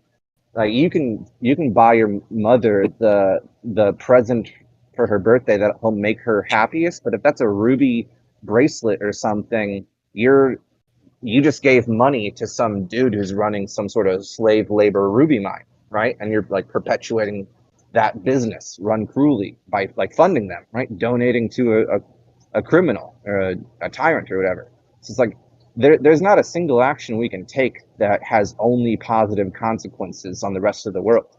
And that's something we kind of have to accept, that there's always unintended consequences. Sure. But all we can do is try to make decisions that we hope have more benefits than costs. Understand that we'll never do anything that's purely beneficial to the world.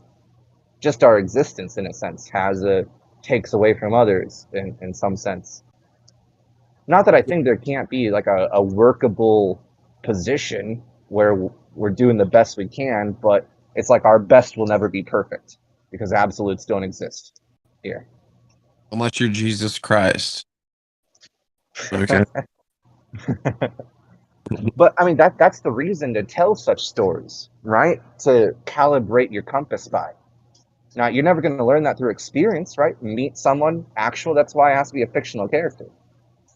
That's why it has to be a story, because there's lessons that can be taught through fiction that will never be taught through nonfiction. So nonfiction has to adhere to something that actually happened and people that really existed. You can teach much more powerful lessons with fiction. Yeah. Man, it kind of depends. Have you heard about that Fritz Haber dude who came up with a way to, I believe, extract ammonia or some gas from the air to fertilize soil, which basically exploded agriculture all across the world. But it was also used in Nazi Germany in the death camps, and or something like that. Like he's got a ratio. He basically invented this one chemical or whatever, manipulated the laws of physics to get this one chemical and mass produce it, and it killed millions, and I think it saved billions. One of the two, but it's a crazy fucking story. Oh yeah, that's kind of a really strong example of the point I was trying to get across. Yeah, technology. Yeah. Here, the scientist who killed millions and saved billions. Yeah, so I believe the killing millions is the gas chambers, and then the saving billions is the explosion of agriculture. Which is fucking nuts, man. Yeah, we all just gotta try to be cool. Keep it cool, guys. Things are gonna mess up, but just keep it cool. Try your best. What is that? You're gonna have to figure that out for yourself, kind of. But we can talk about it.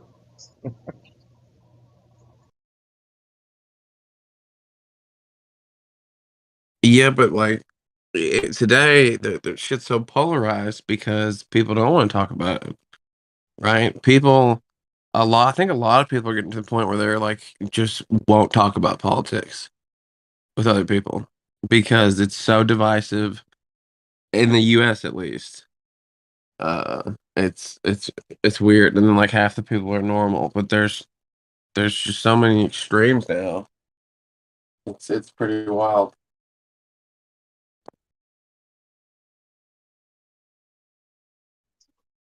I'm heading out, guys. Nice talking to you. See you next time. Later.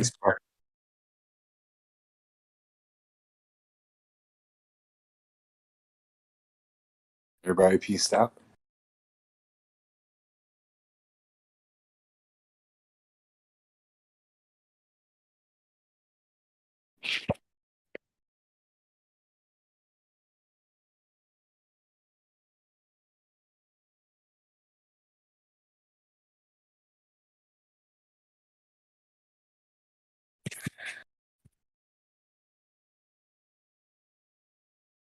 Cool.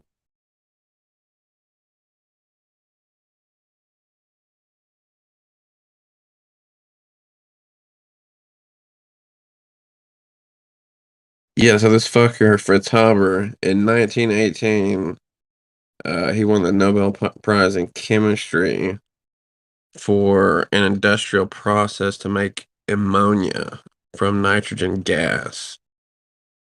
And that's what caused all this shit. And he saw most of it in his lifetime, which is wild.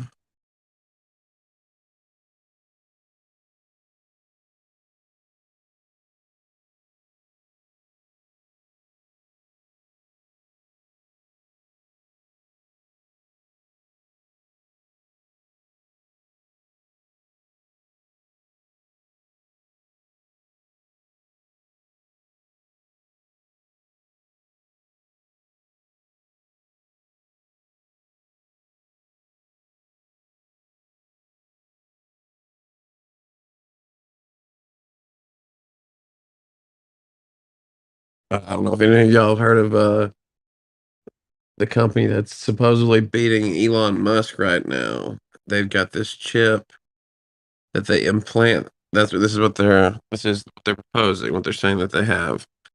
So it's a chip that's implanted on the brain, and it's like a copper surface with a bunch of, like, you can think of it as like little needles on it.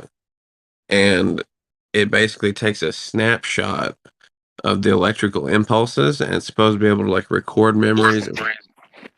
Do what now? Do what now? I'm talking about this company that Elon Musk. It's his competitor for Neuralink.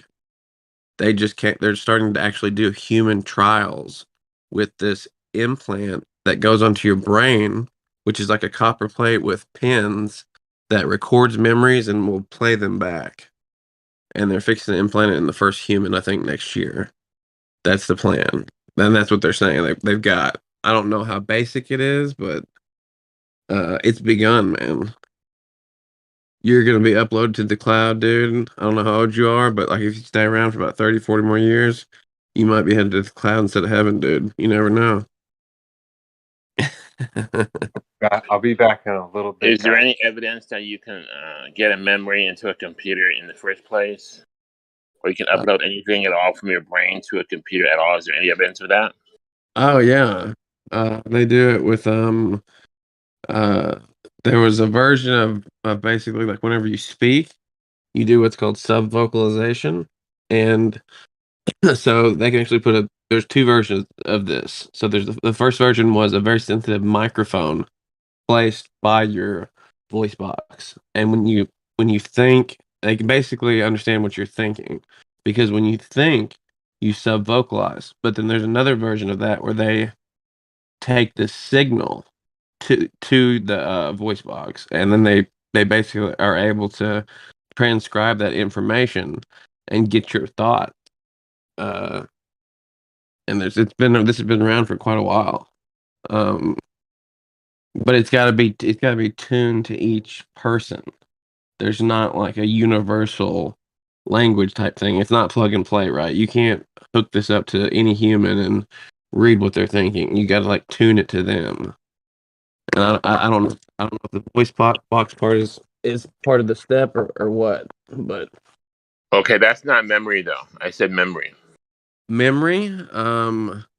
What was the You're talking question? about uploading yourself to the cloud or whatever. That would include your memories, right? So the memory was the question, not saying words or even thinking something. The memory is my question. The memory. Like No. you remember what happened yesterday, for example. Where is that stored, and can you upload that in the computer? Oh, I'm not aware of that. I'm aware of basically getting rid of some bad memories. There's a drug they can give people. Well, and then they do a therapy session, and whatever memories they're able to dig up during the therapy session, they usually go away. And they use it for like rape victims. I don't know how widespread it is, but I remember this from like maybe like 6 years ago. Um, but in terms of like the memory part, that's got to be part of that Neuralink process, right? I mean, if you got Neuralink, I forget the name of the other company. Who you Okay, when talking? you say, wait, hang on. When you say a person has a session and let's say they were raped and they get rid of those memories, that's not has nothing to do with uploading to a computer. That's like I'm just telling you. psychological a method to release distress or overcome your challenges, right? Nothing to do with uploading computer stuff. Yeah, so I'm just kind of telling you what I know of in relation to like what we can do with the brain, right? I'm not an expert by any means. I'm just telling you the crazy stuff I've heard. But Neuralink is, you know what Neuralink is? No, I don't. You don't know what Neuralink is? Okay, Neuralink is a company that Elon Musk owns, where they have chips that is I can't remember if it was you that I told you have to forgive me, I was stoned. But so Neuralink has a chip that they implant into brains of, I think they're at monkeys right now, that is basically just all a conductor. Or I guess it might be like it's basically a mini circuit board, right?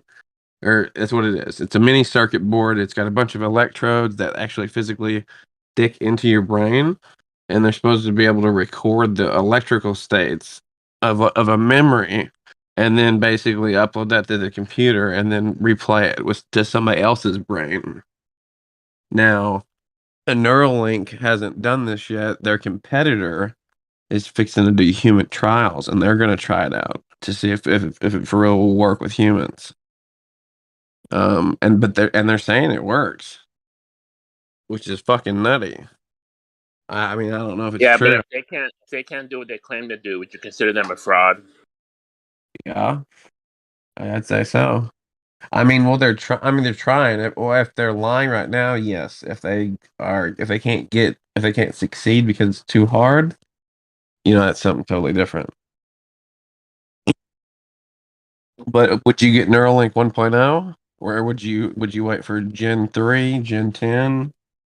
What generation are you hopping on the Neuralink train? Like you can download, or you can remember your 8 years of fucking Taekwondo lessons, man.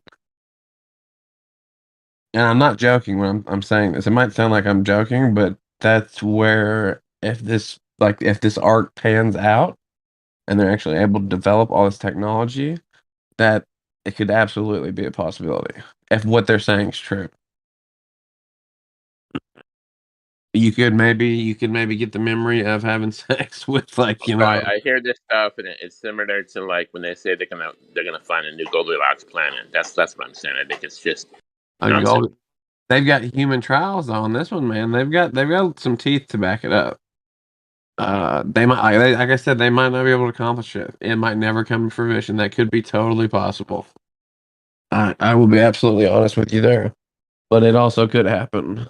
There's like I said, there's a few companies trying to do the same thing, and Neuralink is one of them. The competitor is the furthest one that, in terms of how far they push the technology, which is pretty nutty. I mean, who the fuck are these people? I guess they're just rich people with they just got a bunch of money, trying to play around with it, I guess. I saw this shit the other day, and it was like people trying to do something. Well, I'm just value what they're doing. If you look at Richard Branson, he has like maybe 1 or 2 profitable companies, and the rest are all failures. There's a lot of stuff that never happened. So just because a few companies are trying to do it doesn't mean it's valid or it'll ever happen. Yeah, the fact that Elon is fucking with it makes me think it is, because he doesn't usually. He hasn't had too many failed business ventures, so the fact that he's actually.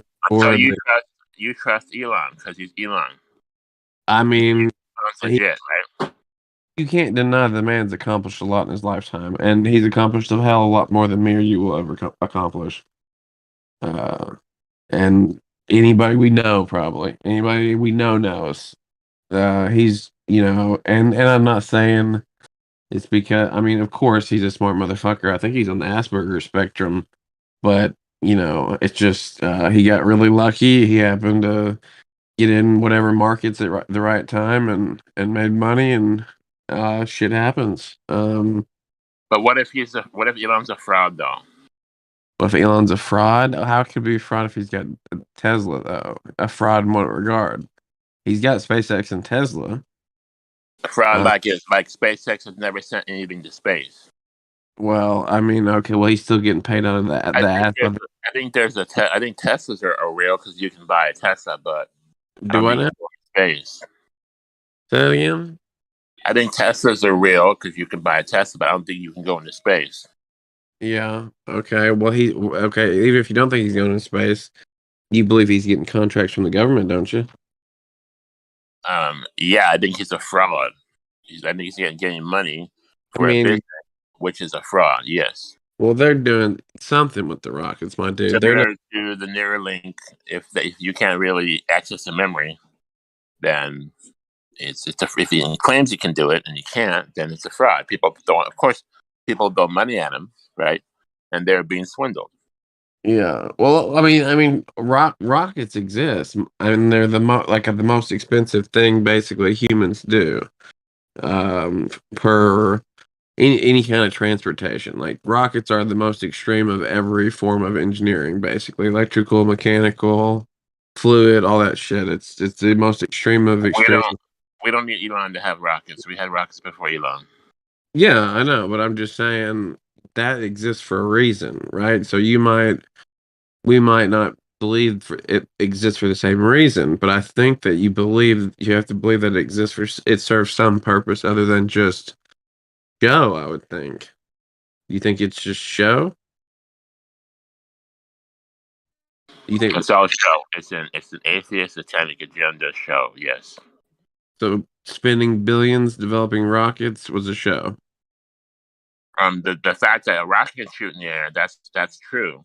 But that was they're telling you they're going into space and they're going to go to Mars. There's rovers on Mars and shit like that.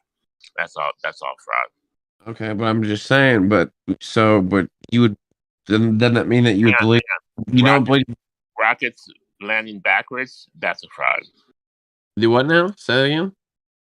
Rockets landing backwards from being up in the air. That's a fraud. I've seen it, dude. My brother lives in Texas. I just don't think. I saw David Blaine, bro. He levitated right off the ground. Yeah. I'm not saying that. You see something, it doesn't mean you weren't tricked. Okay. That's like David Copperfield make the Statue of Liberty disappear. What if I told you that you can build a rocket, a toy rocket that will do it? I know they built a toy rocket. They sent it up into the sky, and when it would hit a certain point, it stopped spinning and slowed down until it hit like some kind of liquid environment.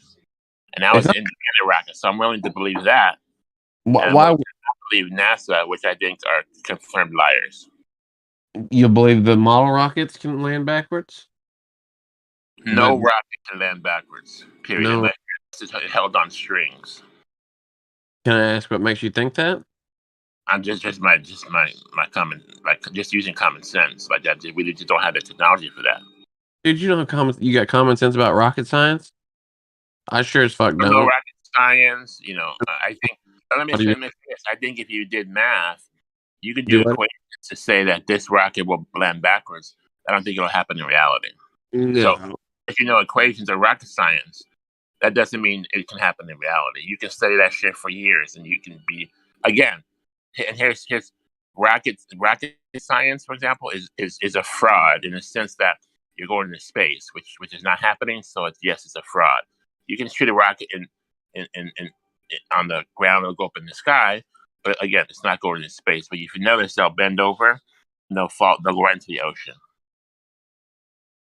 Do you think they fall into the ocean? We looked up this place called Point Nemo, and basically where all the rockets go, and there's like hundreds of rocket pieces there. They all go in the same place. They do it so nobody's there, so no one can witness where they're actually going. Not into space, but to Point Nemo. Well, what do you think about the Russians and all the whole space race thing? You think that was all working together? Space race? Mm-hmm. You mean like in the 60s? Yeah, Russia and the U.S. Or I'm sorry, the Soviet Union. I mean, Germany. I mean, you know what I think? I think that the things they put on the television, okay, they do it for a reason. It's propaganda, right? And yeah, but they want us to hang on. They want us to that they create a narrative. They want us to see the narrative. Why? So they can control you. It's a mind control device, the television. Similarly, social media. If I'm talking to you, texting back, that's fine. But if you're performing news, and you notice all the other stations have the same news, and if the news is questionable and you can't confirm it for yourself, you're trusting stories, that's super suspect, and that's what I call mass propaganda mind control. So no, I don't think there was ever a space race. I think it's all fabricated in the news and done for certain reasons, especially for us to believe that Russia is against us and we need to fight them. They need to create enemies to scare you. So then you'll be clinging to them to ask for answers. Like, you got to check with them. The government's going to save you. You got to give them your taxes. This is all created propaganda so you can believe this narrative so they can control you. Yes. That's right. They want to make merchandise out of you, like the Bible says. I mean, warfare exists. Rockets exist. Rockets serve a purpose. Like, if you don't believe they go to space, you've got to believe that there was billions of dollars spent developing these for the United States Navy or whoever. Okay, look. Let me answer that. What's the definition of a conspiracy? It's a cover up. You're trying to cover up something. And I used this before, you know. If you want to kill somebody, you would go throw pills on the floor. This guy was depressed. You know, he committed suicide. You know, then you can off him, right? That's the story, right? So rockets don't really do anything in space. You can shoot a rocket in the air. We've seen that. I believe that. But no, they don't do what they claim to do. So yes, they're a fraud. You don't think rockets? I got to the conspiracy for this reason. Yes, if I was going to create a conspiracy, I would make fake payments to people or real payments, contracts, you say, and that would prove that it's real, you know. But guess what? If I fake those payments, if I create those contracts for that reason to prove it, that doesn't mean it's not a conspiracy. That doesn't mean it's real. Okay. Fuck it. I had something interesting to say, but fucking forgot. Okay, I got something while you're trying to remember. What if NASA was just the disinformation arm or the propaganda arm or the public relation arm of the military industrial complex? And there's no way that the American people would have, said, yeah, let's go do it if Kennedy would have been honest and said, you know what, let's fund Operation Paperclip. We're going to take all these Nazis and we're going to put them in very high positions, and let's fund the Nazi rocket program so that we can wage perpetual war for the next 100 years until all the banks are like IMF World Banks, right? The American people never would have agreed to that. So the fact that they have to lie to the people to trick them into war shows the underlying goodness of the American people. But you don't need rockets to convince people of that kind of stuff. You can convince them of that kind of stuff with other means. Rockets aren't necessary in that equation, right? You could use pretty much anything, I think. Right? Chemical warfare, whatever. You name it.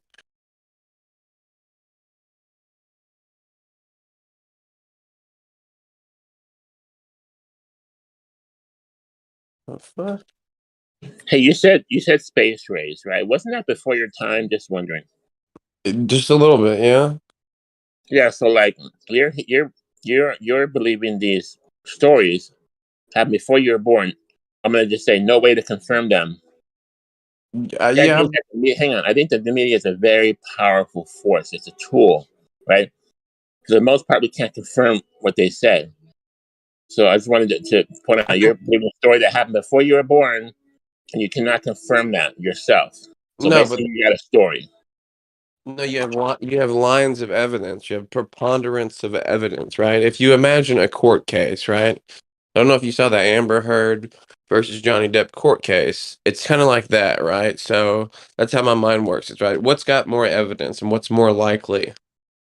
So is it X? Is X more likely with one idea that fits with it, or is Z likely that's got 40 ideas that fit with it? I'd say Z is 40 times more likely. What name? You mean one piece of evidence? What's this preponderance of evidence? Where is it? For what? Well, in this case, the space race. For the space race? Oh, I mean, it's been a while since I've been. It's probably been 6 or 7 years. It's out there. Yeah, I could give you shit for Globe Earth, but I really don't care to get into that right now. Yeah, their new tactics is to be friendly with us and not argue the facts and debate it. So now they come in here and they just try to be friendly with us. No, I know. I'm just there's certain levels you can take it to. I'm not. I don't want to take you to that level. You know what I'm saying? That's my. There's this just talk about stuff we. Yeah. Hopefully. You're hot, Mike Godric. But you're tightening it. I'm not. Yes, you are. Because when I did that, it was tightening. That's gonna work in the morning. So get them out of here and throw these away. And I want you to wash your hands after. You might have acid on them. Godric. Don't raise your voice to me. I'm helping you.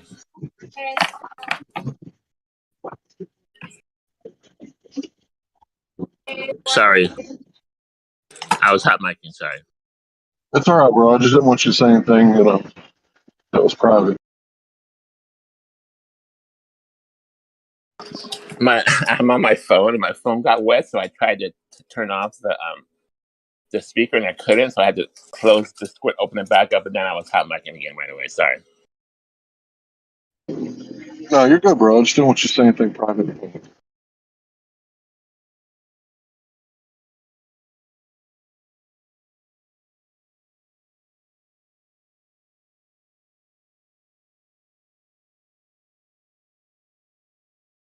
Yeah, I think that basically the world is trying to make you like a part of it, and they want you to use your right, your inalienable right to contract unlimited, to contract with the devil's advocates, being the police officers, the judges, the lawyers, the politicians. When really we're not supposed to be of the world, because we know that the world is out to deceive us and trick us into ignorance so that they can make merchandise out of it. That's what the goal is.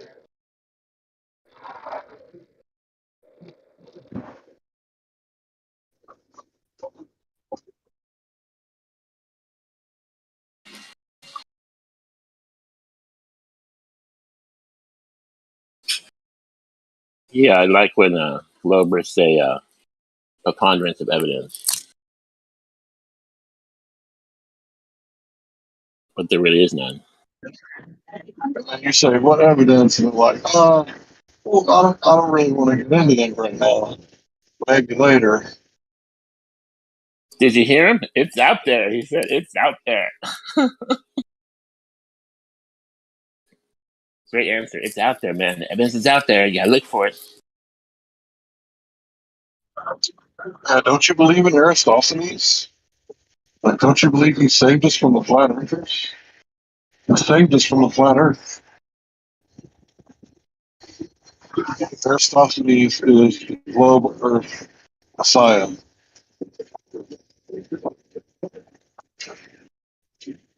Of course, you believe in the Big Bang God. Big Bang? That's the Big Bang God.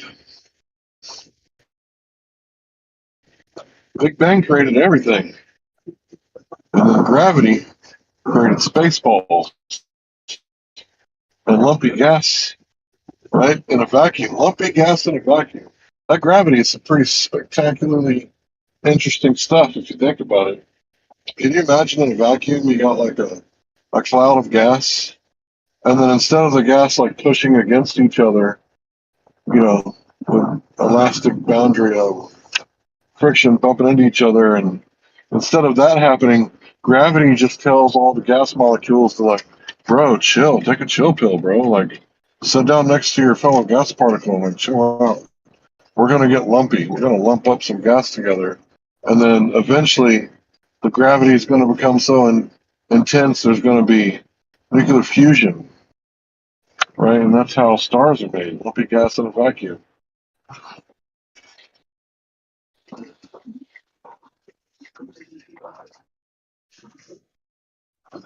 Pretty Yeah, impressive, right? I don't see how gas can congeal in a vacuum, anyways.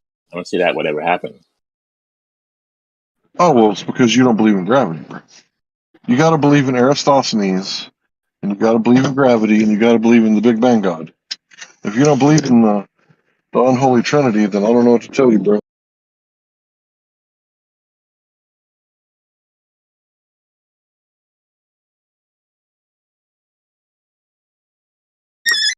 I wasn't mean to him, was I, Hank? I don't care if you're mean or not. That doesn't mean anything to me. I mean, he's out here spouting Elon Musk and Neuralink and rockets. I just had to, say something.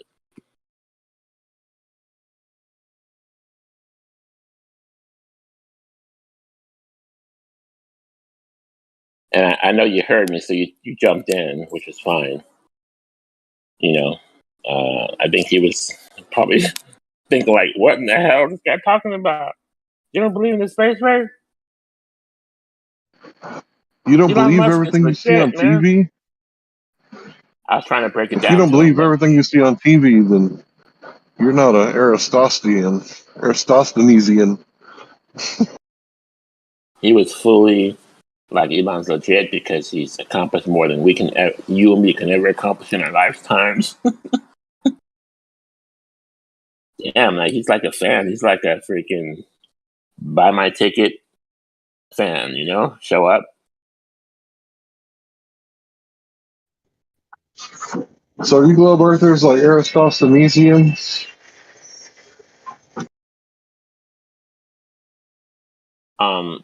Did he leave after you said something to him? What point did he leave?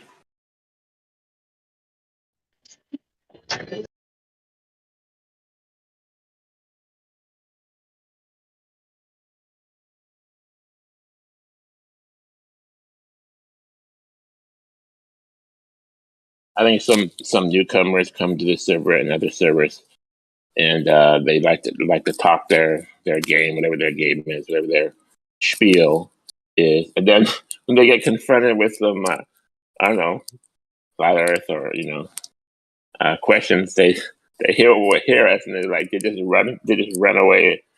just run away for cover. They get the shock of their life. What? These people are radicals, man. You don't believe what they believe. They got to say nuh-uh to everything you say without citing a source or backing it up with anything. It's just nuh-uh, my way or the highway. Actually, I think they're normies, but being a normie, you're not ready to have a real discussion. You're not ready to have a debate or a discussion for any length. That dude that was just in here wasn't no normie, bro. That was an anti-flat earther.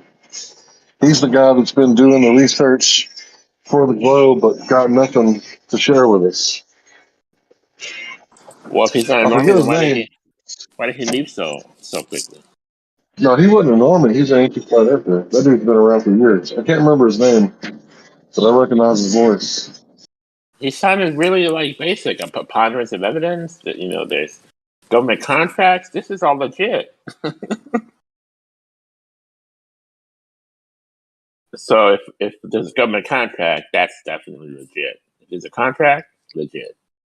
If it's Elon, legit. If there's businesses doing doing that thing that he's doing, then it's got to be legit.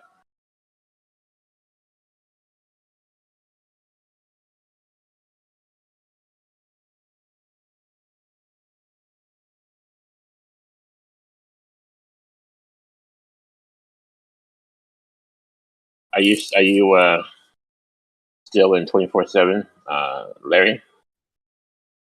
Yeah, seems like the participation is dwindling over there.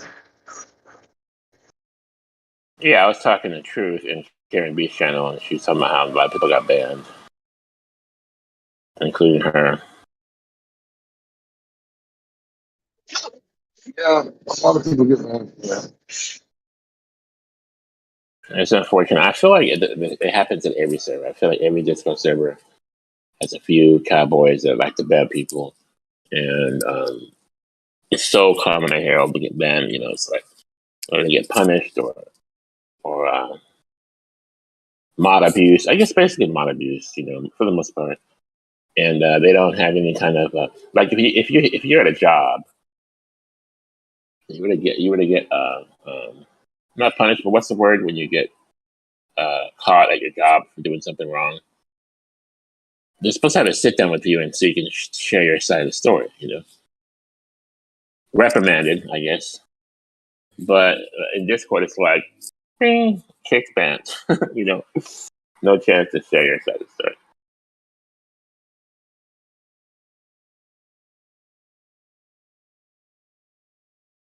Am I right? Last time I got in trouble at work, I sat down with the district manager and I was like, look, this is what's happening. You don't like it. This is what I propose we do instead. And then we'll see if it works. And then she was like, okay, that seems all right. So we started trying it the way that I proposed, and nobody's had any issues since. Hang on, I'll do that. Now, you are an employee that's worth your salt, Larry. That's not a normal employee that can do that, do all that.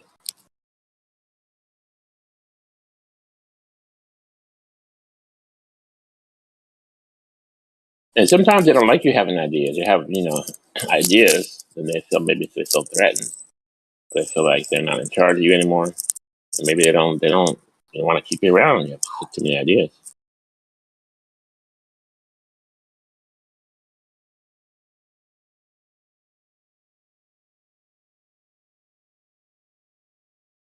They want you to think, but they don't want you to think too much. Just a little bit, just enough to do your job. Keep your head down, work, do what you're told, show up. Don't ask a lot of questions.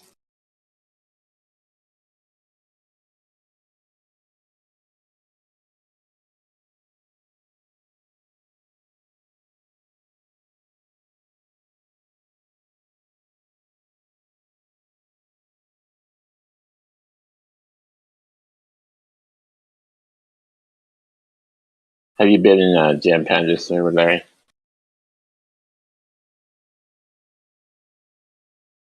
A lot of Globers.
That's it.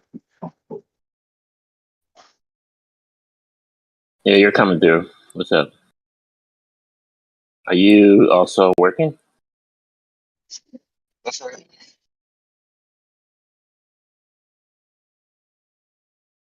I didn't get that last one. That's correct. I am working. So when you're working, you got Discord. You're not working. You're doing your own. You're doing your own stuff. Yeah, that's right. When you're not working, you're busy doing your own stuff. When you're working, you have time. You have Discord. That's right. I like your job already. Doesn't work out that way.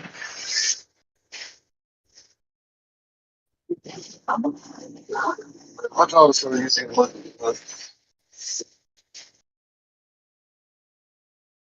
Well, almost.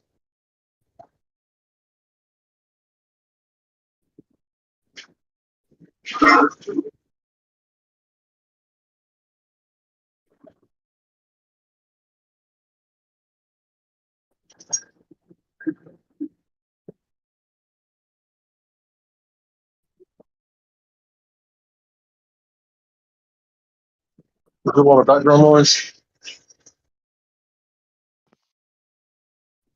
I mean, you're okay on the background, but you're coming in not 100%, like maybe 75%.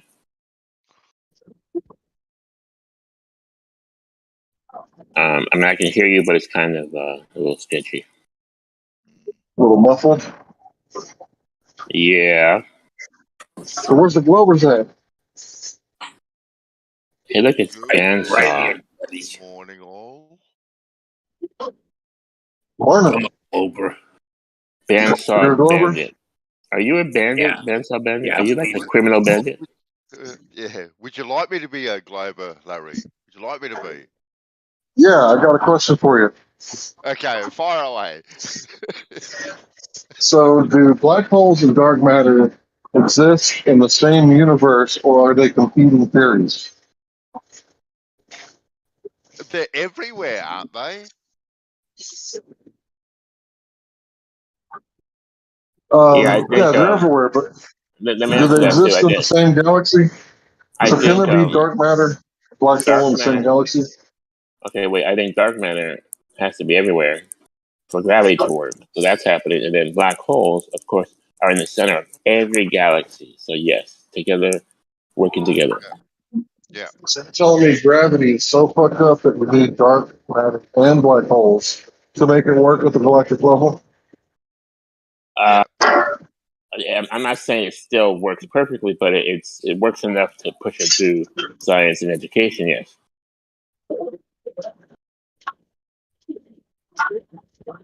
By education, you mean nullification of education through indoctrination without demonstration? Yes. Okay. I like that. I like that. I gotta write that down. How much dark matter can you fit in a test tube? I don't know.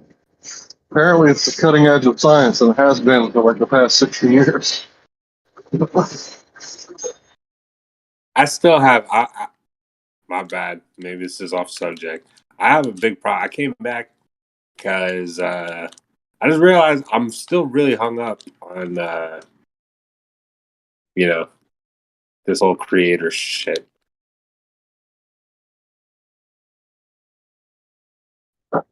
Have you heard of the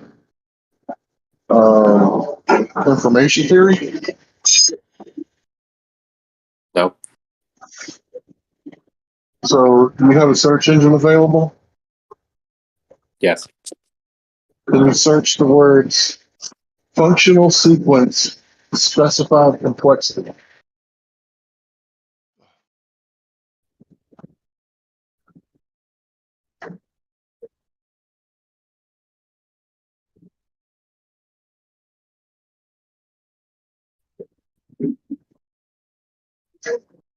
Okay.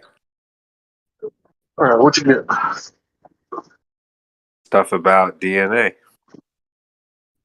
Right. So, let's say that I had all the letters of DNA and I put it in a jar, right? All these, letters that make up the code. And I shook the jar for a billion gazillion years. How long would it make to take a self-replicating single-cell organism, do you think? I don't think it would ever happen. Right. because the mere fact that the mitosis, when the two cells split apart, right, it's copying that genetic sequence. It's a functional sequence, right? So it's actually working. I don't think the absence of chaos is proof of proof of intelligent design, though. Or rather, let me not say, or proof of an omniscient, overseeing God. So here's your only two options. I want you to really think about what I'm saying, because it's true. Either everything you see here came about by a set of natural circumstances, meaning there was no creator, and all the animals and species of the world literally sprang up out of the rocks because allegedly it rained on the rocks for millions of years and washed the sediment into a primordial soup. And out of that soup, out of the elements of the earth, out of the rocks, came every single organism on the planet, all by itself, without any influence from an intelligent designer. You know how much faith it requires for you to believe that? Can I give him another example there? Sure.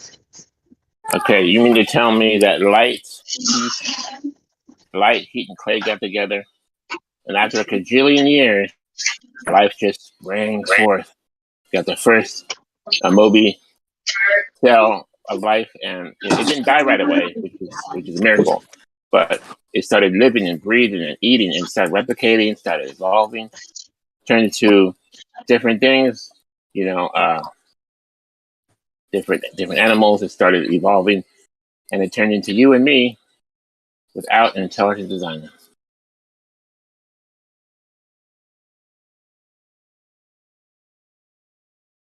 Did I say it right?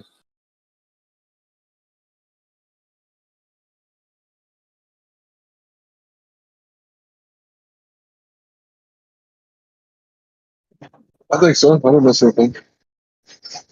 You were giving me two options, and I feel like I only heard one of them. Oh, well, the other one is that transformers were designed and we're not related to bananas. Say again? So the first option is that all the creatures sprang up out of the rocks because of lucky time and magic wind, and we're related to bananas. We have a common ancestor with every single organism on the planet. We have a common ancestor. Or the truth is that all the different organisms were designed, and that's why you have functional sequences in the DNA. For example, like epigenetics. So let's say you got some people who are warring against peaceful people. These peaceful people just want to be monks and shit. So if the people that are warring against them keep driving them out of their lands, where do they got to go? Well, they got to go to the most uninhabitable places on Earth, like Himalayan mountains. So what's going to happen? Well, they're not going to be able to breathe very good up there because it's the top of the world. So what do? Well, there's this thing called epigenetics, or genetic expression, which allows them to adapt from the genetic code that they already have built in by the creator, and they're going to have a completely different cardiovascular system than everybody else near the sea level. In fact, their cardiovascular system is actually going to be superior and more efficient than everyone else's, because without it, they wouldn't be able to survive like the way that they do. Now, what they're going to tell you, they being the scientist, the evolutionist, the naturalist, is that this is an evolution. This is proof of evolution, right? But there was no new code added to the human genome. In other words, man didn't gain an ability that he didn't already have. I'm not refuting anything that you're trying to. I don't disagree. My thing is, who are you calling the creator? Well, I could get into that, but that's a different subject. Well, So that's why I asked before. Okay. Okay, I can get into that. So, if there's a creator and he wanted us to know about him, he would have left evidence of his creation. And I think that's self-evident to everybody who studies, researches, and looks into things for themselves. It's pretty self-evident that it would be really hard for rocks, wind, and time to create something as beautiful as spiders. Have you ever seen anything get created? Have you ever seen anything get created? Like wind or time? No, I created a boy child inside of a woman once. Yeah, that was you. Yeah, I created, the boy. He's now a man. Okay, but what created wind? What, the father of wind? No, that's not what I'm saying at all. Okay, so let me answer your question. So if there was a creator, you would think that he would leave us some kind of, I don't know, basic instructions before leaving Earth. And some people might call it the Bible, right? But how would you know it was actually from the creator? Well, there would have to be some sort of authentication. Now, what's authentication?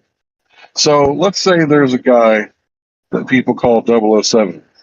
And he's, all over the world in different countries and different deserts, all over the world, but he's always getting in. What? Let me ask you to trust this. What? My bad. Continue. Okay, so he's always getting messages from his boss, but how does he know that the message is coming from the boss and not from somebody who intercepted the messenger and killed him and rewrote a new message for him to take out some other leader of some other country that wasn't on the list, right? So there has to be some sort of authentication. So 007, when he gets his messages from his boss, they always say something like, this message will self-destruct in 10 seconds. And if it doesn't say that, then he knows that it didn't come from his boss. And the only person that knows what the authentication code is his boss. Well, I believe the first sentence of the Bible has an authentication code in it because in Hebrew language, the letters have meaning because the old Hebrew was kind of like hieroglyphs. So each letter to each word has a meaning. And in the first sentence of the Old Testament in ancient Hebrew, it talks about one is the letter for the sun, one is the letter for the hand, and then the next letter is something like will be pierced, and then something else I can't remember. But in the first sentence of the Old Testament, it basically lays out the story of the Messiah who was crucified, and it's right there in the first sentence. And to me, it's an authentication of the creator. Now, if there was a good creator, would his laws be easy to follow or would they be hard? If he was a good creator and he cared about his people, his laws would be easy to follow instead of like the American laws where you got like 18 million laws that you're under. You just made a point that I gotta address. You're authenticating the claim of a creator based on which part of scripture? The Old Testament, the first page of the Old Testament, you said? The first sentence of the Old Testament. And your adherence to this is what you consider authentication. No. So here's the thing. The Greeks had the Old Testament because of the Hellenization of Greece. So that means that the Greeks and the Jews mixed culture and DNA, right? So because of this, we have the Old Testament from before 2000 BC. So we have a copy of it because the Greeks did what? They kept records, right? Oops. So because we have a copy of the Old Testament before Rome conquered Jerusalem, right? It's been preserved. So this all happened before Christ. Then when you go back and you look at the letters and you actually see what they mean, and it tells the message of the Messiah, which didn't happen till like, I don't know how many thousands of years later, or hundreds of years. I don't know the answer to that. But hundreds of years later, you know, Romans were crucifying people, and they just happened to crucify the Messiah in the exact same way that the first story, the first sentence of the Old Testament said it would happen.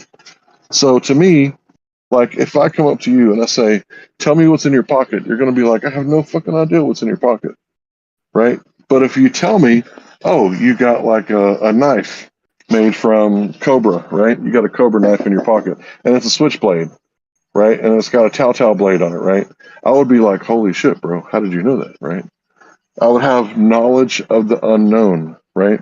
That's authentication.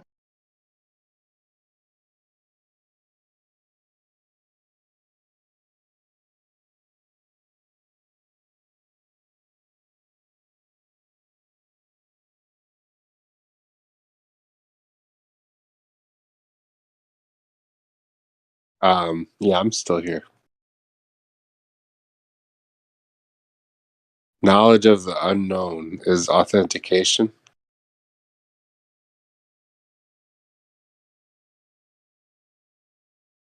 Of authentication of the existence of a creator.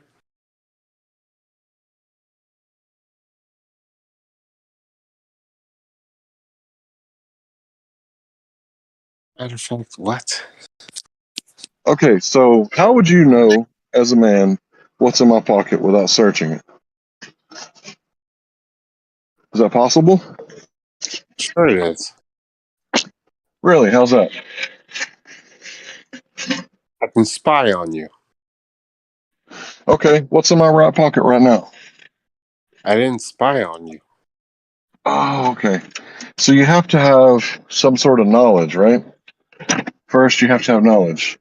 So let's say I did work for the CIA. Wait. And they said, slow down. You say I have to have knowledge, but what is this otherworldly means of attaining knowledge? You're saying I can't know this?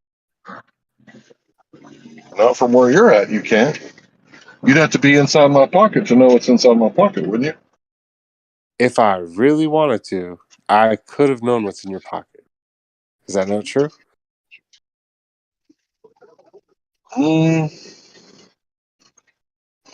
Just because you presented the question at a like a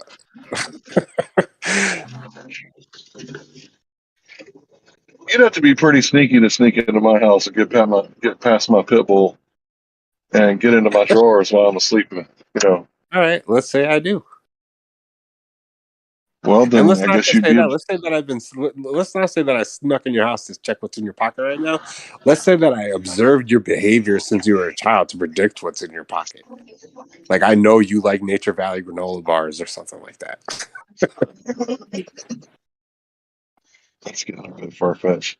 All I'm trying to show you is how authentication Why does it works. have to be far fetched? That you would watch little old me, Larry from Texas, for my whole life, just to be able to predict on the internet in front of people and show off to all your friends that Fatty likes granola bars.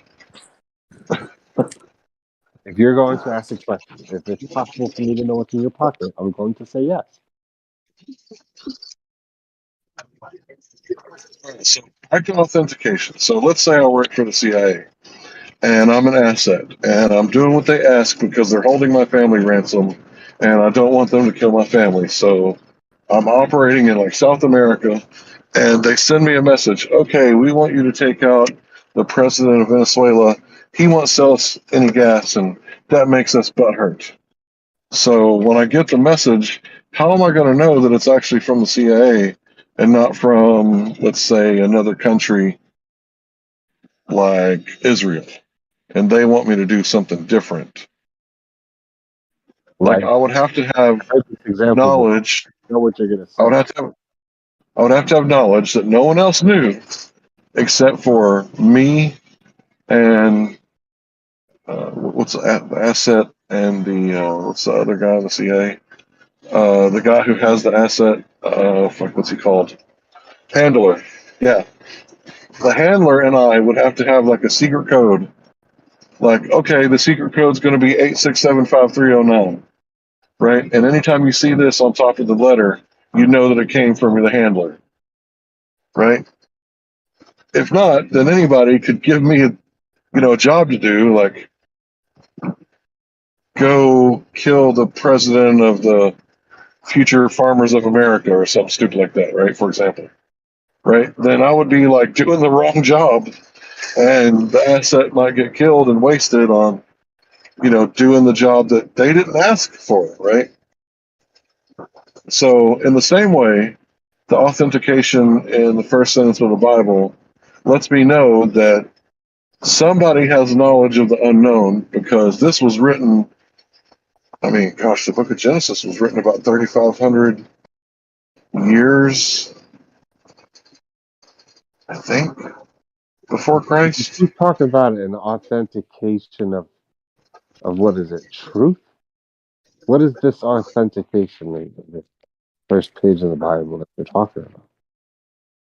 How come? Well, it's prophecy that I'm like coded and programmed, like I'm a sleeper agent, and this book is gonna wake my ass up when I read the first page? That's not what happened when I read the Bible, dude.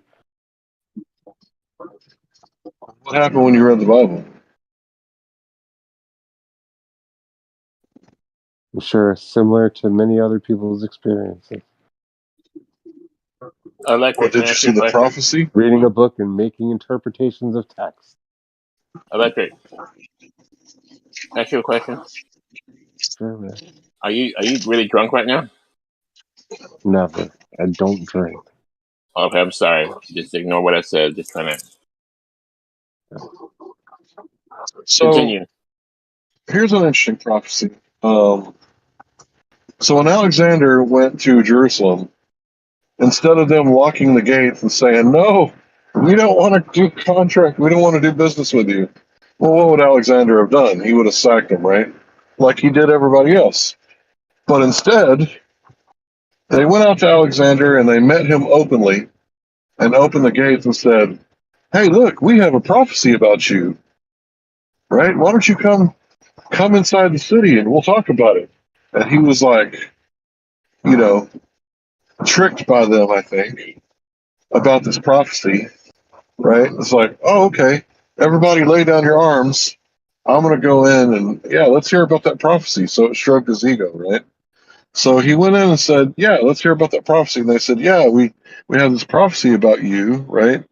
And it was the prophecy from Daniel, the book of Daniel, about how the statue and the four kingdoms, and his kingdoms were split in two and then into four. But anyway, so he goes in and he meets with them, and they contract together, and he didn't sack Jerusalem. So he went past Jerusalem and sacked everybody else, right? So all these prophecies that are in the Bible, they're verifiable because the Greeks had it before. The Greeks had the Old Testament. I can't remember what it's called. What is the Greek Old Testament called? No, it's not Sanhedrin. So anyway, all these old prophecies, they're right there for you to look at, and you can see that these prophecies were fulfilled after they were written, because Greek had them for like years and years because of the Hellenization period. So when you see these prophecies coming true, you're like, that's another authentication, right? Because how would you have knowledge of the unknown? Men can't do that, right?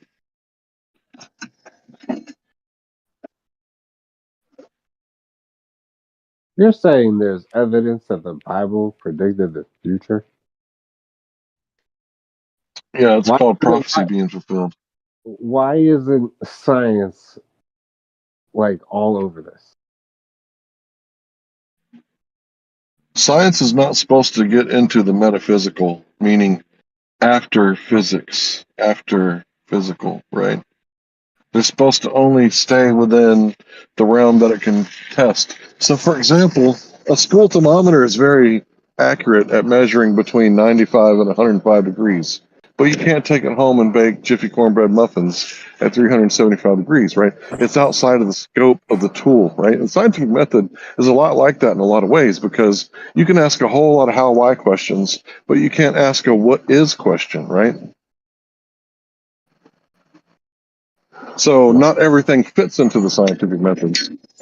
So you can ask the question, why is God an awesome God? And science can't answer that. It's outside of the scope. So you want to explain the existence of God. You want to authenticate his existence using... You're kind of humble yourself. This is the best example you can point to for evidence of God. Well, how long would it take for a tornado to go through? Hang on. He also gave the other evidence previous to this. He said you have to have a creator to have a creation, in so many words, what he said, right? And then they talked about authenticating that creator. So he has 2 reasons for it.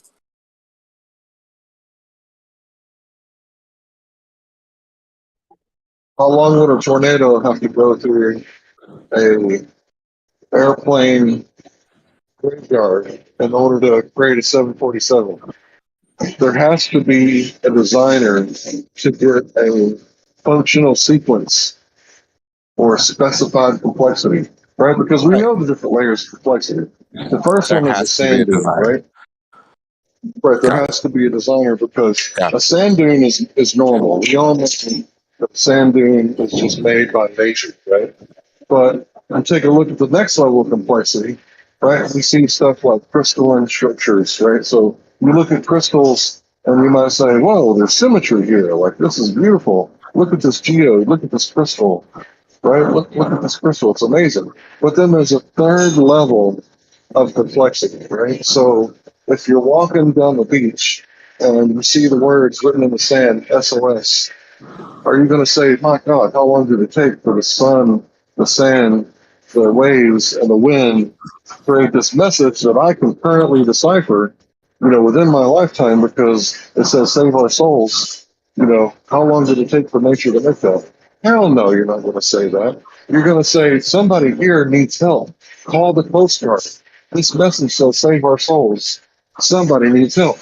A man, woman, or child must have written this. You're not going to think that nature wrote information and you just happen to be able to read the information that nature wrote. Have you ever got a letter from nobody?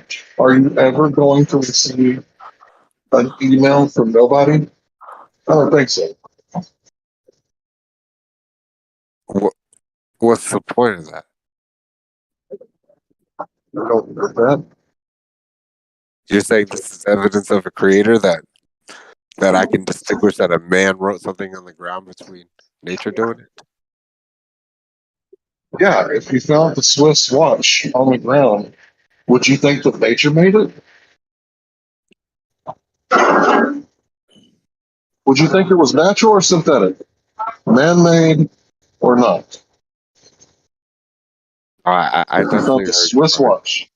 The first example is fine enough. So my issue right now is Answer the question. not if there is a creator, but who. Answer the question. Would you think that a man made the watch or that it was natural formation of... Whichever. You don't have to ask me dumb questions like that. I would never think a watch grew off of a fucking tree, bro. Okay. All right. So now we can have the conversation. Now that I can see that you can be honest. So I appreciate that. You would obviously No, never you dodged think... my question. My initial question was who, not what if. Yeah, that's what the authentication part is about. I didn't dodge your question. I said if there was a God, if he wanted you to know who he was, he would leave you some sort of authentication.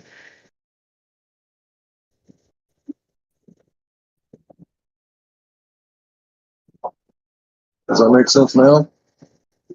I could write a book and I say, yo, this book is about God. That's all it says. And then this is authentication of God.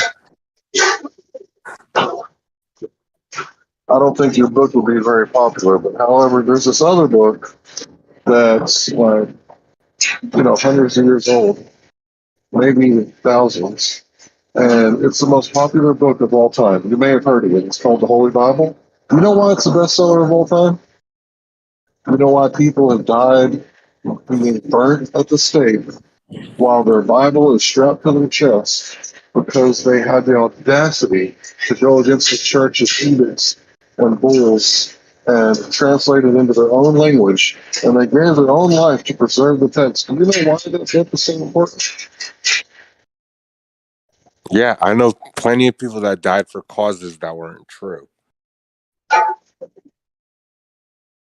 Well, apparently they thought it was true. It's not good enough for me. Well, I mean, the Creator's handiwork is everywhere to be seen, right? If you can't see it, it's self-evident. It's everywhere. Yeah, there's a lot of things that are everywhere that aren't truly beneficial to our well-being.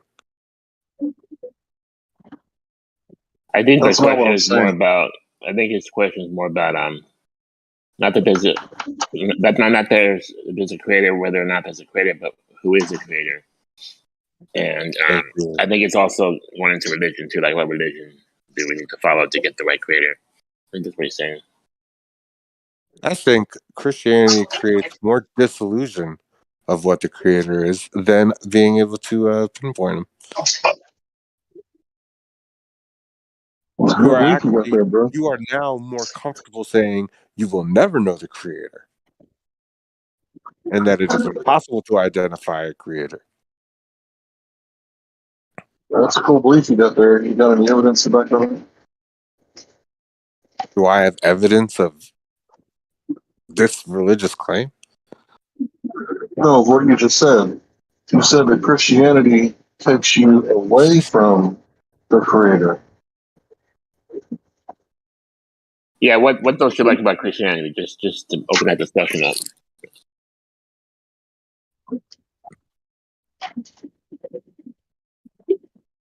Like there's something wrong with Christianity. What's wrong with Christianity? Just throw that on the table.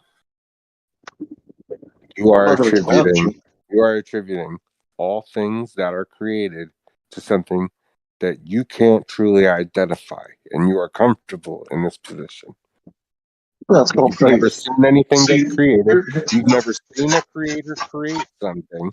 All you know is that things exist, and you have a whole bunch of assumptions about how it got here based on a book that you didn't write, you didn't conceptualize. They're not your own personal thoughts based on your own derivatives of knowledge, right? This is all based on assumptions. So here's the thing. Yeah, it requires faith to believe in the creation myth that I believe in about Adam and Eve and the snake in the garden. But your creation myth requires a great deal more of faith to think that everything sprang up out of the rocks. Hold on, bro. Don't talk over me. I'm almost done. Well, you're putting your words in creation. Hold on, bro. Relax. It's either one. What is It's the ontological primitive. It's either one or the other. Either God created the universe or all of creation, or he didn't. So let me just finish. So it requires a great deal more faith, in my opinion, to believe that everything here sprang up out of the rocks without any sort of guidance Here you go by again. a natural. Doing the what if. I'm not asking what if. I'm asking who. I know He's okay with the creator. He's I not was okay in the with. middle of saying something.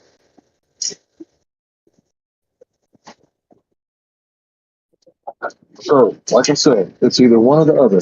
Either a creator created this place and everything in it, or it all came about by natural means, meaning that everything is just by happenstance or chance that you got platelets that stop people bleeding out. You have white blood cells that go to the source of the injury and fight off any kind of foreign invaders. You've got T cells that go and they try to identify these foreign invaders and remember them so they don't happen again. But then you got helper T cells functional sequence. The helper T cells, the helper T cells, right? And all this stuff in human anatomy is like absolutely amazing. The fact that you have all these epigenetics that you have the ability to unlock if you were to expose yourself to certain things in the environment, you have this built-in adaptation. That way you can survive extreme circumstances like extreme cold or extreme heat. You're either going to sweat and cool yourself down, right? Like an automobile and a radiator, or you're going to be able to shiver and stay warm by burning calories by making motion and friction and heat. So all this built right in by what? By Big Bang?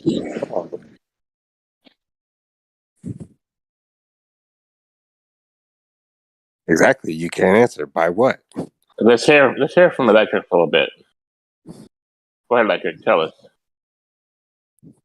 Make your points. You ever see Obviously not something go from addressing your nothing to question, something? so go ahead. Where's the evidence of something going from nothing to something?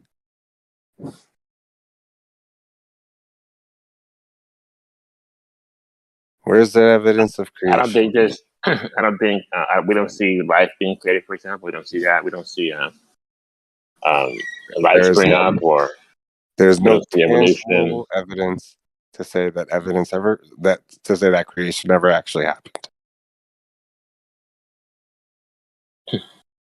Well, how about we're here, right? It goes back to the old question: what came first, the chicken or the egg, right? What do you think?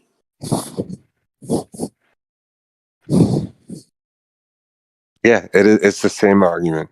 You know, I think that I came from my mom, and somebody will try to tell me that I came from God. That's the argument. But you're okay with the creator, right? You're okay with the initial creator, just not who it is, right? Yeah, I think we're the result of intelligent design. I just don't like saying that it was some faceless, entity that we can't identify. And we need the Bible to identify them, which honestly just provides further misunderstanding, in my opinion. So you mentioned the Bible, some religions. I would say we attribute all these stories from the Bible to give us clear-cut clarity. Oh, these stories have withheld the test of time based on them being absolute truths, right? This is the supposed claim. This authentication of this is now data. Now we're confirming this is all true because you can apply it today as a worldview. I don't get it. I could have wrote a worldview 1,000 years ago and said this is the word of God, and what would make this any more true than the Bible?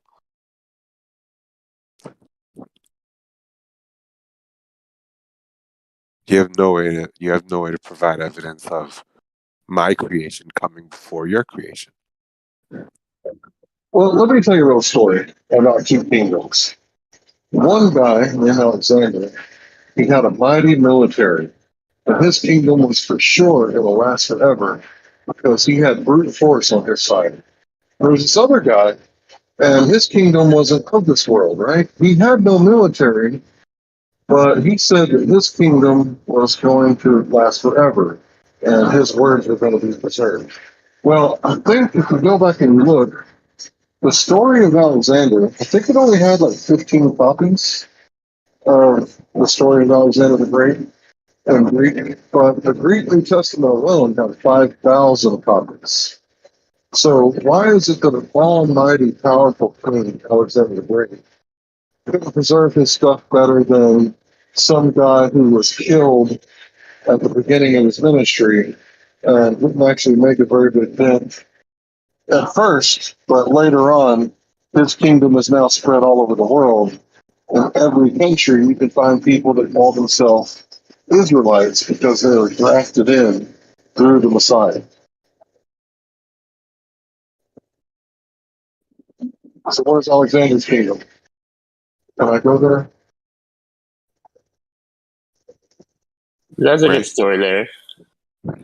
Yeah, no, I understand the point you're trying to make. If I'm wrong, you could correct me, but you're saying that the more a story is repeated and the more it can be confirmed from multiple people's accounts, this is what's going to make it more true.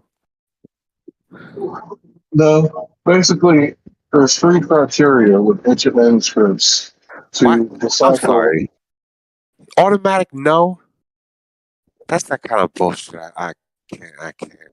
Bro, I'm listening to you, repeating what you're saying back to you. Okay.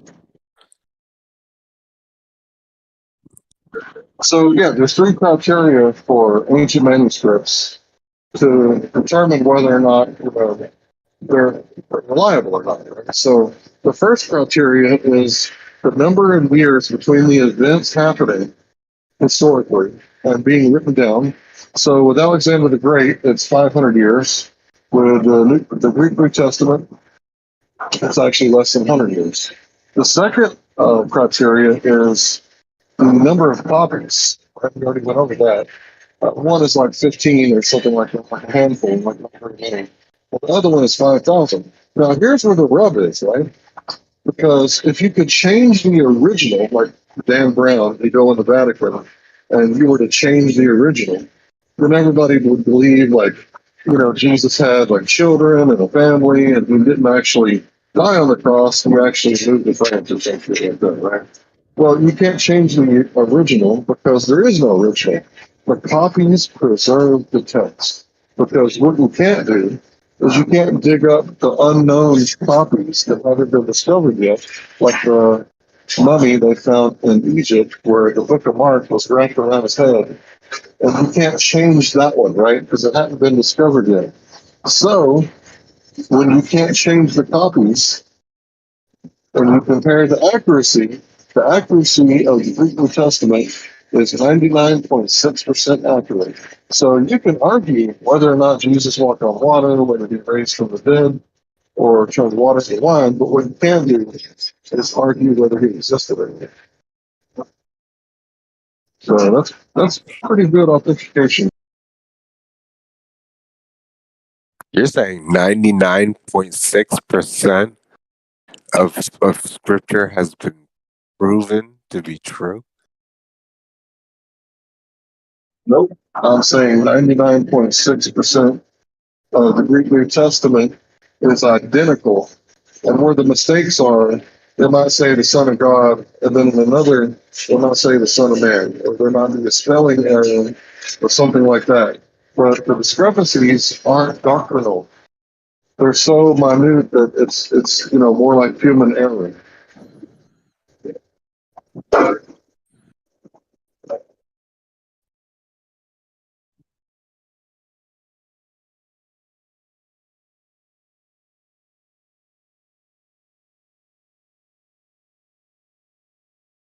Mm-hmm. So then you got the problem of his enemies talking about his miracles. So in the Talmud, which is like the text from the rabbis, the Jews, the Pharisees, his enemies, right?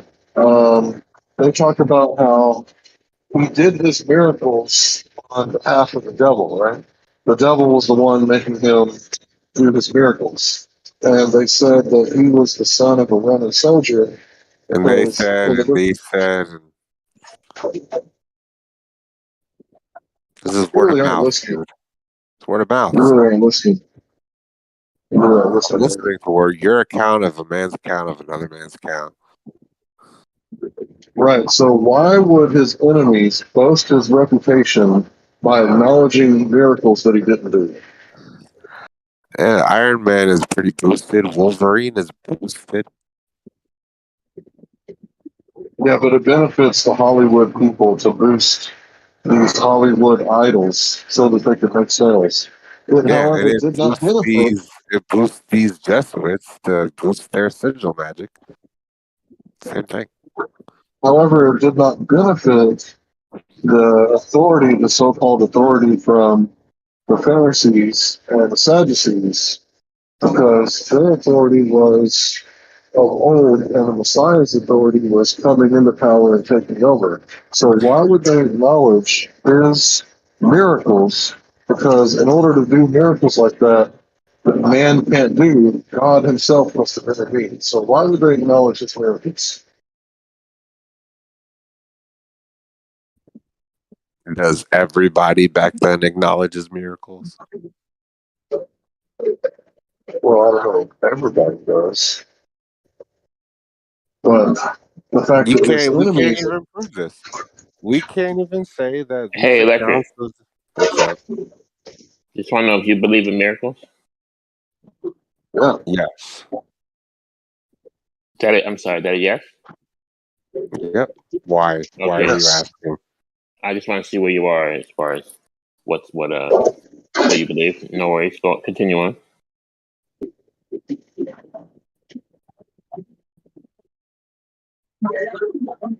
My point is, there's a level of trust that comes between your true understanding of Scripture, because it's being translated by man, and any type of, account of the history of the curation of this information, I am finding levels of deception and inaccuracy in the history of, the curators of this supposed stories. Is that so crazy to assume? Nope. That these So stories do you are believe Alexander the Great existed? I believe Alexander the Great existed. Yeah, do you think he was a Whose real guy? account of the story? Whose account of the story am I saying existed? I don't know.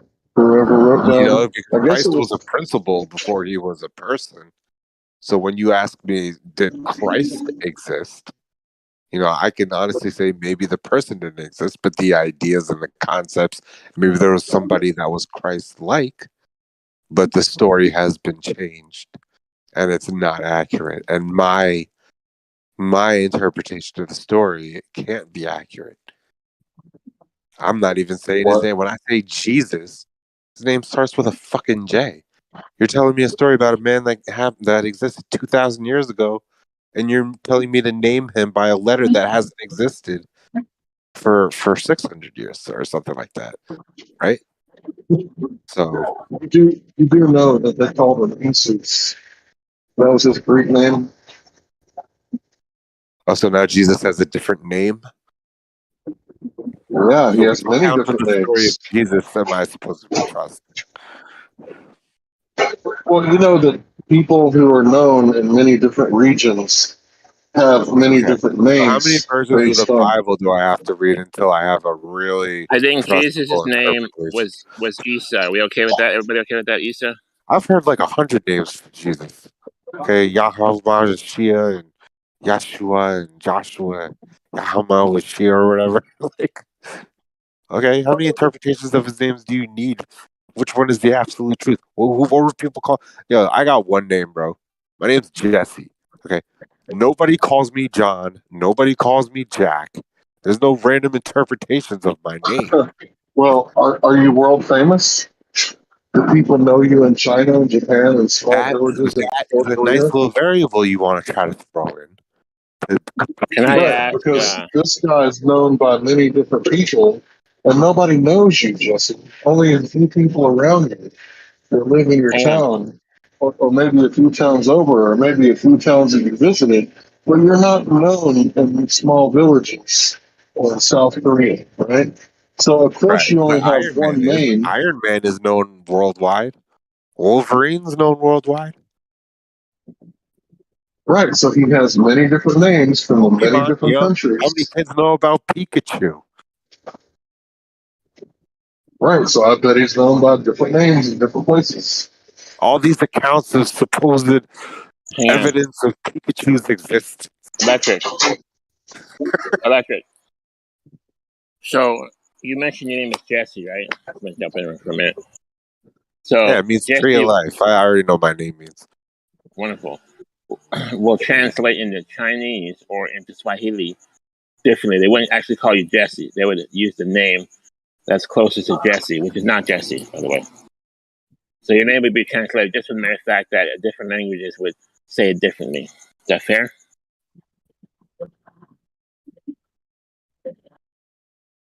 So I know what you're about to say. So they wouldn't actually call you Jesse. They call you something else. Is that fair? Sure, man. You got it. Yeah, because the So does that languages, mean they have does that mean you names. don't exist? Because in Mexico, they wouldn't call you Jesse, they'll call you Yesi. They probably call you something No, like it means that he's not pronouncing my name correctly. That's what it means.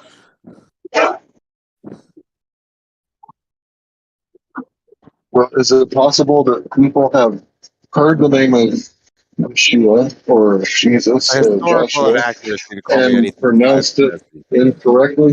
Is that possible? Bro, But my they're name's still Jesse. talking about the. But they're If you still call me talking about the Yahshua or carpenter. Yashia in 2,000 years, you're wrong. Well, I would agree with that. That's why I usually refer to him as Yeshua and not Jesus. Okay, so why does this one dude have multiple names in this supposed time period? Did people commonly have multiple names around this time? Or J and Yeah, Y. bro. Oh, How really? many people say? How many people say King Tutankhamun? Tutankhamun, right? They usually don't say We gotta talk about. King Tut Why are we talking about Egypt? We're talking about King Tut now. because this is the second most famous king in history, right? And not everybody calls him King Tutankhamun, right? Because they can't pronounce that short letter that the English-speaking world really can't pronounce right because we don't have that letter in our alphabet. So people call him King Tut. Does that mean that King Tut doesn't exist?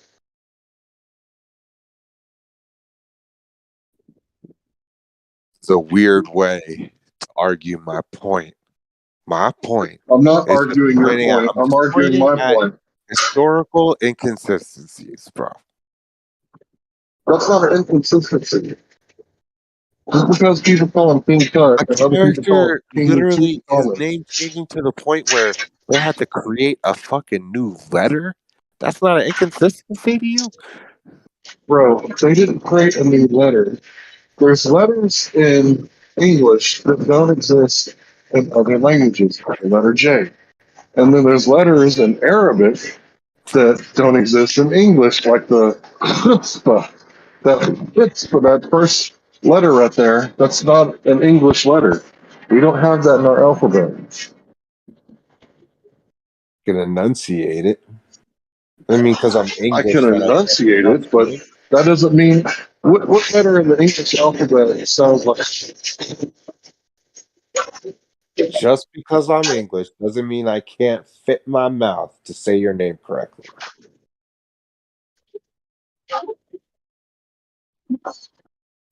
Maybe you're a And scholar I in hate, and I German, hate to but try to maybe squash, and I hate to try to squash the point you're making like this. I'm not trying to wave my hand and make this argument disappear. It's just like I see it as a historical inaccuracy, not just people saying his name incorrectly.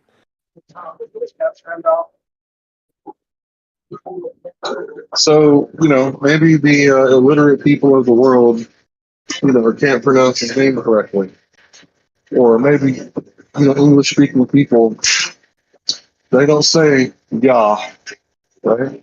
Maybe it's the other people of the world who say Yah, like the Jamaicans or the Native Americans, right? Maybe the English people say Jesus because that's what it says in the King James Version. Yeah, that right there is a red flag. In South Africa, we call it Yarsus, as in you could spell it many different ways, but it could be Yaarsus. So it's a Protestants. You're talking Sorry. about a book. I know, dude. I'm so sorry, but I'm like really in the middle of this thought. You're talking about a book that we trust for this account of absolute truth and these types of historical inaccuracies of the name of the prophet. And you're saying I should just trust it. These guys got it right. But we don't even got to do the Okay. name. I got one for you. There's a car in America called the Mitsubishi Mirage. It exists in the UK, but under a different name. Maybe that car doesn't actually exist because people can't get the name right.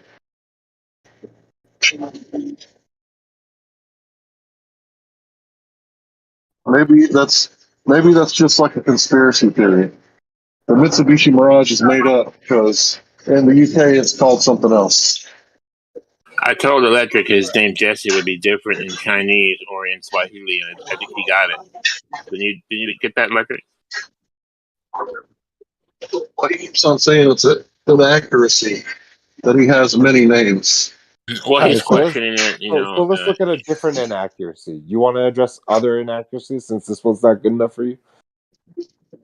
Yeah. sure. What's the next one? We spent time on this one. All right, so clearly the revisioning of language isn't enough of an inaccuracy. What about another example of language? Sorry, but did they say why is Jesus white now? Jesus isn't white. Caesar Borgia is white. Does Jesus have straight hair? Oh. Does Jesus Caesar Borgia. That's straight hair. I have a question for you on that one. What does it matter what race he was or what he looked like? Just wondering. It's evidence of historical inaccuracies. So because Leonardo da Vinci, go ahead. Where's the inaccuracy? Show me the inaccuracy. You're representing a prophet incorrectly. You're saying this is a man that walked on water. This is what he looks like, and it's not correct. Where do you see that? Can you show us? Are you kidding? You're gonna act like this isn't the main narrative of Christianity. I'm asking you, where is the inaccuracy? You think Jesus? Show us. So you think people living in this time period in this area had a white skin? Where does it say Jesus has white? Hang on. Where does it say Jesus has white skin? Where does it say that? Exactly. So now you're going to unalign yourself with the common Christian narrative that we see prevalent today, which is fine. I hope everybody does. But this is this is an inaccuracy, man. So what you might be saying is that the movie Jesus by Mel Gibson was portrayed by a Jewish white-looking dude, and that's not correct. Is that what you're saying? I'm okay with that. I'm okay with him not looking like that. I think they casted a guy that they liked. Didn't have to be. It wasn't trying to be accurate. Didn't really care what Jesus really looked like. You're talking about a Mel Gibson movie, right? Is that what you mean? I'm talking about hundreds of years of architecture and paintings and artwork showing Jesus as a white man. Churches, the Vatican, your books. Bro, my grandmother had a Bible with a big picture of white Jesus in it. And you're going to try to unalign Christianity with this concept. Okay, I think it's the same thing as... Hang on, let me answer this. Hang on, okay. I think it's the same thing as Mel Gibson. It's exactly the same thing as Mel Gibson. They're drawing something. No, they want to show you. 300 years ago. They're not saying he looked exactly like this. The artist is drawing what he thinks he looked like or what he likes to portray him like. Same thing as Mel Gibson. They're not saying that that's actually what he looked like. It's a portrayal. It's an inconsistency. Inconsistent with what? An honest portrayal of the man you're saying you're depicting. Is it more likely that an artist from the 17th century didn't know what he looked like? Is that more likely than to say it's dishonest? So then be honest and say that it's inaccurate. We have been. We never said it was accurate. That's what I'm saying. It's a Mel Gibson movie, okay, a picture. That's why I don't. These are not accurate. No, wait. You messed up. Hold on. We're saying that the people who draw him are inaccurate. The Bible itself is still accurate. The artist taking the liberty to change his hair color and his hairstyle, right? That's the inaccurate part, right? So if I were to draw a picture of George Washington, the first president of the United States, without his mouth stuffed full of cotton, Does that mean that he never existed because I took the liberty of drawing him with a slack jaw what he actually looked like because he had false teeth? Does that mean he doesn't exist? That's a terrible argument. Of course not. Of course not. But how are you going to say if he had wooden teeth or not if you're doing this? It's historical documented that he had wooden teeth and that when he had his portraits painted, he stuffed his mouth full of cotton so he didn't look like a slack jaw. How accurate? How much evidence of this story do you think you have? I don't know. I learned it in school. It's probably bullshit.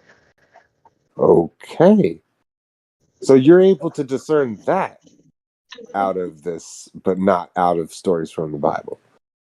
Well, is it so far-fetched to believe that a guy from the 1700s had ruined his teeth from the sugar plantations that he visited? Is it so hard to believe that somebody made up a story about someone walking on water and rising from the dead? No, it's not hard to not believe that. I agree with that. Do you know that the Bible was used for deception before it was ever meant to be taken literally? Do you know a knife could be used to peel apples to feed little children, or it could be used to rob old ladies at my point? Say again. Did you know that a knife could be used to peel the apples for little children to feed the homeless children, or it could be used to rob old ladies at knife point?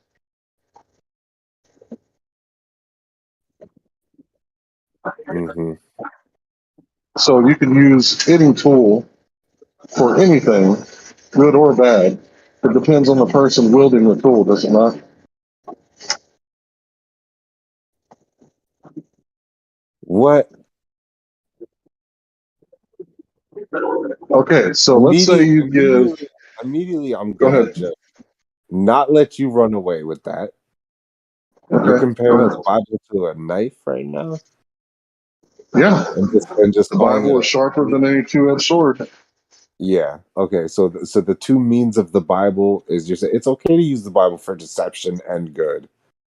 Is that what I said? Because a knife can be used to rob somebody and feed children. So it's cool for a Bible to be used for deception. Is that what I said, or is that what you're saying? That was your statement. No, that was a straw man. I said you can use a tool for good or for bad. It depends on the person using the tool, right? Depends on the person using the tool. No, I actually Okay, disagree. let's disagree. Let's say the tool is always going to be have a main functionality. Always. Let's say I have an AR-15, right? I could use it. A hammer is always going to be created to hammer a nail. Yeah, but it could also stop an intruder from raping your children. Someone's head in because they think it's good enough for this fucking task. That doesn't mean that the hammer was made with the intention of bashing someone's head in. Exactly. The Bible was meant to show people how to live a good moral life without infringing on the rights of their neighbors. I think it has completely disillusioned your understanding of how to live your life. And that's why we have incarceration rates and people not falling in line with these supposed positive Christian values to guide us into a progressive future. So let me get this straight. The incarceration rates are really high because the Bible told people what?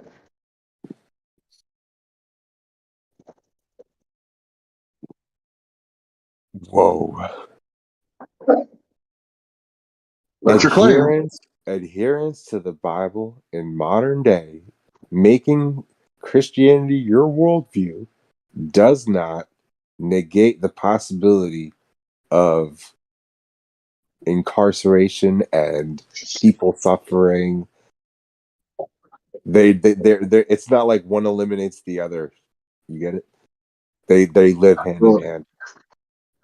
Well, you said that, adherence to or belief in the Bible is the reason that people are incarcerated or their incarceration rate is so high. So what is in the They're Bible? disillusioned.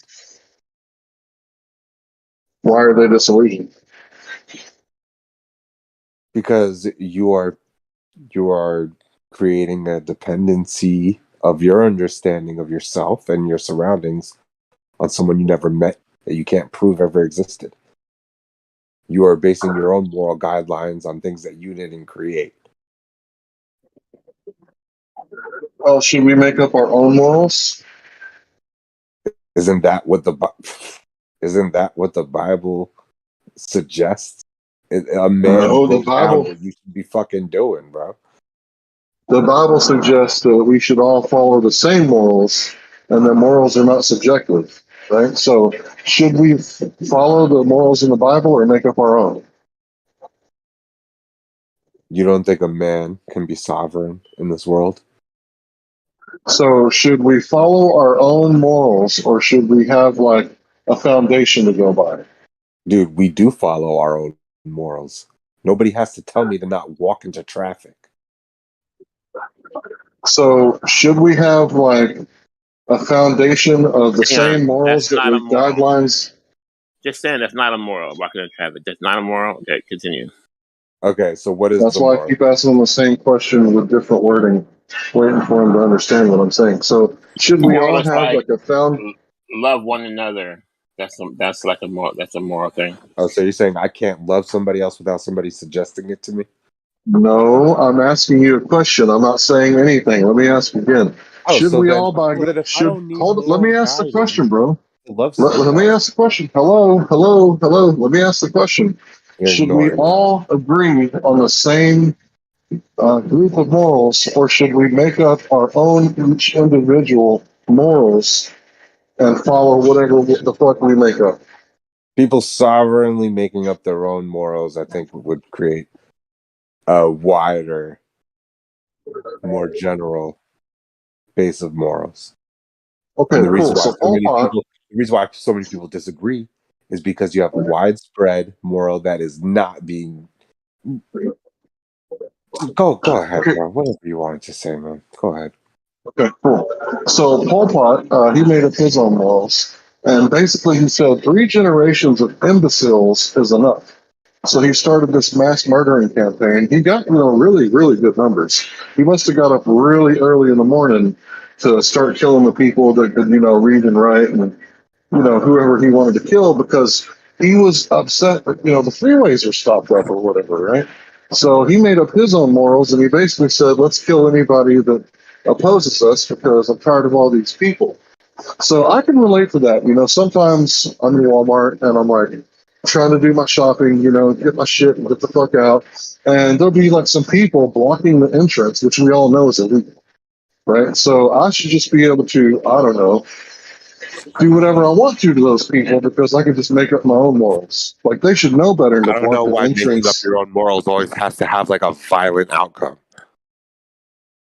Well, it's because people are different. People have different ideas of morals. That they get you're assuming that people having sovereignty is going to result in chaos. What do you mean by sovereignty? Making your own decisions for yourself. I believe in free will. If that's what you're talking about. The Bible suggests that people can't govern their own fucking lives, bro. That's the problem. Actually, the Bible is telling you exactly how to govern yourself. That's the problem. Yeah, it tells you to love God and love man. You love man. And you're you won't saying steal that his you car. can't come to You won't these steal his wife. conclusions on your own. In nature, a man is never to come to these conclusions. That's your assumption. I would say that? listen, the Ten Commandments. Hold on. Did I say that? Or did you say that? Well, how else? Is there no other means of getting morals? No. God says so you think the only way to have a on moral man's heart. compass in this world is through reading the Bible? Did I say that or did you say that? You don't want to agree with that because you realize how fucked that argument is. That's what you've been arguing this whole time. No, actually, what I just said is that God's law is written on man's heart, so that he is without excuse. God's law written by man's heart. How interesting. Man writing God. Yeah. No, that's not what I man said. created God. I agree, bro. Are you like a straw man expert? Did you have to go to college to learn how to do this? Because what I actually said was, in the Bible, it says that God's law is written on man's heart, so that he is without excuse. And then before you cut me off, I was going to say, by the time you're about 8 or 9 years old, you know that it hurts to get poked in the eye, so you know that poking someone in the eye is wrong. And Yeah, you know and there's even no more that book taking... that needs to be Bro, written. I'm almost done. Almost done. And you know even more that taking someone's life is even more wrong. All right, I'm sorry you need a book to tell you what to do, man. You're a straw man expert, so where did you get your degree from? A straw man academy of NASA? I'm sorry that this side of the argument comes up in this argument, in this discussion. I'm sorry that this isn't satisfactory to you, that my position is not seeable to you. I'm sorry. But if you have these conversations and you think that I'm bringing to you a quote unquote straw man, I can easily say that the concept of you having a level of trust in these texts written by man is a straw man. Why not? How the fuck is that a misrepresentation of your argument? That's your argument. What's my argument? Go ahead. That these books have given us a mistrust in man. Books give us no, I don't trust man in the first place, whether these books exist or not. Okay, so now you're agreeing with the Bible. Good job. Wow, no, that means I disagree with it. No, the Bible says trust not in man, so you're actually in line with the Bible now. Oh, well, guess who wrote the Bible, man? Right, guess who wrote the science magazine and journals? That's unrelated, dude. Man wrote the Wait a Bible. minute, hold on. We're talking about not trusting men, and now we're talking about different books that man has written. And you're saying that it's not related? It's okay to trust men now, but we're talking about science journals? So what fucking scientific data do you have about the evidence of Jesus? Hang on, before you change the subject, I want to comment. I don't want to interrupt you guys. Okay, Electric, are you there? No. Okay, thou shalt not covet thy neighbor's wife. Okay, consider that's not a court law; it's a biblical law. So it's the Bible that protects your marriage. Okay, now go. What? What did I say? Bible protects marriage? And what did I say before that? That's why I said what? I'm sorry. Okay, thou shalt not covet thy neighbor's wife. Okay, consider that's not a court law. Neighbor's wife. Not a court law. Perfectly legal in court. It's a biblical law. Okay, so I said the Bible protects your marriage. So now, what do you say to that? You think every man in the world covets his wife without the Bible suggesting not to do so? Absolutely. Wow. Matter of fact, every man in the world covets his brother's wife without the Bible suggesting not to do so? Actually, it's neighbors. Roger, But okay, you can go, brother. Roger, do you think that every man in the world flattens his own bicycle tires before he rides his bicycle? I'm not. I was trying to make my point. If it's not a good point, we can move on. So, Roger, what you're trying to say is, man always deflates his bicycle tires before he rides his bicycle. Is that what you're trying to say, Godric? No, I'm not trying to say that. Oh, so I misunderstood your argument on accident. Well, I'll make sure not to do that in the future because I realize that's a logical fallacy for me to misunderstand your argument. And when you try to correct me, I keep doubling down on that. I understand that that's a logical fallacy. Not a straw man. So I'll try not to do that to you in the future because we want to have an honest conversation, right, Roger? That's right, and I still want to hear from Larry about my point.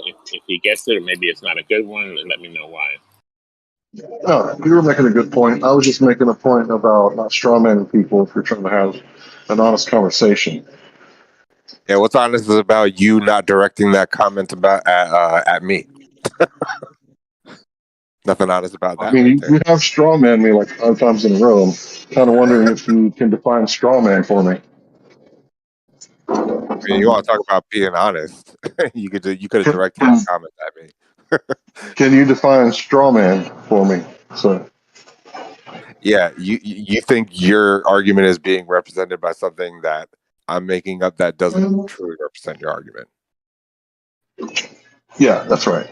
Because every time I say something, you say something, and I'm like, that's not what I just said. Not even the same words. Unfortunately, all the listening I do, and when I try to repeat it back to you, you're forced to say no, because I'm providing context to religion that kind of is like, provides insight into fallacies. You're providing fallacies. Yep. And the audience inaccuracies, can see it. inconsistencies, and Right, you're providing all those. You're calling it being straw man. I mean, if you don't like debating religion, you can leave, bro. Well, no, I don't mind debating religion. I just don't like being straw man. Sure, I'm sure no one does, and I'm sure you would respect the fact that I would never try to straw man you. Okay, so when I say that no, that's not what I'm saying, and you go, yeah, that's what I'm saying, you're gaslighting me and strawmanning me at the same time. What did I say you said? All kinds of weird stuff that I didn't say. All right, so let's try to move on. So okay. Hang on, Larry. Give him one strawman that he did, so we're clear. Okay, then we can move on. Sure. Okay, you want me to show you what strawman that he did?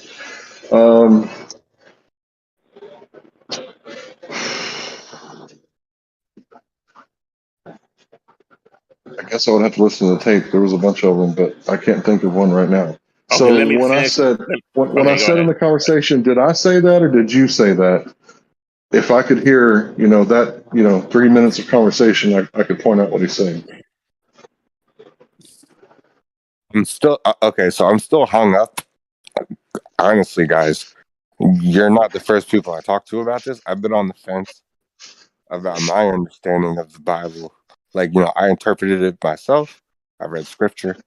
I looked into more than just scripture, and my interpretation is different than others. So, yeah, if you can't respect my own opinion, then Okay, I wanted you to finish with my point. Last time I covered the neighbor's wife. How would you know that if it wasn't in the Bible? Also, let's add this: honor your father and your mother. How about that? That's not a civic law. That's a biblical law, right? So what the Bible is a guide. It's a guide to help us have a fruitful life, is what it is. Okay. Yeah, good one. It's a guide, That's a good one. and So okay, honoring your you father agree. and mother, that's in the Bible? Yes. How is it put? It's one of the 10 commandments. It's the Big Ten. So that nobody can break. This is Moses. Wherever the 10 commandments are, it's one of the Big 10. Yes. So it was written by God with his own finger in the stones that Moses brought down.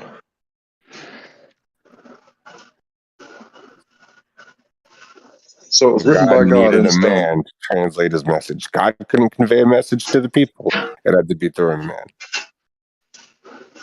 Well, he was awfully mighty and powerful, and the people said, let Moses go up and talk to him because we don't want to go to the top of the mountain. We're scared. Let me try for a few minutes just to see if it'll be different. Okay. Moses conveyed their man. I'm sorry. God conveyed their man. Is there a problem with that? Yes, tons of problems with man. What's the problem with that? We can't determine absolute truth. Right. So what I think you're saying is you would rather have seen God in person than it was God. Is that what you're saying? When you say seen God in person, like seen who? Well, I mean, you're not liking that God used men instead of doing it himself, correct? Yeah, I question his method of. Okay, so that's where faith comes in. We have to have faith, okay, in God. Okay, that's my point. There's a saying that God, man, we we take one step and God takes two. Okay, the point of that is that we have to meet God halfway. We have to have faith in Him. Okay, it's not a scientific proof. It's a spiritual. It's a spiritual thing, not a scientific thing, right? You get that, right? Of course, I agree. Now, some scientists may think that's not logical, but a lot of things, aren't logical that we do, and faith, I think is a pathway of life.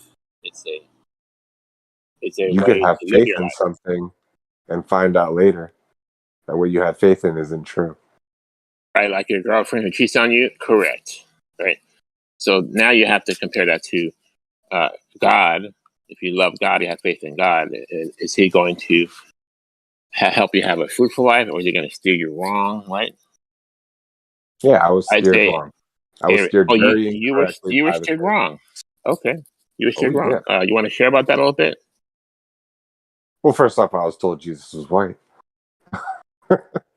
Okay, but I would say to that those people who determined what he looked like, whatnot, they really didn't know. Who told you that? A man? A man told you that Jesus was white? Mel Gibson told me he's white, but I didn't think Mel Gibson was legit. I just thought it was a movie. So who told you that Jesus was white? The consistent depictions said to be from your time period that you trust. You think I trust Leonardo DiCaprio? Leonardo da Vinci's faggot ass? Leonardo DiCaprio. You think I trust him? Sorry, I apologize. You think I trust Leonardo da Vinci's faggot ass, his faggot buddy Caesar Borgia, to depict the Messiah? You think I trust him? Is that who you trust? That's what the Christians did, man. I'm not the one depicting. Oh, you think Leonardo da Vinci's a Christian?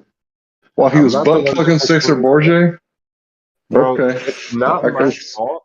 I can see that you're a wise man, wise beyond your years. Yeah, bro, the people spearheading your religion chose this image. It's not me. It's your people. So you're claiming now that Leonardo da Vinci is my people. Can you back up that claim? I got a better one for you. Give me evidence. Well, first you should back up the original claim. Give me evidence that this image of a white man was an honest, accurate depiction of this Jesus character that you say I should be having.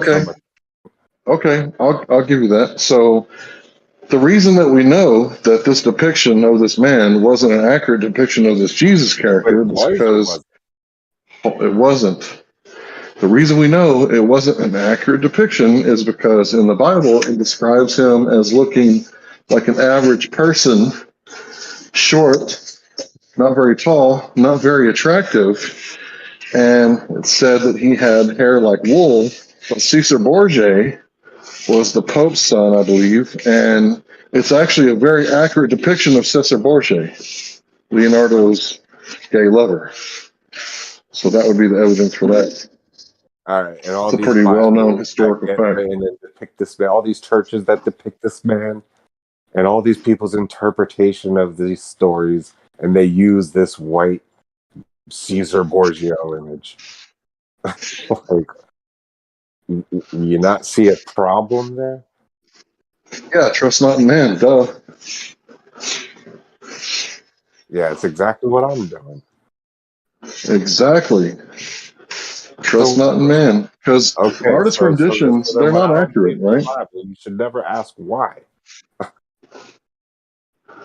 So you don't believe in the Bible because artists take liberty with their depiction of Jesus? Because there comes a level of trust. And there's nothing that says I should have to trust it. No, you don't have to. You're more than welcome to believe whatever you like. But if you see something that man does, whatever I want to believe. Like, you act like whatever I believe is going to also entail violence. Like, this is these hand-waving type arguments that Christians end up making when they realize that they've been backed into a corner. You know, you want to dismiss, like, my beliefs as being the ladder to positivity. That's not fair. I feel like I align with plenty of morals that can be found in the Bible, and I didn't need the Bible to get to them. Yeah, You I want know, to because hand the me Bible all says of it's written on your heart. I don't agree with fucking. Okay, hold on, slow down. You're accusing me of things and not letting me respond, so you can't just keep hurling elephants at me. So first thing, I sure I'm can, not because you back. make a lot of notions, and I'll address them Well, all. If I hold on, bro. Hold on, bro. I wish I One could at a address every time. fucking notion you make, bro. I wish. Relax, bro. Let me address what you just said. So you said that I'm backed into a corner, and that's why I'm like not letting you believe whatever you want to believe. Right before you said that, I had just said you can believe whatever you want to believe. I don't care what you believe. So I'm not backed into a corner, and yeah, you are free to believe whatever you like, bro. Yeah, that's cop out. That's scapegoat. How? That just means you're just dismissing the whole argument now. You don't even want to talk about it. No, I'm willing to talk to you about it. I'm just saying I don't care what you believe. I'm not trying to convince you one way or another. All right. You don't care what I believe, but you've been preaching Well, God for a good amount of time. yeah, obviously I'm talking to the audience, not you, bro. I'm just using you as a springboard to relay the message to the audience. Duh. So this is all just disingenuous conversation. No, it's absolutely genuine You said you're using me as a conversation. springboard for the audience, so you're not even trying to Yep, address that's right. any. Yeah, I actually am addressing every single argument you make, but you're not my audience. Is that so hard to believe? So who knows what you're even trying to do right now? I do. Yeah, well, I guess until God lets me know what that is, I won't ever know. Well, you should be able to figure it out because I just made my point perfectly clear. I'm sure that everybody in the audience Yeah, your understands point is that that you're I'm very making arguments disingenuous. That's towards the audience and I'm tailoring my rhetoric for the audience so that they can make up their decision between my arguments and your arguments. that sounds pretty disingenuous to me. I've never tried to do anything like that when talking to No, someone. that's and I'm called never a going. debate, bro. That's called a debate. I'm never going to do that. You never heard of a debate? Your style of debate is based on like shit you can't prove, dude.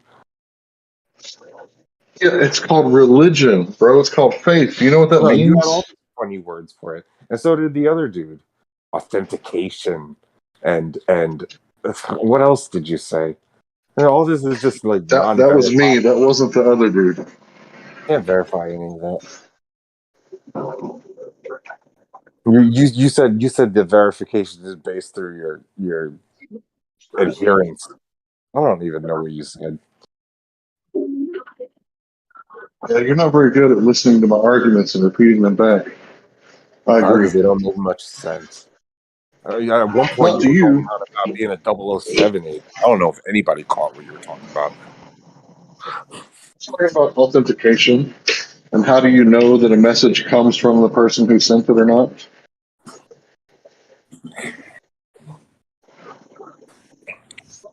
I'm pretty sure people are smart enough to understand that. That's an easy one. I pointed out plenty of inconsistencies, and I can keep going. But I feel like you're just going to keep making the same argument against the consistencies that it doesn't disprove that I shouldn't. So where have I been inconsistent? That I should or should Where have not I trust. contradicted myself? Where have I been inconsistent? Where have I contradicted myself?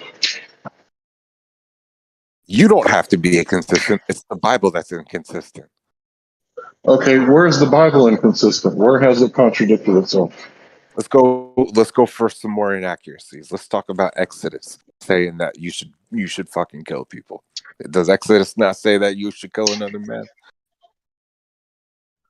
Okay, so we're talking about in Exodus when they were leaving Egypt and they were going to Canaan, right?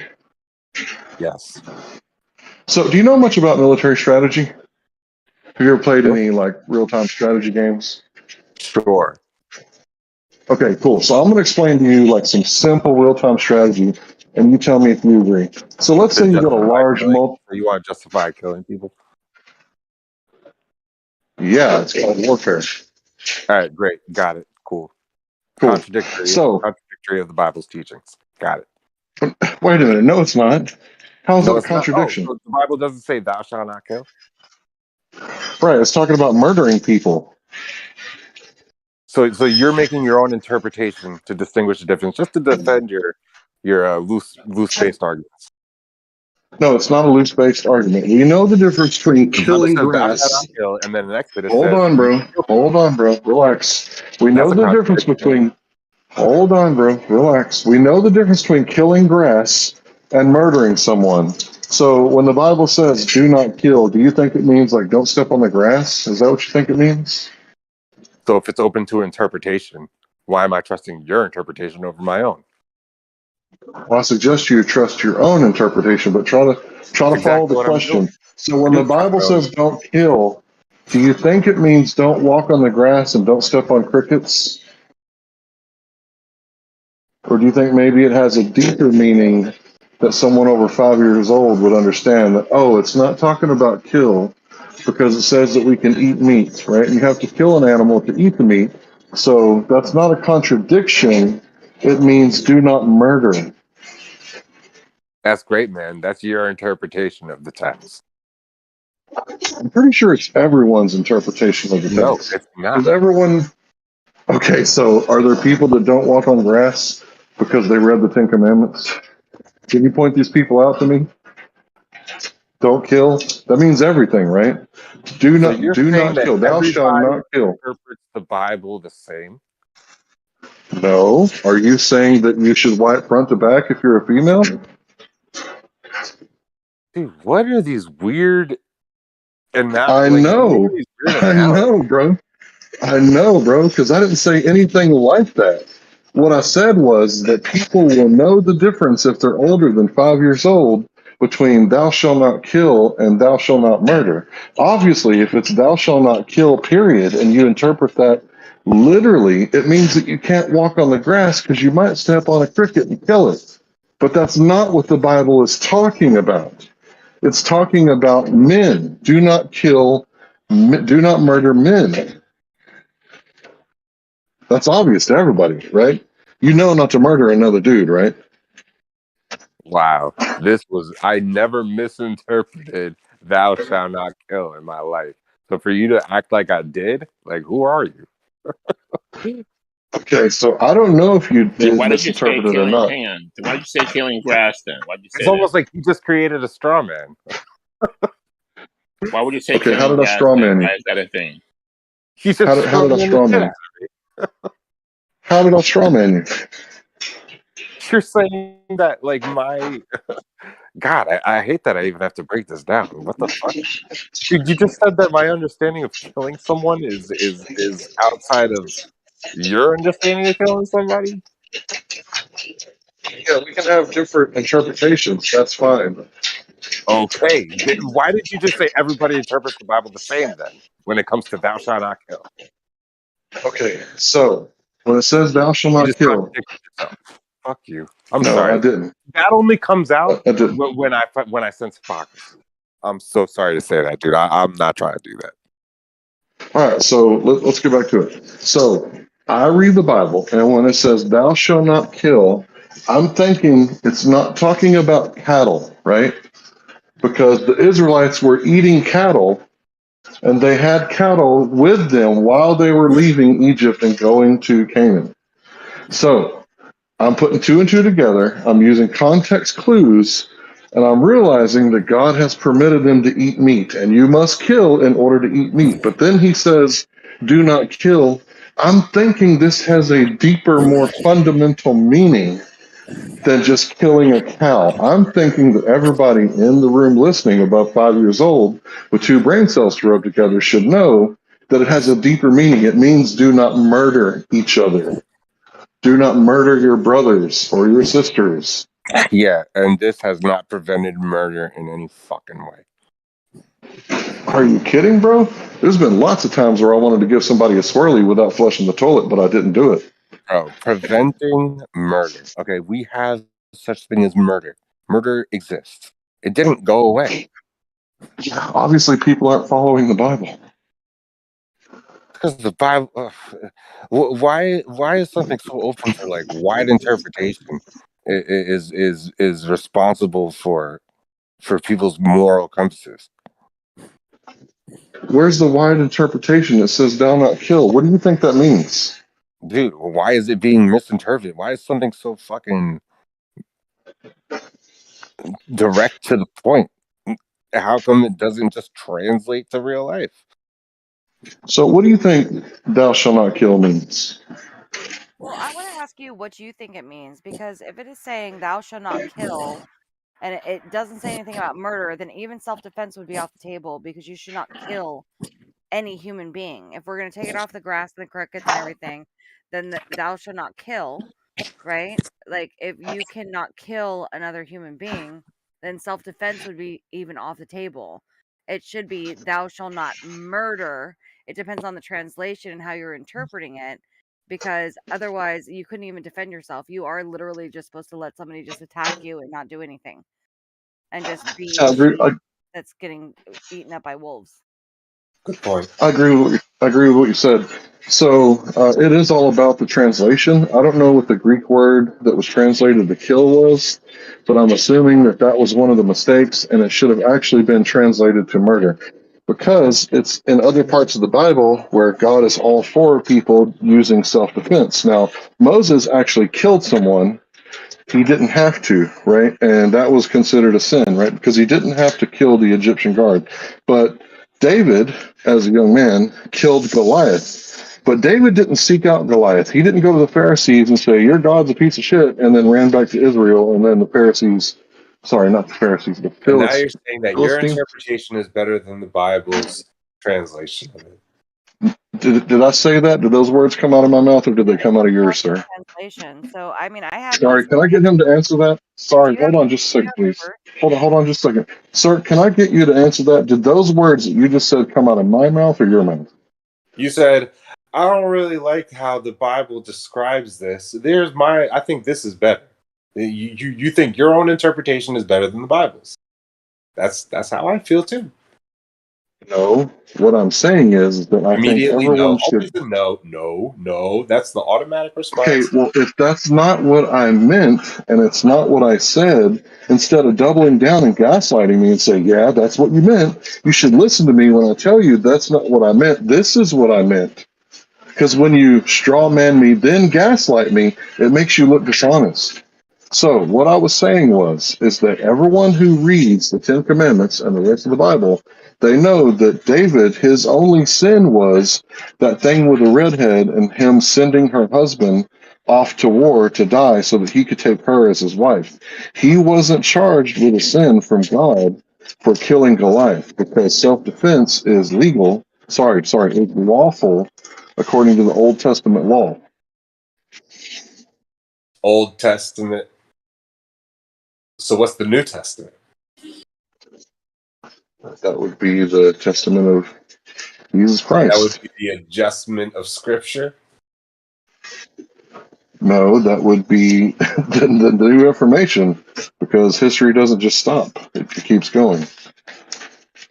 New information. So God didn't give you an absolute truth the first time? No, because history keeps going. So it's not that he didn't give us the full truth. The full truth hadn't happened yet. Something that happened 2,000 years ago isn't going to apply today? Is that what I said, or is that what you said? Bro. I mean, are you saying that bananas taste like chocolate when you're really fucked up on shrooms and acid at the same time? Is that what you're saying?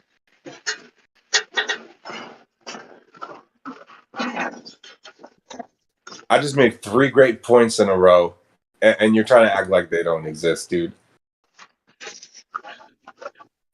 Dude, you just strawman me and then gaslighted me over and over and over again, and now you're prancing around like you want a debate. I think the real prancing, it has everything to do with interpreting the Bible. Everybody's prancing around their own moral compass, determining their own fucking framework of their own understanding. Everybody wants to depend on a book to do it for them. Nobody wants to take responsibility or accountability for their actions. I agree with that.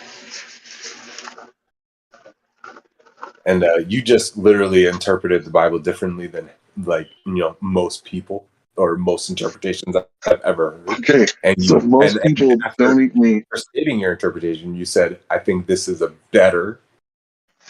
You said, "This is what I think they meant."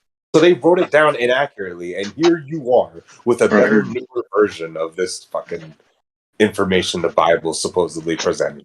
So what makes you better than the fucking Bible? I'm not better than the Bible. I'm reading context clues. But like, you think that you're telling me something that the Bible can't. When you tell me that "thou shalt not kill" is not the correct interpretation, and that you got some information that I can't get from the Bible. I'm sorry if you can't read context clues, but there's other books in this Exodus. Context clues. What's wrong with the literal translation? So I went into eSword and I looked up in the Greek and in the Hebrew, and I'm pretty sure it would be the same in Latin, but it is to be a murderer in the Greek, kill, do murder, slay. And in Hebrew, it is the primitive root to dash in pieces, that is, kill a human being, especially to murder, to put to death, right? So in both of these instances, it is actually talking about murdering something, not just killing, but murdering. Like there is an intent with a murder, right? There's a Okay, so I was right. Thank you. it's preemptive, right? Like you are planning, you have bad and ill intent in your heart. It isn't just to kill something. So self-defense Right. is totally on the table here. You know, you can totally do self-defense, all of these different things, but to have evil intent in your heart of killing somebody is what it's talking about. So I was correct. Sean, do you think that means the death penalty is immoral or wrong? Do I think that murder is wrong? Yeah, I definitely do.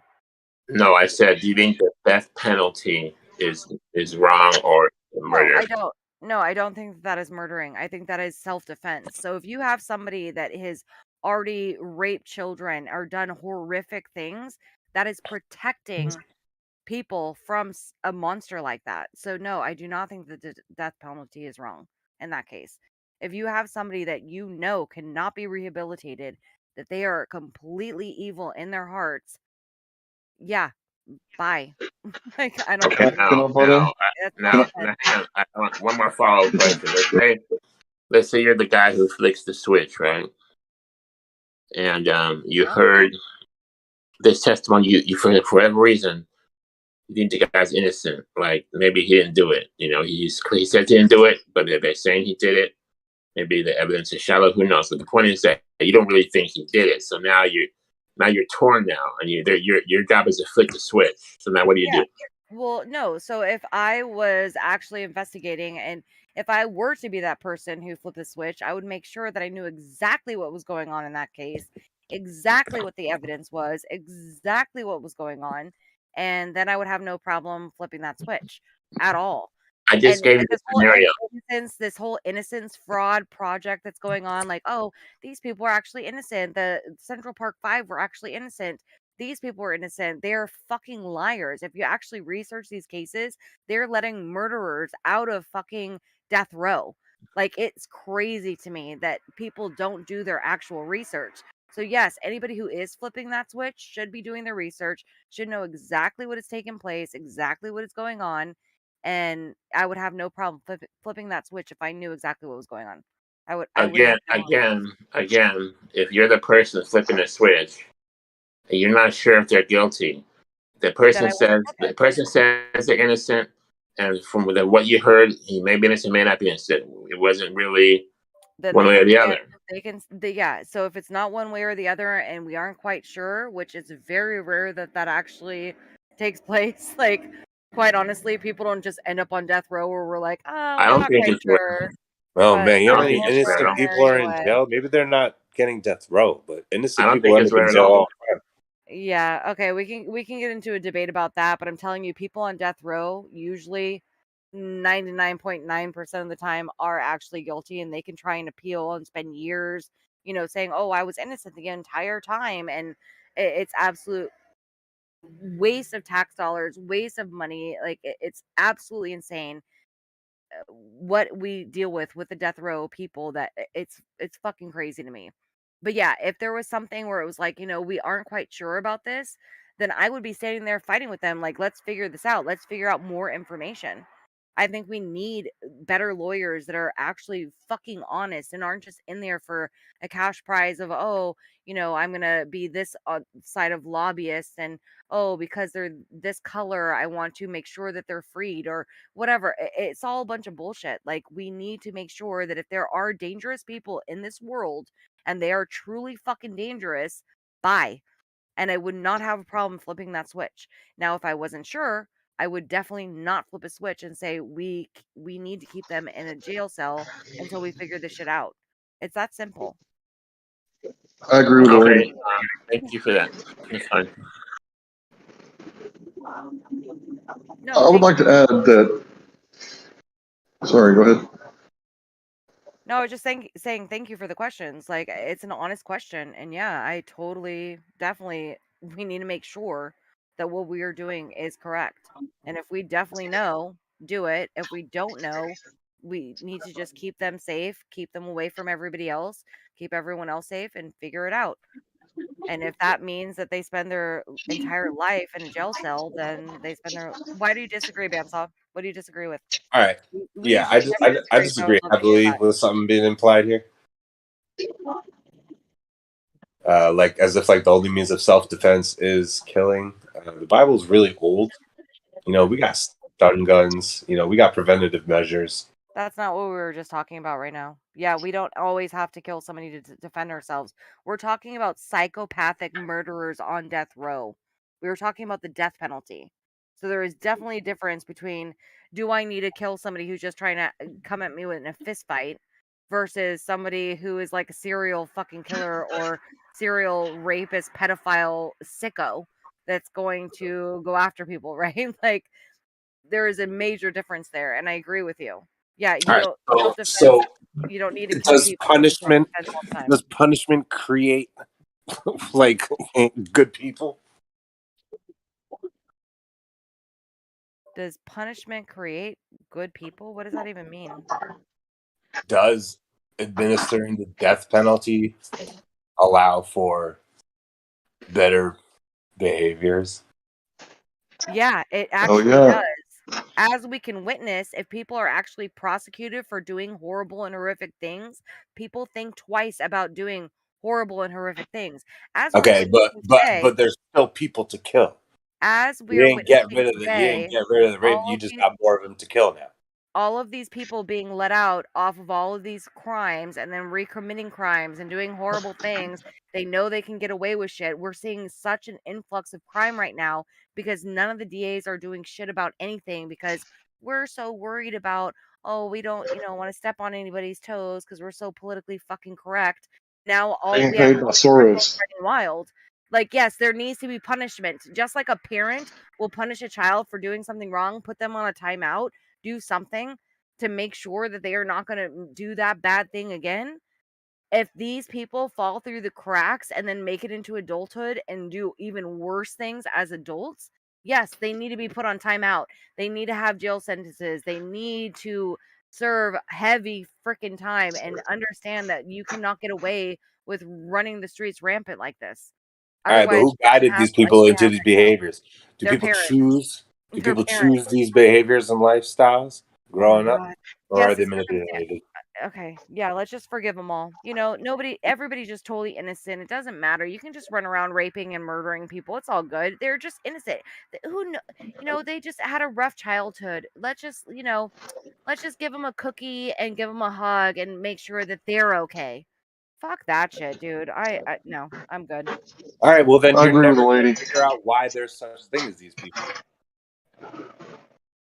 See, the part of the Yeah, there's problem criminal is you and I psychologists to that figure have out why before they're killed. bigger enemy here. They're manufacturing these behavior patterns, and we just think that we should just kill the people rather than rehabilitate. No, we are not talking about killing anybody just because they did something fucking wrong. We're talking about the death penalty is set aside for circumstantial fucking things. Crazy pedophilia, crazy rapists, crazy murderers, serial killers. Like, it takes a lot to get on the fucking to be on death row. We're not just talking about somebody who just had a bad fucking break and did a robbery or whatever, or even somebody who just was in a gang stabbing or whatever. Like, it is very rare for somebody to go onto fucking death row. So you throwing all of these criminals into a death row scenario, like if that's like it's black and white, a fucking coin flip, that's not correct Yeah, that's at not the all. point I was even trying to make, though. I see the point you're making, and it's actually a good one, but that's not what I'm saying. I'm saying that they manufacture behaviors, is that we see behavior patterns based on poverty, and poverty is a creation. Okay, so when you have something like rapers, murderers, robbers, whatever you want to call it, I don't think these people are acting on natural occurrences of their life. These are all implied behaviors. These are all things that are being suggested by media, suggested by their surroundings. I don't think anybody truly chooses or is a completely unwillingly becoming like a rapist or something like this, or willingly doing this. I think that there is manipulation. And that when we say that the So only way who's twisting the rapist arm? that are doing this stuff, we're not addressing, why these people are popping into existence. We just want to kill them, kill them, kill them. The more they come, the more we kill them. Just keep cutting their heads off, and just hopefully we'll get to a point where we don't got to cut off any more heads. Full on, everyone is getting killed. Like, people are just being taken out into a backyard and shot. Most people that are on death row never even ever get killed, because it takes forever, and all of their appeals and all this money that goes into it. And then the Innocence Project, who's trying to get all these fucking guilty ass people out of prison, which they have on multiple occasions gotten guilty ass motherfuckers out, like the Central Park 5. They were guilty as fuck and they were let out, exonerated, as they say. Like, it's crazy to me that people are just, I get having the soft heart, and yes, people deserve second chances, and, circumstantial, how were they raised and this and that, whatever. But fuck, dude, no, sorry. You don't get to run around raping and murdering people and get away with Where's that. the preventative measures? Why aren't we teaching kids values to prevent this? Talk to the fucking Christianity culture, does talk not to the parents. correlate with don't rape Exactly. people, because Wait you a still minute, got you rape. took the Yes, Bible out of the schools most in the prevalent religion in the world 1960s. does not You prevent took rape. the Bible out of the schools, and now you're complaining that there's no morality. Don't blame the Uh-oh, schools. that's a contradiction. Yeah, don't blame the fucking schools. When we talk about how fucking horrible schools are and indoctrination and all that bullshit, where are the fucking parents? Where are the churches? Where is the fucking community? It's a culture. And we know what the statistics are, but yet we aren't allowed to talk about it, because then, you're Hitler and shit like that. Like, it's a fucking problem across the board. It's a fucking problem in this day and age right now. And we have to start standing up and talking about it realistically, and not having a problem with it, and saying that it is wrong. And stop saying, like, oh, well, I feel sorry for them because of this. It's no excuses. I don't care what your parents did. I was born and raised by heroin crack addicts. I went to prison, and I grew up in the fucking hood, and I dealt with a whole bunch of shit, and I made it out. So I don't want to hear about, oh, I did this and my parents were like this and blah, blah, blah. Fuck all that. People need to get their shit together, and we need to start holding people accountable. Otherwise, it's going to get worse and worse and worse and worse. It's already bad enough because of people I would like to point out. soft like that. Like, we can't be soft anymore. I would like to point out that we got to see every single micro expression on Amber Heard's face, but we don't know anything about Ghislaine Maxwell and what happened with, the people who were taking children and putting our politicians and leaders in honey traps and getting dirt on these people, and all that shit just got swept up under the rug. But at least we know that Amber Turd placed a turd on Johnny Depp's bed, right? That's the important stuff. Yeah, right? totally. And we really care about that. What the fuck? right, and also want to point out that when you're talking about a murder case or something like the 5 from New York, right? So the DA, he has this pre-trial thing, right? And he gets to show the evidence to determine to the grand jury whether or not they have enough evidence to actually prosecute and go on with the trial. But the DA can, A, withhold information, so that's lie by omission. He can provide fake information, which is an outright lie. right? So he can do all the lying that you're not supposed to do when you swear in. Because what do you do when you swear in? If you swear to tell the truth or affirm to tell the truth, the whole truth and nothing but the truth, because there's three ways that you can lie. You can lie by addition, you can lie by omission, and you can outright lie, right? But he can do all three of those because the DA never takes a stand and swears in and swears to tell the truth. So when you get people that are getting off on these cases where they should have never got off, I think we need to look at the DAs. Are they taking George Soros money? Yes, they are. Who's George Soros? Probably shouldn't ask that question. Even with that, like, even with Amber Heard, like, that was a civil suit. There was no reason that should have ever even been broadcast. It was a civil suit. Yet we have, like, crazy murders going on, crazy stuff that is happening. None of it ever makes the front page because, God forbid, they ever talk about, things that are actually happening. Let's distract them with something that's so glamorous as a civil suit. Who cares? And people were camping out for that. People were like so involved. They were more involved with that case than I think even the Rittenhouse trial. Like, it's beyond to me. Like, people are so lost. Nobody actually cares about what's going on in their actual community, the murders that are happening on a daily frickin' basis in their own backyard. It's out of control right now. People need to get their shit together. The Shines, they're selling ad dollars. That Amber All Heard. right. Johnny Depp. So what is there to do? What are we doing about it?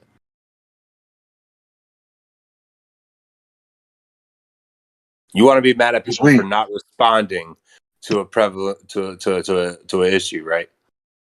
You want people to address rapists and murderers correctly, right?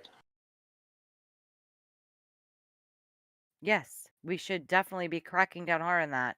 And it's not just Let's- the community that needs to do it, because the community, oh, snitches get stitches, so everybody's too afraid to say anything or even stand up against this shit because they know what's the backlash that's going to happen with that, because it is a culture. And a lot of these, at least where I grew up, like, if you say something and you know that somebody did something and they murdered somebody, it's like you can't say anything because then they're going to come after you. That needs to stop. They need to allow this whole thing about, like, oh, we don't want police, we want to defund the police, we don't want police here. No, you need more police. You also need to learn how to use your Second Amendment, learn how to start protecting yourself wisely if you are a freaking good person. Conceal carry, open carry, I don't care. Start taking care of business in your That's own funny you say all that. In the same place Central Park 5 happened, they burned the Central Park to the ground in the 1900s when they started to establish all these things. Okay, so now we're going back to the 1900s about something that happened before the Central Park 5. What are we talking about now? We're switching gears here? Maybe just because I was looking into this recently. We don't got to talk about it. It's fine. No, it's fine if that's what you want to talk about. I'm just trying to figure out where we're switching gears to so I can be on the right track. It's all good if you want to switch it. Yeah, my bad. I assume people are just going to catch my drift right away sometimes. So back to the point of justice. You said we need more cops. I disagree. I think if we all went back to the old-fashioned ways, the libertarian, Christian Judeo ways, right, of the early settlers, where everybody was responsible for their own shit and forget about your rights. I'm in agreement. I said it was bullshit that they're saying defund the police while they're in cities that do not allow guns. So that's fucking bullshit, because how is anybody going to call a police officer? They're going to get there, 20 minutes after something has already happened. So we need more open carry and conceal carry. We need to bring back the guns. We need people to be able to defend themselves instead of having to wait around for police officers. And on top of that, we also shouldn't be defunding the police either. It should be like community, and the police should be a part of that community. But the people should be the first people on the ground. Like that shooter who just got knocked out, within 5 seconds of that shooter, there was somebody that was carrying a gun and boom, he got ventilated and everyone was saved. Nothing bad happened. Like, we need more of that. Like, we need people to be able to protect themselves in that instant. Right. We So can't wait around this for police officers. we're not eliminating the threat though. We're just defending ourselves from a potential threat. We are defending ourselves from a threat, period. If we're able to conceal carry or open carry, and I prefer open carry, but it is what it is. Everybody has their arguments about that. No matter what, if you are able to carry, whether it's concealed or open, and somebody comes and starts something, you will be able to defend not just yourself, but your family and everyone around you. And if everyone knows that everyone is carrying, the threat that somebody will come into a place trying to start something, like knowing that everyone has a Can I gun, it's not going to happen. Can I get at least like 2 minutes to make a point? Because I'm trying to like cover a lot of areas with this Yeah, right go now. for it. Of course, go for it. We are trying to eliminate a threat by means of punishment and waiting till the absolute moment of threat. We don't have preventative measures when it comes to, people becoming criminals, people becoming threats. We are so worried about how we're going to deal with the threat when it's in my face. Why don't we deal with the threat before it comes down the block, before it appears in your neighborhood? How do we stop the threat from developing in man? Proper education. I agree. I agree in proper. Yes. No, Right. it's not even proper education. It is fatherhood. It is family structure. It is God. It is culture. It is what music you listen to. It is how you were raised. Like, all of these things matter. And the way All these people things, are there are raised, people that have these things and they still become criminals. yeah, they can. But What it's happens when we don't have a much father or a mother? rarer. It is so much, it is so rare. If they have all of those things and they still become some dude who just walks up to people and just starts stabbing them and wiling it out and, shooting people and gang fights and all, like, come on, seriously? I mean, No. the dumb kids I knew that went to jail when I was growing up, maybe they didn't have a super prominent father figure, or maybe their brother was giving a bad example. I know people that have stories like this. The preventative measures in their lives, it always breaks down to the individual. You got to identify the types of trauma they're going through, the types of desperation that leads them to violence in certain lifestyles that can land them in jail. A lot of it has to do with the wokeness. I'm sorry, I'm almost done. We can't take this broad brushstroke and just identify every single criminal the same way and just be ready to shoot them when they come near me. You know what I mean? Like, can we start figuring out why people have like trauma in their lives that turns them into criminals? And I want to identify the trauma that these people are dealing with. Christianity doesn't really create a framework to prevent the trauma. The Christians traumatize people all the time. There are Christians that work in jails and they're responsible for making sure someone stays in solitary confinement. A good Christian man that reads the Bible, goes home every night, prays, is responsible for making sure that a man doesn't see daylight 23 hours a day. Do any atheists do that too, or is it only Christians in the jail houses?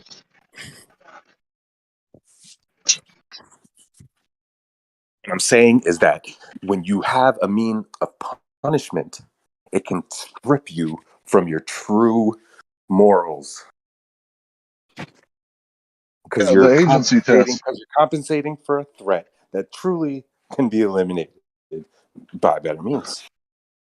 Yeah, the college test that they did back in the day where some of the college students were inmates and the other ones were prison guards. And the people actually lost agency and just resorted to doing what they were told. And the the students that were the prison guards were actually torturing the prison inmates that were students because they lost their agency. And if they would have ever stopped torturing them, they wouldn't have been able to use the excuse, well, I was just doing what I was told. So they had to continue torturing the people worse and worse and worse, because if they ever stopped, then they wouldn't have been able to use the excuse, I was just doing what I was told, because if you stop torturing people, then you prove that you could have stopped at any time, and therefore you should be responsible for what you did. But if you just keep torturing people, like in the Gulag Archipelago or the Nazi concentration camps, or et cetera, et cetera, et cetera, you keep on doing it because your defense is going to be, well, I was just following orders. That's a problem. We got too many yes men and not enough oath keepers. Yeah, I agree with everybody that's been speaking, by the way. So here's my understanding of what's going on. Nature abhors a vacuum, not only the vacuum of space, but the vacuum of power. So if people refuse to, keep the man in the house because there's leftist policies that incentivize you kicking the man out and raising the kid by yourself, well, this is going to create a positive feedback loop, because statistics show that if there's not a man and a woman, or at least two parents in the household, then the kids are going to be more likely than not to end up in prison.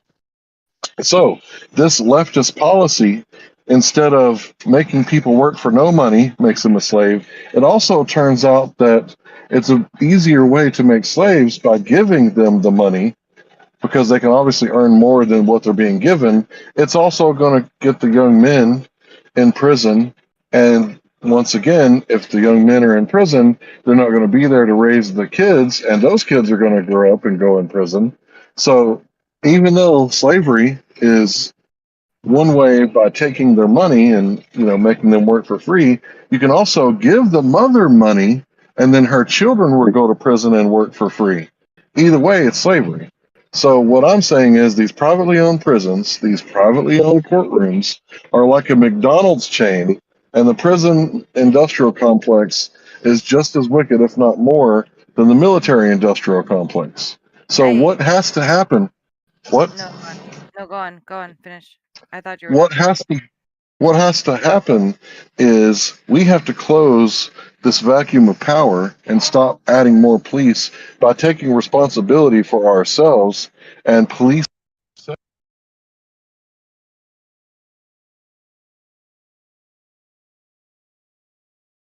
You cut out there, Larry. Yeah, you just cut out. You just cut out, Larry. I understood his final point. Well, I wanted to add to that and just say, like, what he was talking about slavery and whatnot. I mean, even Section 8, it's a form of slavery. I grew up in that shit. I had to sign paperwork before I turned 18 to say I was not going to have Section 8, because otherwise it would have automatically been transferred to me. And it's like this cycle that they keep people in, because once you're on Section 8, like, my mom paid like $20 a month for rent. If she got a job, that rent would go up. Then she would get less in food stamps, less in this money, less in all of these things, right? So they figure out, like, oh, it's much better to not have a job, get paid under the table. So they deal drugs and they prostitute and they sell, themselves and whatever they possibly can to do things under the table and just get cash money. And then know that they aren't going to get raised in whatever, because if they actually got a real job, as soon as you start making money, everything starts going up, and it goes up so much that it's like, well, shit, now I have to work 40 hours a week to barely get nothing when I could sit on my ass and get more. Like, it doesn't make any sense. It is literally slavery, what they are doing to people with the Section 8, with welfare, with all of this stuff, but people know how to work the system. And so they become crooks. And they're like, cool, I can get all this free money from the government. And then on top of that, I can also do this and that and whatever. It's a fucking problem. It's a major problem. And people don't realize that. They're like, oh no, let's help them more. Let's give them more free money. Let's give them more money for the more children they have with different dads and whatever. Let's make sure that all the different dads that they have, that they even get more money, since it's not the same guy. They get more money since it's different guys. Like, what the fuck? I want to They are quickly add to literally that. setting people up for failure. If we're talking, just want to jump in just quickly though, but if we're talking self-governing and self-policing, which I think is what Larry alluded to there, who determines the guidelines of this? Is it the individual themselves, Larry, that determines the guidelines which they will self-govern and self-protect themselves and their property? Like who actually determines those guidelines? It's interesting that you asked that. I don't know if you've been here long, but we were kind of talking about that earlier, right? If everybody makes up their own morals, it wouldn't work, right? Because I could say that genocide is perfectly fine because we're overpopulated. When you might think that genocide is a fucking wrong thing to do, right? But if we all have the same moral book, moral guidelines, like, I don't know, let's say the Bible, then everybody knows right from wrong, right? I don't have to explain to you right and wrong. So let me give you an example. In Texas, I have the right to shoot targets, paper targets, on my land all day long. But let's say a homeless guy walks up in front of my target. Now, my right to shoot that target ends where his right for life, liberty, and the pursuit of happiness begins. So my right only ends where his rights begin. So when he walks in front of my target, I'm going to point my gun in the air and take the round out of the chamber and say, "Can I help you, sir? Do you need a glass of water or food? Is there anything that I can do for you, sir?" Because if everybody knows right, everybody knows what is right. You can do whatever you want as long as you don't do anything wrong. And what is wrong? Wrong is the thing that you know that you ought not do, but you do it anyway. So we have to have the same basis for right and wrong. And the only way we can do that is if we can agree on the same societal rules. I don't know, like if we were all libertarians and we believed in self-governance and little tiny federal government, and then we could all agree on the same moral code, we might actually have, a country that got along with each other, and we could have, I don't know, commerce instead of war, because that's the only two options. Let's face it. If you're a man, right, you got two options. You can do commerce or war. If you're not doing commerce and you're not trading goods, people are going to get hungry and they're going to start marching to the next city over, and proximity equals warfare.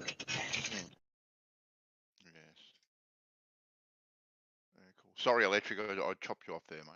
But jump in. No, that's fine. I just want to agree with Larry and like seriously, you were spot on. There is something intrinsic about what is good and what is right within certain people. There are also certain people that somehow, some way, it got lost in the wayside and they wild out over not getting a sauce packet or something, they just punch random people on the streets and murder them to death because why not? It just is what it is, right? Like, I'm just gonna go up and stab people. I'm gonna just punch people. I'm just gonna act like a crazy, wild maniac. Then you have shooters who are just like, oh, I'm gonna go and do this. The whole what you ought not do is so imperative that should have been ingrained in people when they are fucking. I mean, I don't think children are born thinking, you know what? I'm going to grow up and I'm going to punch people and wild out and, be a monster. I don't care what color your skin is, what religion you believe in. I do not think that people are born that way. I think that they are made. I think there are exceptions where people are sociopathic. And even then, they can be controlled, right? If they are in a loving environment. So the whole what we ought not do, I think people really need to focus on that word. What we And, ought not do. Like and, and I you think it's definitely, lost. yeah, you definitely are a product of your environment. Definitely. See, but Yeah. I agree and I disagree with that. Like I was a product of my environment and I could have become a total fucking heroin addict, crack Yeah, addict, yeah, smuggler, whore, everything under like ganger, shooting people up. I grew up around all of that and I definitely. didn't do it, right? Yes, So I to know you say that can. Yes. everyone is a victim of like to say that we're victims of our environment or we're a product of our environment, I don't think that that is true. I think people Well, have a choice. We yes, have a exactly choice. right. Exactly right, Science. Right, and you made that choice, right? You Well, you were can in can an I throw in you something were there? in an environment, right, that you wanted to get out of. So So you are still a product of your environment, but you made the right choices to get out of that environment and So change then your life what is that difference for there? So yeah, better. I wanted Well, that's to. something within you, Shines. That's something within you. But People are but presented in a. I'm sorry, dude. I got no, to no, get this go. off my chest. People are presented an illusion of choice. I hate to use an example like red pill, blue pill because it's not a good example. I don't like the context of the movie The Matrix in this, but you know, you're going to tell someone like, "Oh, you could either." This is going to be a weird example, maybe to you guys, but you could tell someone that either they can dance, dance, and try to get signed by Chris Stokes, or they could rap, or they could go try to play basketball. People don't see, what's presented to them as options is not all the options. Sometimes when you present something like, rap or play basketball, that really looks like the only two things. Like I grew up around a lot of people that felt like they had to go to college and get into the NBA. And this is like all they saw for themselves. This is a highly suggested, learned behavior of not seeing every option. Who is to blame when you create so many walls and barriers of your framework and your neuroplasticity? You're not allowing the pathways to understand more options. People, yeah, go ahead. Sorry. I just wanted to say I wish I could find this video because you're reminding me of this little Twitter video that I watched the other day, and it was so cute. It was this kid who got his head stuck inside of those wrought iron fences, and it happened to me when I was younger. I legit got my head stuck, and I was like, "Dang, I can't get." I think I was like 8 years old, and I was like, "Oh my god!" And I was screaming, and the neighbors came out. My mom was there, and I was like, "I can't get my head out of these stupid things," but we're on a balcony, there was nothing I could do but get my head back the other way. And I finally figured it out. We wiggled it out. It was fine, whatever. But this little kid in this video, he had his head stuck in these wrought iron. The dad was trying to pull the wrought iron. He was trying to get tools and get him out of there. And it was this whole chaotic thing. He's screaming and yelling. Then all of a sudden, the dad was like, "Okay, I'm gonna go get a tool for this thing or whatever." And the dad walks away, and the mom is still filming it. And she's like, "It's gonna be okay, babe. Dad is getting the tools, whatever." And he's like, "Okay." And then all of a sudden, he looks his head out at his mom, shifts his shoulder, starts moving his body out, and just walks through the wrought iron. And it's like, dude, you have to think of another way out, right? You didn't have to go backward. You could have went forward. And he did. He just moved his little body and he went forward and he was like, "Oh, I already did it, Dad. Everything is good." And they gave high fives and it was all good and dandy. And that's exactly what you're talking about. Some people can't see that there are different options. You don't have to go that road. That it isn't just gang lifestyle or hood or you're done or it's this or it's that. There are so many different paths that you can take. There are so many options and so many opportunities given to us. And people it blows my mind, and I think it does have to do with culture and how people are raised and that they weren't inspired enough as children, you can do it. You can do this. They just I'm gonna hear negativity all the time, I'm gonna piggyback Something what had to you have just happened. said, but to them, forward thinking, oh, let me exhaust my other options, let me explore, think outside the box. That's why they land in selling drugs. Sometimes I feel like it's almost like No, it's I did it. illusion I to did it yeah. myself. I sold drugs when I was in high school with my father. I was dope gang. I grew and I sell with my own father. It We were looks like selling that weed before it was secret legal in California, underground. you know? Yeah, And yeah. we were like, that's how we were gonna make money for Christmas because we didn't have money. And then I was like, and that was when I was in high school. And then I was like, you know what? I was sucking at school. It was a mess. My entire childhood until I turned 18 and started cosmetology school, my life was a mess. Then I was like, you know what? One of my guidance counselors just so happened was like, "Oh, yo, you can, do this cosmetology thing." So I did it.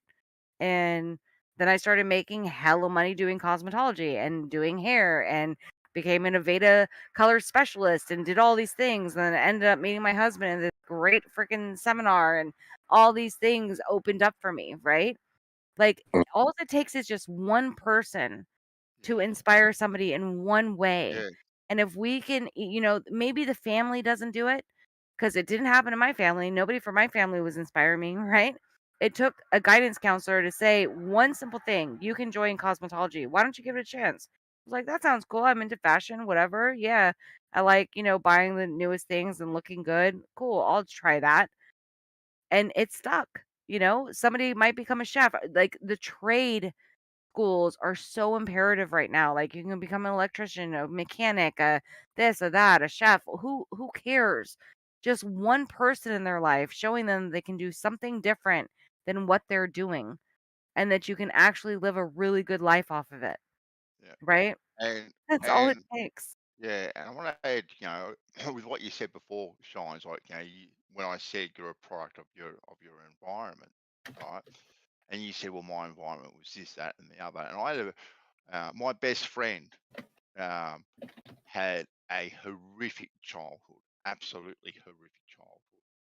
A lot of the things that you have mentioned to me in other places, similar things happened to him and worse, and it was absolutely heart wrenching to know of these things. But he had some experiences in his life too that he was able to grasp onto, that he saw a better way, and he got himself out of the environment that he didn't like, and made his own world. And he was the most loving husband and loving father you have ever met in your life. A beautiful soul he was, absolutely beautiful soul. I can imagine. Uh, Yeah. and if you had the environment that he grew up in, right? He should have turned out to be a bloody serial killer, to be Like, quite honest. same. It's same for Yeah, me. But yeah, it's usually yeah. those people, like, if they're given just a single opportunity, That's they can that's be the most loving and kind people yeah, and the most giving people of all, because you know what it's like to have nothing. You yeah. know what other people are going through, and so you Mm, want to give back to the world. And if you are able to make it out, you aren't stingy, and you want to help change, and you want to adopt, and you want to, do everything you possibly can. yes, yeah, Exactly. Alls we need is a chance. If people are just given the chance. Now, there are some people, even if they're given 10 chances, it won't happen. It doesn't stick. exactly. They're just That's right. they're lost. It's not going to happen. And those are the people we can get into those arguments about, the rapers and the murderers, and they're Yeah, just they're gone, right? They're so lost in this world that there's no helping them.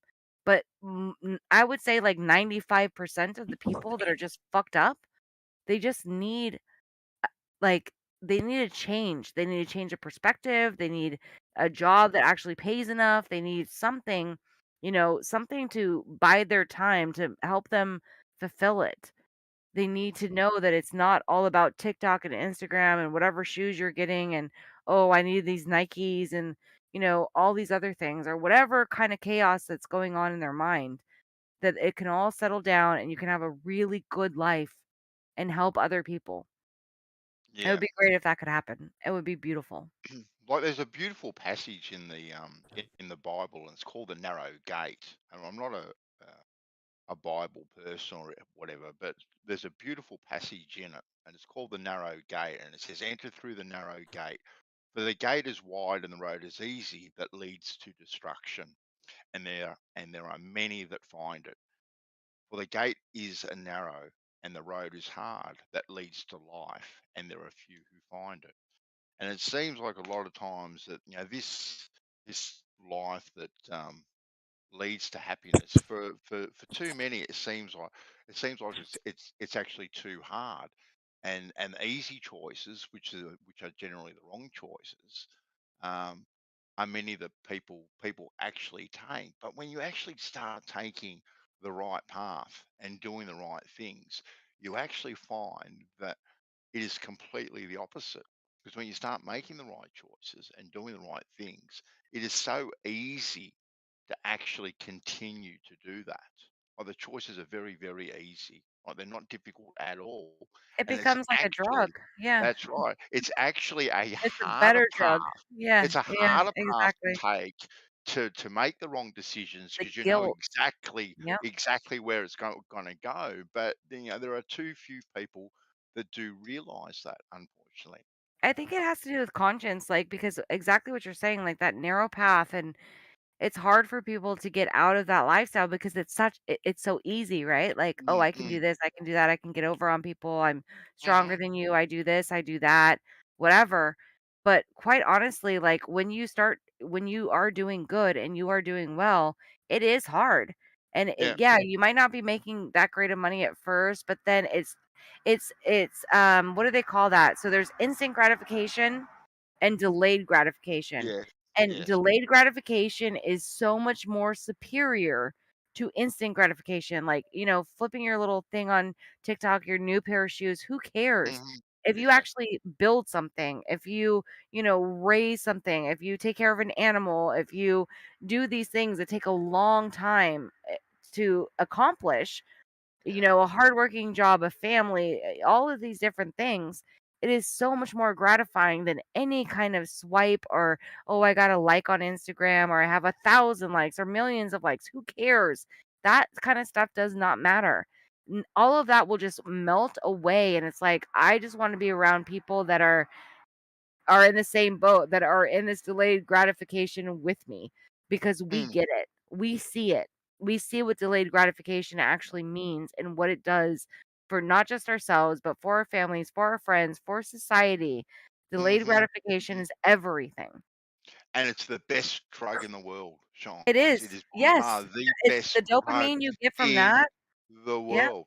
The Like, dopamine you get from that is so much more superior yeah, to instant gratification. Like, you will get dopamine hits playing your games and doing yeah, whatever, oh, yeah. all that shit. But yeah, delayed gratification, actually building a child in your stomach Yeah. and watching that child blossom, whether you're a man and your wife, you That's witness it, then you watch them grow. My goodness, you uh, cannot.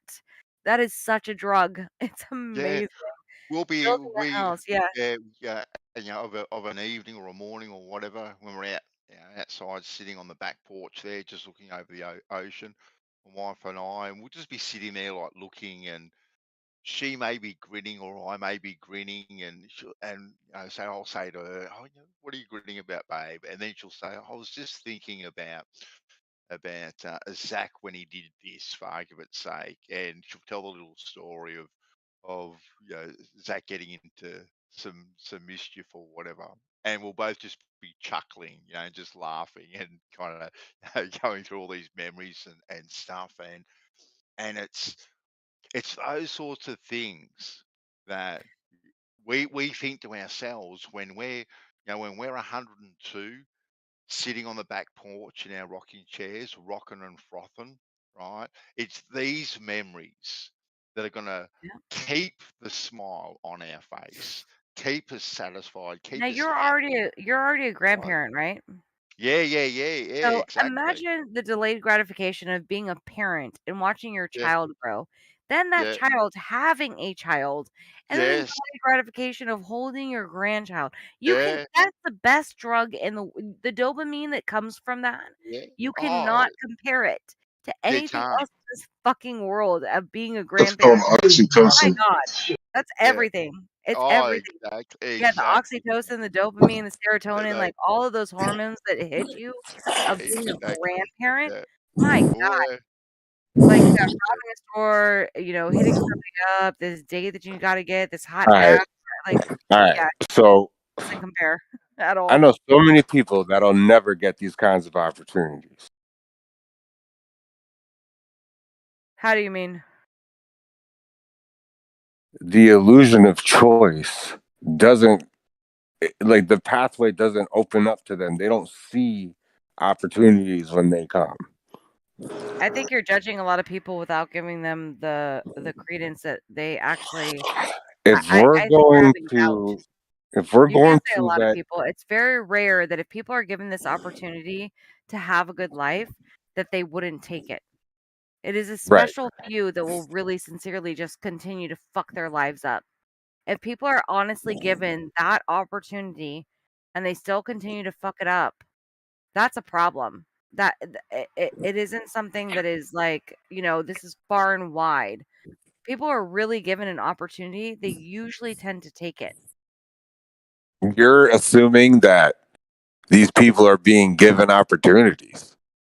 No, you're assuming that they're not. You just said, didn't you just say that these people, they aren't going to be able to make it out because of. No, honestly, I haven't made a single point yet. Oh, okay. Then go ahead. I know people personally that I wish they had a chance when they were a kid to have some kind of guide. Somebody pulled them out of their lifestyle, tell them what they're doing is going to lead them to jail. They didn't get these opportunities. Now they're in a I didn't have it system. either when I was a child. I didn't have it until I was 18 years old. It took me until I was 18 years old. As I All said, right, my so when you father was a leave drug everything dealer. to a person's own choice, this is Yeah. why you get rapists and murderers. Yeah, exactly. But And you have an illusion of you don't choice. get them. Usually, you don't get them until after they're 18 years old, right? Most of these people don't start doing really bad shit until after they're 18 years old. If we can get people during like high school years, 18 years old, I knew just kids that were bringing guns to school and they were freshmen. I knew like Yeah, 13-year-olds I know that were. that happened when I was in high school. We had people bring guns to school and they were fine. And they ended up changing their lives and becoming great fucking people. I had one of my best friends, Kayvon, got expelled from school. When I was a freshman, he was a senior, got expelled from school because he had, and I can't remember how many freaking pounds of weed he had in his car plus Glock, and he got expelled from school. And guess what? Now he's like one of the top runners and owns his own um internet businesses here in Silicon Valley and is like a multimillionaire doing great. People can change their ways. Like Not everybody has the same rate. Right. Not everybody has the same upbringing and he neuroplasticity and had a response to he had a situations. horrible upbringing. So did I. I had a horrible upbringing. My mother was a heroin crack addict. People My are father being was a manipulated. heroin crack addict. He was a drug smuggler from Mexico. My sister was in DUIs and was in the fucking ICU, like and burn unit twice because of her fucking DUIs, running from cops, hitting a Okay, whole I'm sorry, but all you kinds of being an crazy shit example happened. of not submitting to the system doesn't mean that everybody isn't going to submit to the system. Yeah, Well, and I'm not their saying that choice. everybody's not going to submit Yeah. to the system. What I'm saying is that people have a choice, and when presented with any kind of an option, I don't care if it's a job at fucking Burger King. Like, you make your fucking choice and you work your way up and you decide, do you want to live this lifestyle? Do you want to live this hood life or do you want to make it out? What do you want to Shine. do? Like, And I don't know. when you're making those wrong decisions as a child, a teenager, early teenager, and whatnot, And you don't have examples of anything else. you know you are doing the wrong thing, right? Do You know. you? Yes, of I know course you people do. that think going to jail is a fucking, it's like a checkpoint. Right. Well, so going to jail, they know is the right thing to do. They know that It's a doing the rite wrong of passage to thing a lot of these to people.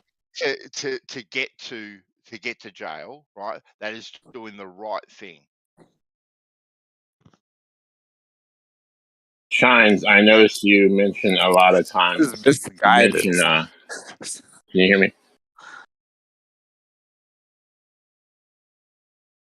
Mic check. Yeah, I can hear you, Godric. What's up? I noticed you mentioned a lot of times money. Like, so you think you need a lot of money to be successful? No, I don't think you need a lot of money to be successful. I don't think you need a lot of money to be happy. What you need is delayed gratification. And as long as you are working towards something and you are constantly just building on something and delayed gratification rather than instant gratification, you are going to be happy. Instant gratification, whether it be drugs or alcohol or, a quick fix of, shopping sprees. Oh, I'm going to use my entire paycheck to, they call it hood rich, right? I knew so many people that were hood rich.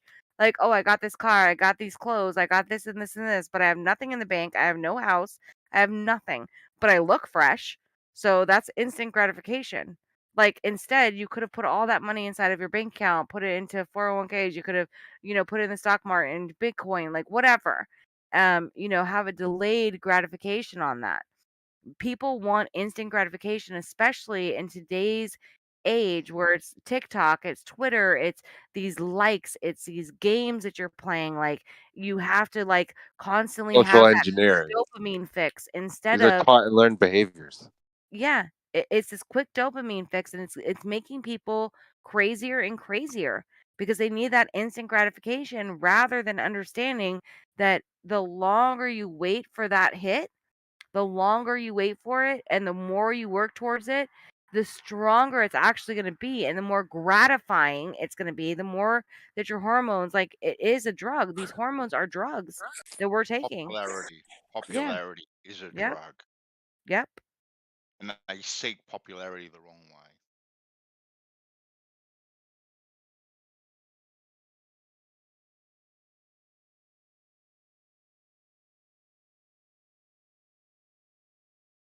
I see people I grew up with that I wish they weren't in jail. I wish they weren't dead. I wish they weren't drug addicts.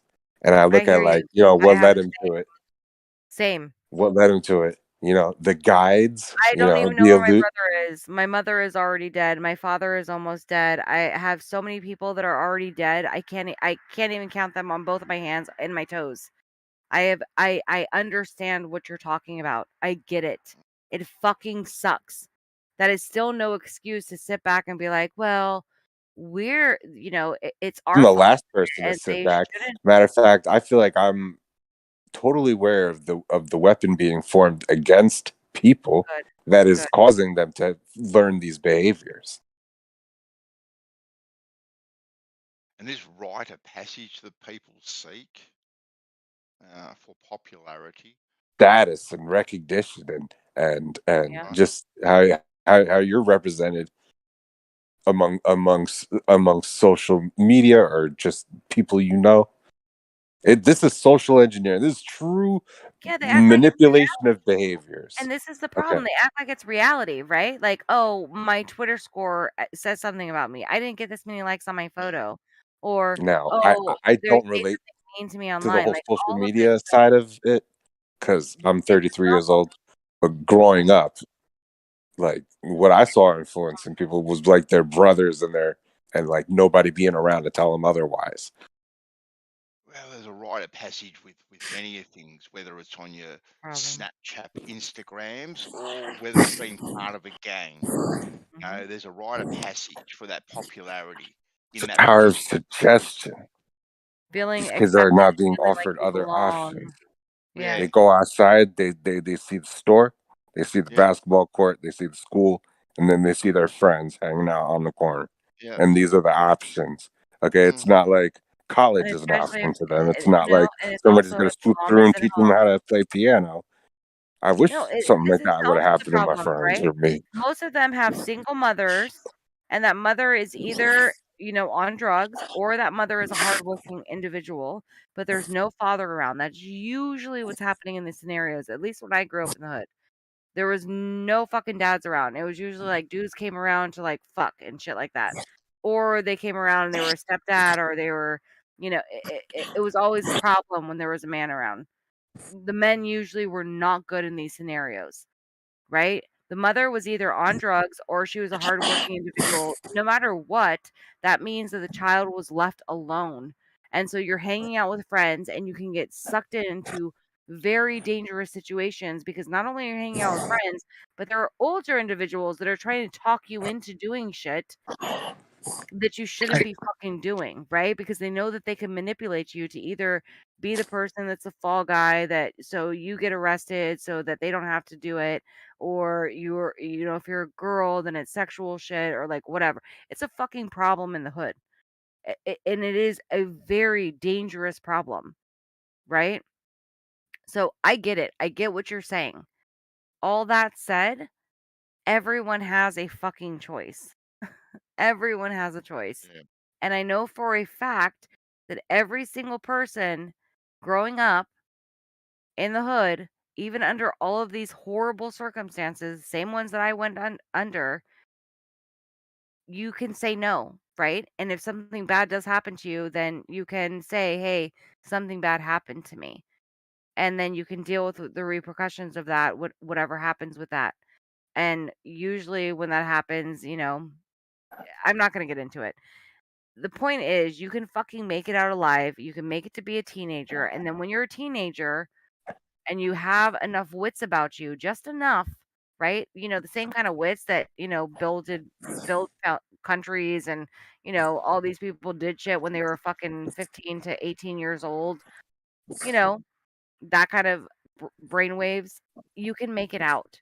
So to say like people are incapable or, that they somehow are just victims of their circumstances, I don't agree with that. And I will never agree with it.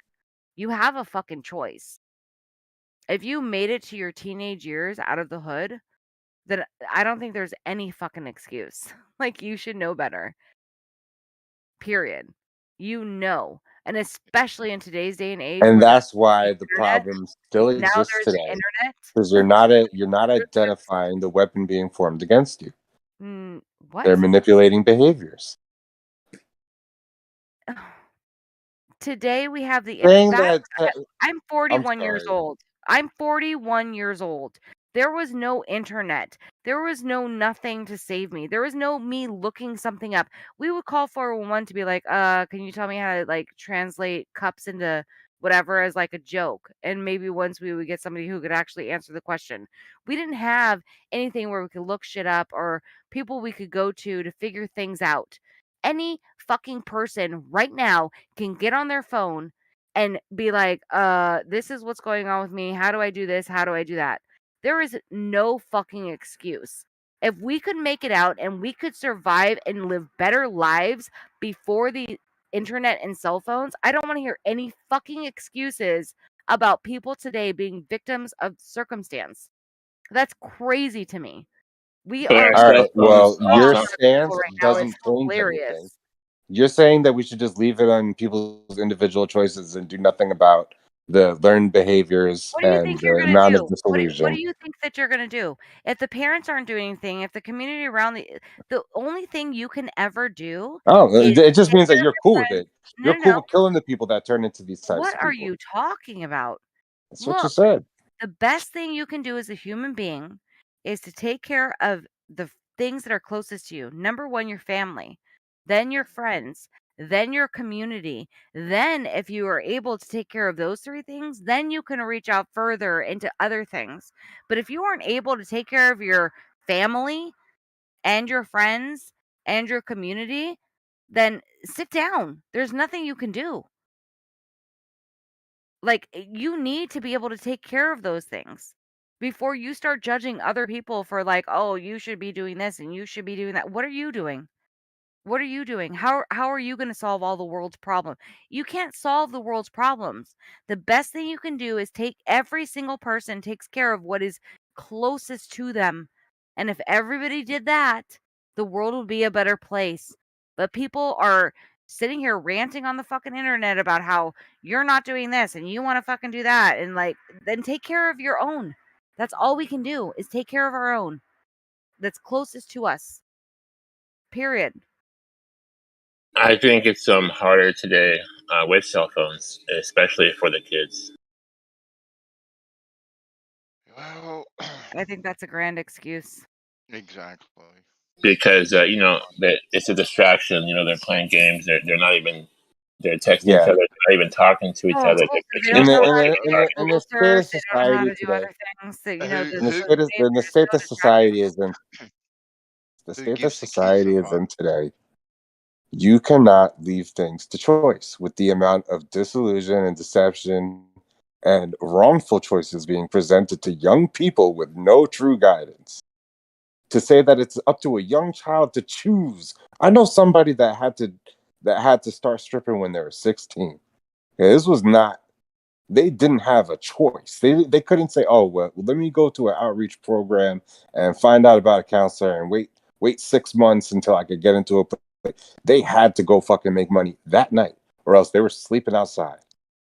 So it's like, options and, you know, pathways to negative behaviors, we act like we're truly in charge of our choices, acting like we truly dictate the choices we make when we're presented with options like this in these desperate type situations, acting like I'm supposed to discern what is truly the best decision to make in an act of desperation. The number one, don't make life-changing decisions when you're angry. Have you ever heard the saying before? Everybody is forced to make You seem like such a defeatist, Electric. Like, a what is your defeatist. solution? Yeah, what is your solution? What is your solution to all these? Like, people have no choices. They're forced into doing these things. They're People forced into don't. being People want to like, say, "Don't drink the poison." Okay, what we are is being presented your with what options, is and your and the solution? argument is, even though that you're presented with choice A and choice B, you should be able to see choice C that is not being presented. That's basically what's being implied. Am I wrong? What is your solution? Identify the weapon being used against you to manipulate your behaviors Oh my. into these fucking lifestyles. Hold up, hold up, hold up, hold up. This is so crazy to me. He just asked you what the solution is, and you're saying you don't even know what the fucking problem is to offer a solution. So your solution is to figure out what the problem is when we already know that there are problems. You need to figure out some other grand problem to solve things that are going on with people that are close to you.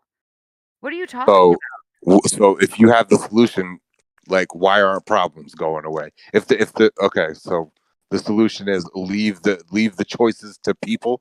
The reason why problems still exist, even though we know what those problems are, is because we do not have control over individuals. Everybody has their own fucking free will and is going to do what the fuck they want to do. And even if you take a fucking drug addict, and trust me, all your little sob stories are nothing in comparison to what I fucking grew up with. If you take fucking drug addicts or strippers or whores or anything like that, and you offer them $1 million fucking dollars and a grand fucking plan for their future, they will go and get high and fuck a whole bunch of people into fucking debt because you cannot save people. They have to want to save themselves. So the best thing you can do is offer, this is what I'm going to do to help you. You can either take it or leave it. And if they leave it, you're on your fucking own, dude. You have to hit rock bottom before you realize that, yo, that was a great fucking offer. Maybe I can come back again and they'll still give it to me. That's All it. right, so don't ask why there's rapists and murderers then. What the fuck are you talking about? Don't ask why there's rapists and murderers. Yep, that's right. Because What you're are going to allow you everything are to be like based so on out choices that of are fucking presented. control. It's not even funny. What do rapists and murderers have to do with anything I just And you fucking want to talk said? about sob stories? You had like 5 sob stories. What? What are you talking? You're spiraling, bruh. You're totally spiraling. Yeah, my point is, You have you're no presented argument, and so options. you're You don't spiraling. see all the options. You know, you're talking about, oh, you're presented with A, B, C, D, and E. No, they remove D and E. That's my point. Take You have You're no not presented responsibility for with all the Your yourself. point was options, a and you need non-point. somebody to come swoop in and present it. And your own choices that's not based on your choices. Yeah, you're not saying anything. That's cool. Yeah, you would love to think that you have the solution, though. I never said that I had the solution. You damn Ever. right you don't, because there's tons of incarceration. I never said that I had the solution. You are Yeah, you losing better it. not believe you You're have getting any so fucking emotional. solution. Calm Definitely down. You not. are getting super emotional. You are spiraling. You are saying things that I never said. You are, lashing out. There's no reason for that. We're having a normal conversation. There's no reason to behave the way that you're behaving. Everything is chill and everything is good, right? We're being honest. And then you're using my honesty against me like, oh, you're a fucking sob story. Like, just chill No, out. that's what I used your words. That was your words. I never said sob stories. So, no, you didn't use Okay, my cool. words at Yeah, all. we could play it back, but that's cool. I don't need to. Yeah, we can play it back. Bandsaw, did I ever say sob stories? No, hmm No, I didn't. Ever. Yeah, you Not did. once. no, He's no. spiraling. Let's just move on. Who else has something to talk about? Let's talk about something else. Somebody else. Yeah, it's This not is getting anywhere. going nowhere. My God. Yeah, let's talk about people being able to make their own choices doesn't prevent any of the horrible things happening. Anyway. This is a fallen world, and there is always going to be bad things happening. Like I said, Oh no matter wow! how much. Based on what? According to you, there's Yeah, always going to be bad according to things happening. reality. What a Even sad if you take reality a you're drug trying to addict dictate that for is such everyone a else. good person that you love dearly and you know has the best heart and they want to change their life no matter what, and you give them the best opportunity and you're like, here's this money, here's the best opportunity, they will run off and do drugs because I'm that sorry, all the is people just what around you show they're gonna do. evidence of that type of shit. Yeah, I'm sorry that that is reality. It's just reality, dude. Oh, you don't want to do anything about it though. That's too bad. What can I do about that? They have their own free I'm sorry will. that you feel Are so you missing hopeless the in the point? choices that you make. I don't feel hopeless in the choice. Why are you are spiraling so hard. When did I I ever just say don't that feel I feel bad for whatever hopeless sob in the story you have choices I before. make? When did I ever say that I feel hopeless in the choices that I make? Why are you spiraling so hard? Why are you getting so emotional about this that you can't have an honest conversation? What's going on with you? You're This is missing a major point because you think that you know crazy. everything, honestly. Because I don't think that I know everything? Yeah, I agree with that. I don't You think that I think know that the everything. choices presented to young people, What is you think happening? that they're making the choices. I'm saying they are suggested. You don't see the difference in those two things? Yeah. I'm done, guys. I've had enough. If That's anybody else what I wants call to hop in. emotional right there. Yeah, go ahead, run away. No, I'm not running away. I Yeah, am you're running away. here. I made a No, great I'm point not. and you're running. You didn't Peace. make any Peace point out. at all. And everybody will hear this on the live. You didn't make a single fucking point. You're right. Illusion of choice. Mm-hmm. Yeah. She's scared to address the fact that there is an illusion of choice for kids in society today. I'm not scared of Period. anything. There is nothing you can come at me with, any kind of conversation, any kind of logic, any kind of reasoning. People Oh, know I'm me sorry here. to hear I that. am not I hope you scared of have any fun of stuck that. over there. Have fun being stuck. You are You don't spiraling. sound like you're getting Take anywhere. a Do you have breath. any new understandings? Take a breath, dude. Chill out. You are spiraling, and it's not a good Yeah. look. You're a recovering heroin addict, apparently. No, I'm actually not. Oh, That's never said that either. You are don't know. definitely spiraling. You are Oh, so definitely you didn't spiraling. call it a sob story and you didn't say that you're okay, I go never ahead. No, once said I was a heroin no, addict. What he the did fuck? not. So enough, You are Electric. Come on. spiraling. You have no argument. You just want to lash Yeah, out, you don't lash out, either. You lash don't have out. an argument. I don't hear your argument at Just all. keep lashing out. Keep showing yourself. You're not doing well. You are showing, like, honestly, just take a breath. We're all friends here. There's no You're reason just kind of upset to be because this I way. disrespected what you considered like a honest opinion. No, and you're doing it again. I keep telling you, there is no reason for us to be in an argument here. I know that you probably mean well, what it sounds like in your heart, but you are very emotional and you are taking everything out of context. You are saying things that are not true, things You that were I've the one who started never said. ranting about Section 8 and Yeah, heroin addicts. Yeah, that was you. yeah, I didn't rant about it. I was giving it. You got really mad and started talking about your personal life. Yeah, I gave Yeah. examples about how I grew up. I did not get And really now mad. you're calling me emotional, dude. No, Oh my goodness. stop What the fuck is I started happening? lashing out about a personal life Is and anybody else calling my listening to this choice besides me and No, Bandsaw? Like, no, what is you happening are right now? you are misrepresenting people there, Electric. The way you're carrying on, and that is it's a straw man at best. At very best. Like, You're Yeah, not at going to sit best. here and tell me that the choices lie. that people make is It's the a reason blatant why lie. they end up in jail. Like everybody chooses to be in fucking I jail. never said that either. Nope. You're Not to again. tell me that young people choose to be in solitary confinement, choose to What are be you hungry, talking or about? choose to fucking end up Does in jail. You're anybody not going to else tell in me this that. room besides me and Bandsaw that is listening to this and this dude taking everything that I has possibly said out of context? This is what the fuck is happening? I need to save this video. Go run away if you don't like the It's conversation. hilarious. You are spiraling, dude. And I have numerous He's a straw man expert. so many Can times I have anybody said, actually elaborate her points, I or is am she just not going your to keep trying to enemy. insult me?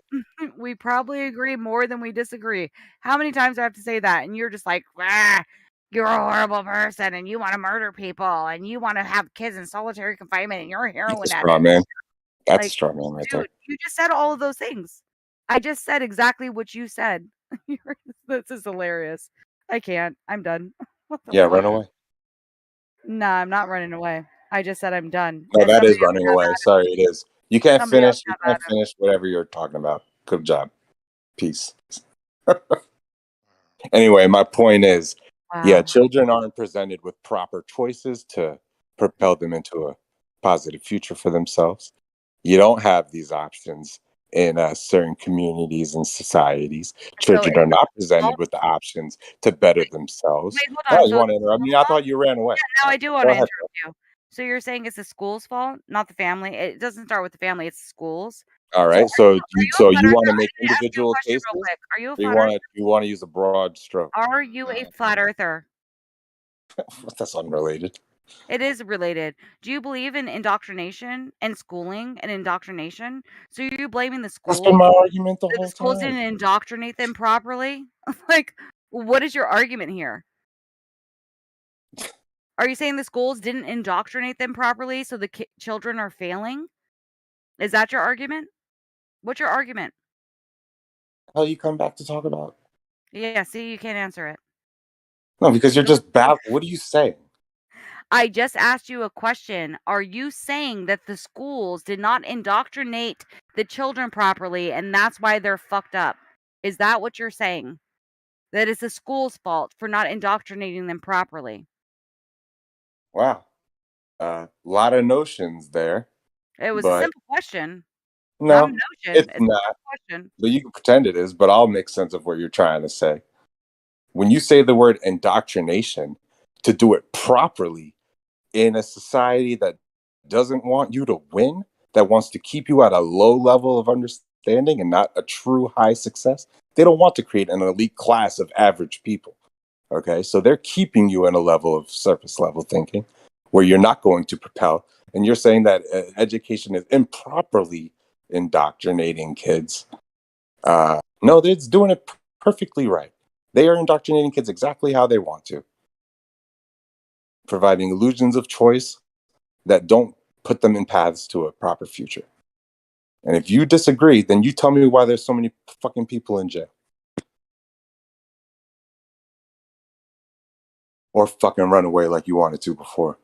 I never ran away. I kept saying that when you were gaslighting me and misquoting me that I'm done. Or whatever. Because I'm not going to allow that. So if you're going to continue to do that, I will step away. I always told you I will have a decent conversation with you because I would like to have a conversation with you. Holy, this is so brilliant and amazing. Everyone has a choice. Everyone definitely has a choice. You are, you're saying, If so that the were true, then who schools, the fuck chooses to go to jail? they don't, they choose. The choices that they make ends them up in jail. Mm. Oh, I'm gonna rob a store. Guess what? You'll end up in jail. I'm gonna stab somebody. Guess what? That choice ends. Are you So saying that it's the police that are just like, oh, they end up in jail because they didn't do anything wrong? Yeah, they made a choice that ends them up there. You have a choice. You act like people don't have free will. You act like everybody's like, "Oh, I'm such a victim. Everyone's such a victim, and I'm just gonna, I'm just a product of my environment, and so I just murdered this person and raped this person and did all these horrible things, and they just no, they're I not just couldn't telling this help it. themselves. They I just just don't couldn't know. They help just don't myself. see it. Get the fuck out of here. And the That's crazy, the dude. result of their actions ended them up in jail. So they did choose that path. No. Is No, it they an don't. agreed? Is it an agreed Really? fact that So being a drug dealer, killing people, robbing people, It's suggested. gra- It's gra- not. gra- It's not a graffitiing choice. on It's walls, power of suggestion in stealing play. cars, Power of suggestion vandalizing, in play. whatever they may choose to do, right? That will lead them to a path of jail. They do not choose to do these things. You think they are forced to do These these things? people are in states of desperation. The choices they make are going to be irrational. It's not fair to say that this is their God honest choice making when you have a level of desperation where they need to be thinking about, where their next meal is coming from. You know, you Don't might tell risk me something that like someone jail robs for a little old lady and steals her handbag because he needs a meal that night, right? Doesn't know that he's doing the right thing. Where he could go down to the local Salvation Army and get a cup of soup or something. He could make that choice. But no, he chooses to rob the little old lady. And as a result, he deserves to be in jail. He made that choice. that choice was presented and suggested. Oh, Not by himself, not by his own internal intuition, his decision-making skills on his own humanitarian concepts. No. Suggested, taught, his learned, indoctrinated. his Not of his internal choice self, to be right, taught that he should chose the rob people easy when he gets path. hungry. It That's not his chose the choice easy that he was path taught that that he led should rob to people when he gets destruction. hungry. That's what happened. He's just a Dude, victim. He's a victim and doesn't want to take responsibility for his own actions.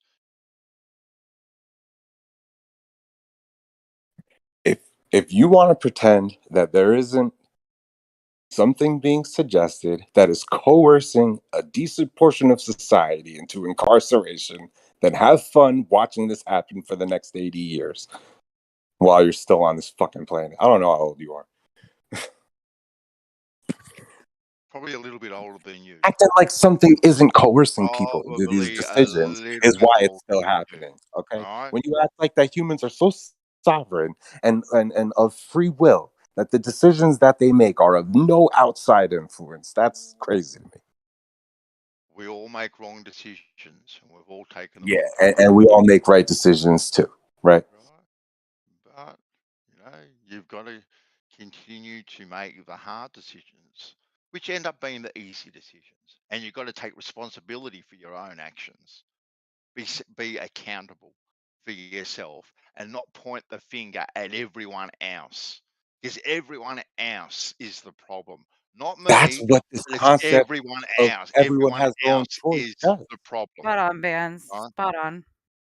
When you say that everybody That's has all. their own choices to make and That, that they're responsible for ending up in jail or not, that's you all literally take that away from anyone them now. wants to do. They want Wait, to hold take on. the easy choice and point the finger at someone else and Yeah. say it's someone else's problem. It's society's problem. This guy It's said not about me. It's he not never asked me. about that. He was just like, "How dare you say that it's that person's fault, not all these other Yeah. people's fault?" Right? How dare you take personal responsibility for your own fucking actions?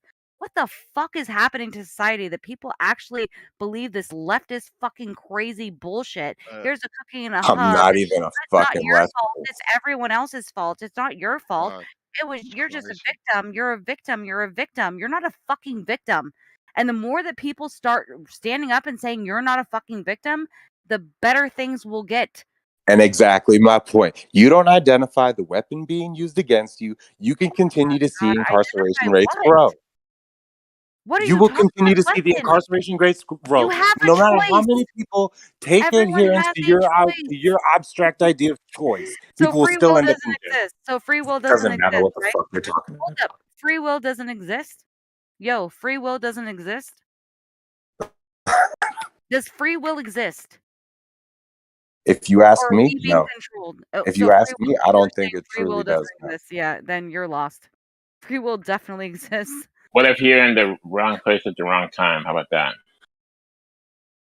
You're saying that your actions can't be determined based on where you were born and where you might end up. You're saying Yeah, you can't I am determine the definitely saying results of that your due actions. to where I was born, what I grew up with, and where I am fucking now. I am definitely saying that.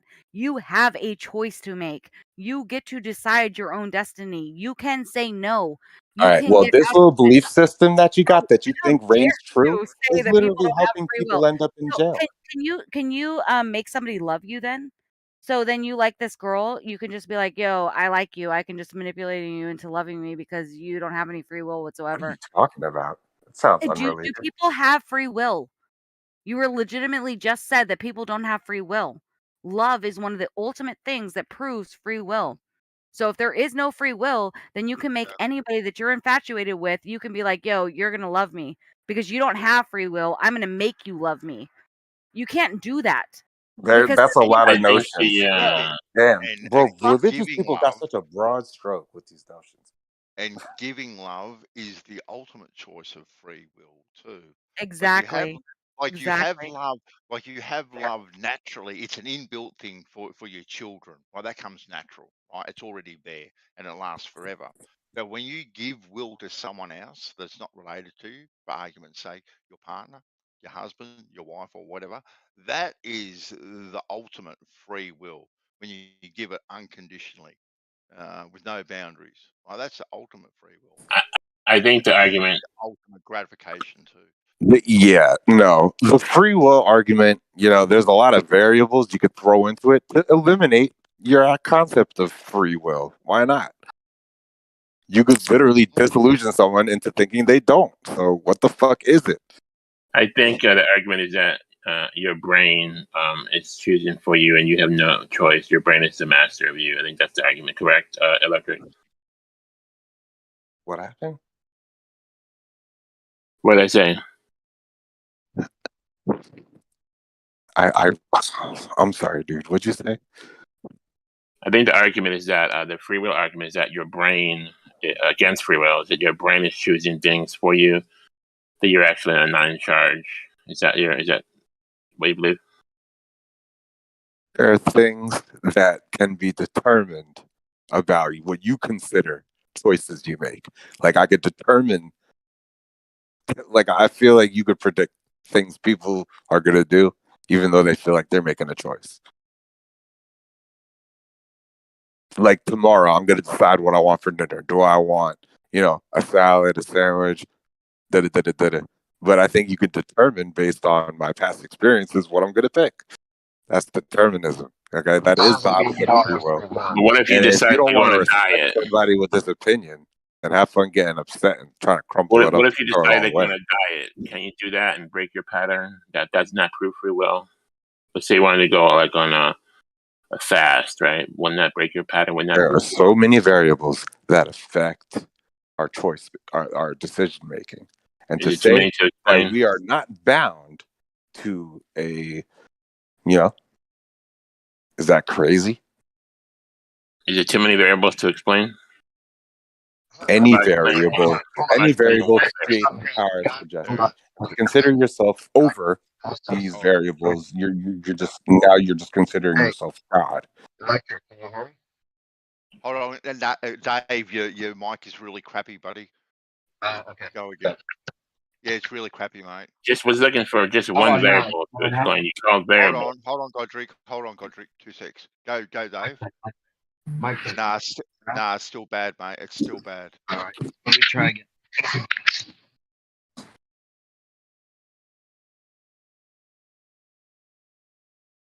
Go, Godric. Sorry, mate. People act like they're so null and unaffected by the power of suggestion in society, and that's not what we see.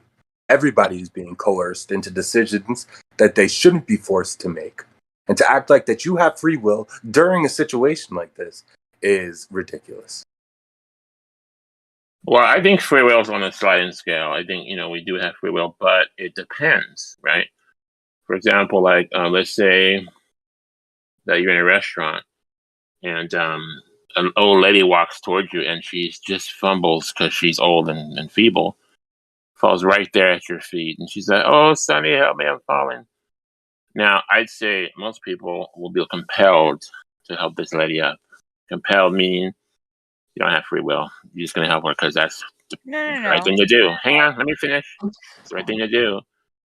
Don't really have the free will to not do that. Unless you were a psychopath, maybe you can punt her head like a football. But without that, you're going to be compelled to help this lady. You don't have really a choice. You're You going to know do it. how many people would actually not help that lady up?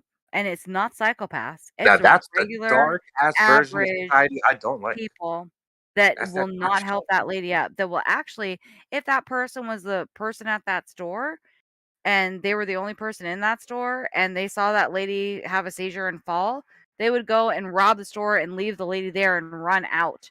That's a Tons learned of people would behavior. do that. Is that a learned behavior? Yes. Really? Yes, there's They examples have that a people are. choice to make. And everyone is innately born with some kind of a conscience. You can say there is like the tiniest I mean, the percentage of people that are actually freaking psychopaths, sociopaths on that level is so minuscule, it's not even funny. That are actually, like, diagnosed with that you can literally say, like, they just have no emotion or remorse or don't give a fuck about anything whatsoever. It is so minute. So, no, these people do have a choice, but guess what they want to do? They want that instant gratification of going and getting that money rather than help the lady up, or they want to go and get their food or do whatever they need to do because that is instant for them, because that is the choice that they are making. It's all about choice, and we do have free will. To say that we don't is, like, insane. When That you're in a situation, means that we can just basically make other people bend to our will.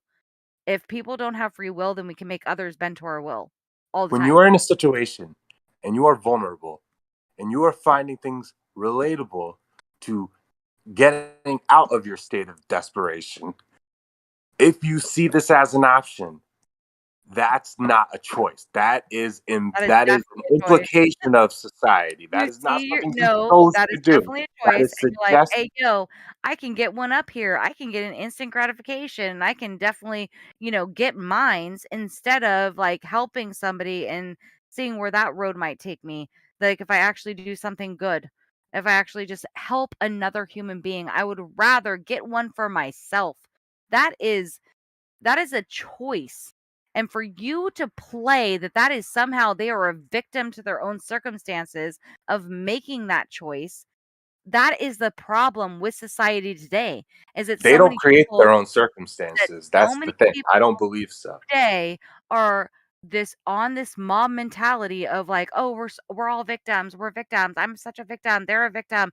Oh, we need to have, we need to have compassion for all these. Everyone's a victim. That's why we have so many homeless people. That's why we have so many drug addicts. That's why we, oh, it's a mental problem. No, it's not a fucking mental problem. It's a drug problem.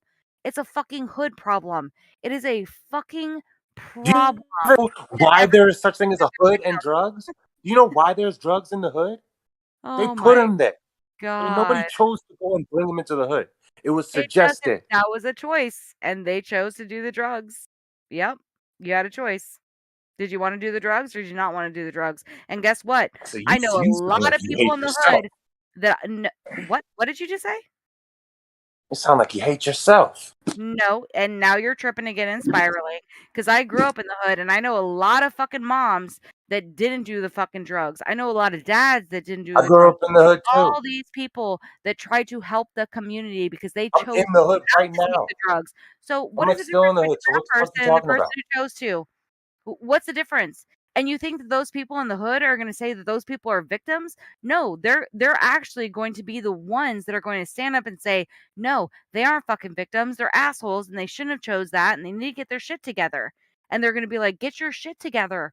Get your shit together, son. Get your shit together, daughter. Get your shit together. Like you're not a fucking victim. Stop doing this shit because I'm not going to allow you to keep doing this." But you're over here pointing fingers like, "Oh, yeah, they're just sweet and innocent and they're just victims of mentality and blah blah." Get the fuck out of here, dude. That's Yeah, bullshit. you want to act like there isn't a threat to the people? Then go ahead. Yeah, the threat Like to the nobody's people in are control people of the that are choices yeah, that you're the making. threat You to the want to people act are like people like that the you options presented to that people give them within these certain excuses. communities have all these wonderful options. That's not Keep true. giving them excuses.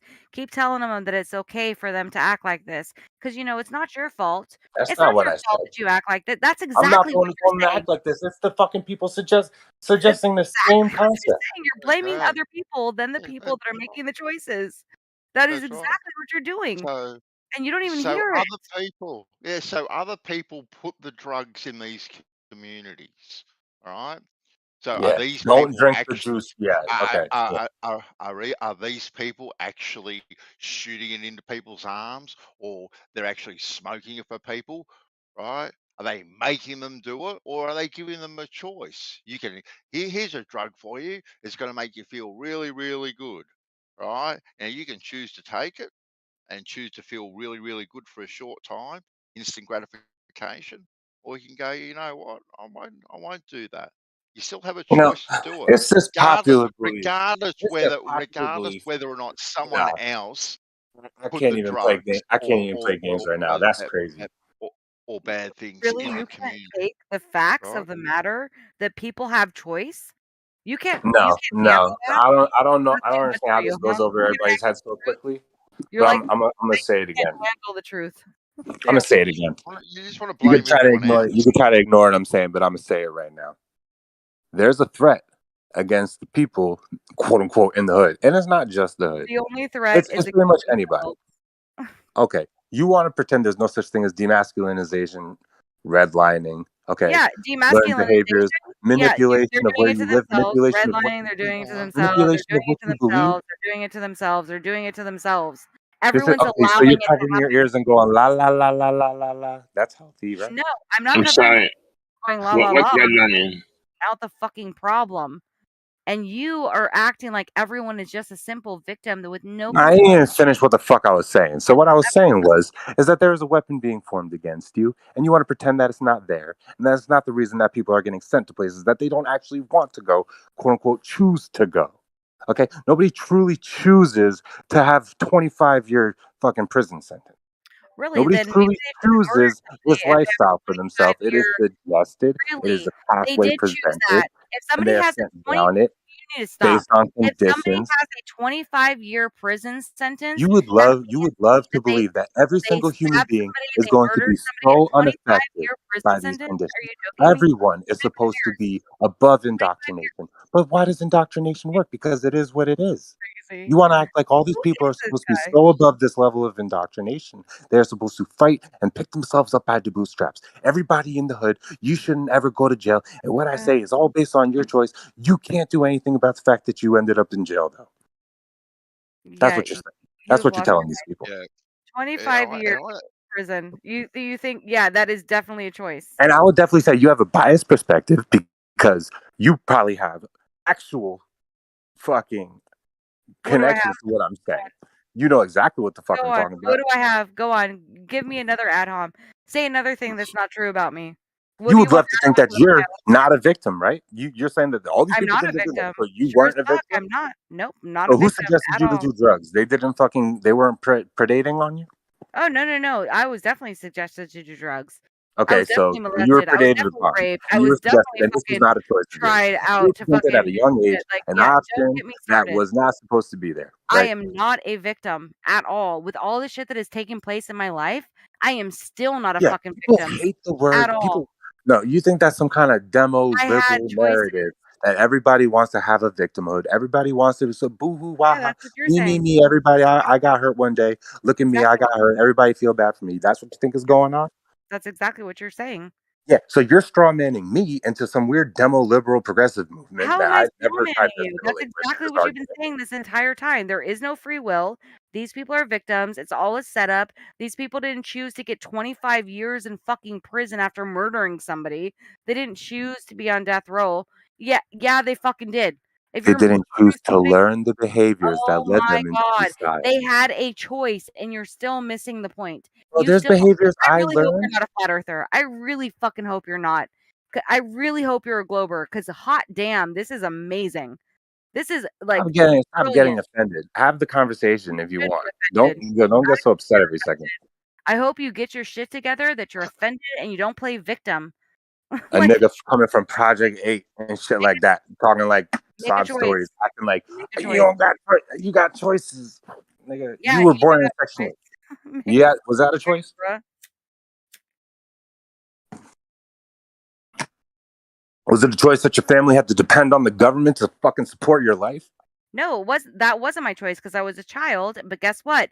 I had choices as a child of how I was. You didn't have a Look, choice when you were a when child. you That's so were interesting. a child, Talk about yes. this. So About there are how you certain didn't have a things that fucking choice the at one point. family, yes, that there are certain things as a child I'm that your done. family is You just doing. said you didn't have a No, no, choice. So all these other people do, no. but you didn't. With Fuck certain out of here. things, That's that you're self-entitled bullshit that I be talking about. Y'all okay, motherfuckers that you're come from that shit act like that. You're different from everybody else oh because you don't live that style of god, life you anymore. are You were born into it just spiraling, like dude. everybody else. Calm You think you're better down. than everybody because you're not doing Calm that shit no down. more.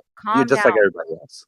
You're Chill just out. like everybody else. Chill out. So yes, as a child, We all were innocent as children, and there are certain things that parents do that we don't have choices over, right? But we do have choices if your parents are doing bad shit to not allow that bad shit to happen. You can go here, you can do this, you can do that, you can make sure that you are safe. You have neighbors, you have all kinds of, unless you're like on some compound somewhere, like, then yeah, the choices are very fucking limited. But if you're living in the hood and you have hella fucking neighbors and all this shit is going on, you can reach out. There are social services. There's all kinds of shit. They're always in the fucking community in the hood. Heard this before. Like, just stop. Stop acting like people don't have fucking choices even when they're a child.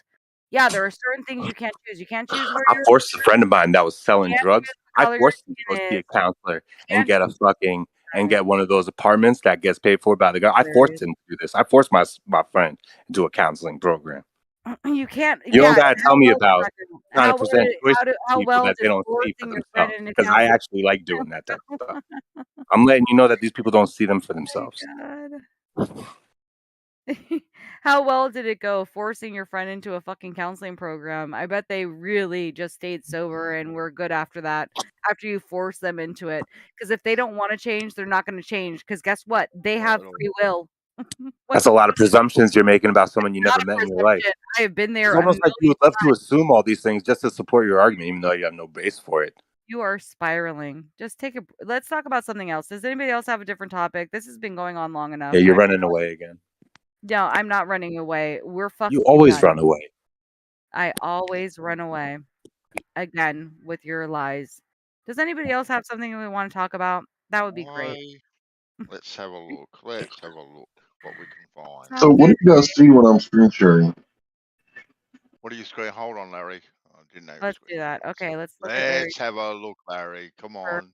Thank you, Larry. Larry to the rescue. Thank you, thank you, thank you. I'm not watching.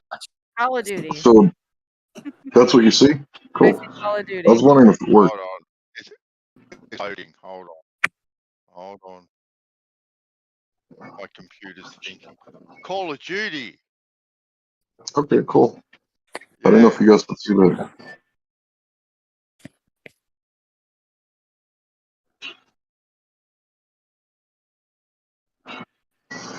Yeah, so the leftist policies, woke is broke, obviously. It's Biden's policies that are driving up the gas prices.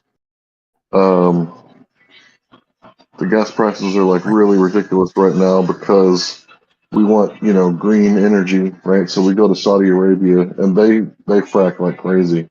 Fracking is like the dirtiest way to get oil, and it's greener instead of us pulling the oil out of us because we're supposed to be the number one energy producer in North America right now, but because of Biden's woke policies, we're going to Saudi Arabia and saying, hey, we want like clean energy. So Saudi Arabia, can you get the oil out of the ground and then ship it to us, which is going to make like lots of pollution because it has to go in boats. So, these ships, they produce like lots of like, bad stuff into the atmosphere. It's global warming and everything. But yeah, just ship us the oil because that's greener that way, right? And then California has a new law. Something about the companies that have employees, they can't work 40 hours a week anymore. They're going to work 30 hours a week, but they're still going to get paid like they're working 40 hours a week. And anybody who gets overtime is going to be double time, not time and a half. So I've been kind of looking at like the woke leftist policies, and it's laughable. It's so crazy. So there's going to be more leftists coming into my state, running from the leftist laws that are going crazy in California. And guess what the leftists are going to do when they get here? You think they're going to learn their lesson? No, they're not very smart. So they're going to keep voting left. That's one of the reasons why I'm afraid to even move. I was born and raised in California, and Bay Area, and it's like even if I left here, where would I go? Because I want to go somewhere where it's not going to change to be leftist, but I feel like everyone's leaving and changing everywhere to be just like California. Like you can't even predict they're moving in flux because it's so bad here that all of these leftists are like, we can't afford it here, we can't do this here, we can't do that here, right? So they're all moving to these other states where they're like, oh, it's better over here. Look at how good it is here. Look at how much money I can make here. And then they're just gonna fuck up that area. So I don't even know where to go anymore.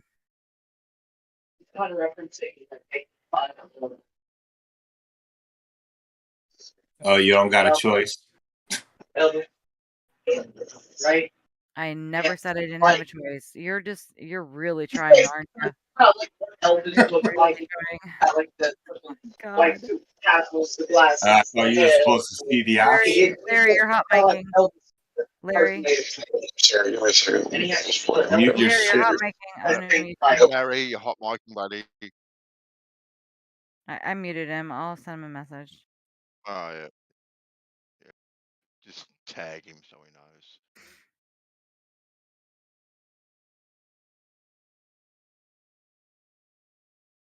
I make a valid point. You don't got a choice of what you gonna do now? I legit never said that I didn't have a place. You don't know where to go? I never said that I didn't have a choice. I said it's hard to make the choice. Which choice I want to make. I never said I did not have a choice, but you were ready to dunk on that and be like, yeah, you Who's didn't have a creating choice the at all. options? What the fuck? Dude, you are seriously out of control. Okay, I'm gonna unmute you right now. Sorry. Not out of control to suggest that you don't have free will. Yeah, you are out of control. I never once said I didn't have a choice. That never was brought up. I never once said I didn't have a choice. I said it is difficult to choose where I'm going to go because of all these things. Then you chimed in and was like, yeah, see, you don't have a choice. You don't have a choice. That's you being aggressive and looking for an area to try and dunk on me like I am stupid when I'm not. You don't know who I am. You don't know my logic. You don't don't test me because I will win every single time in your argument.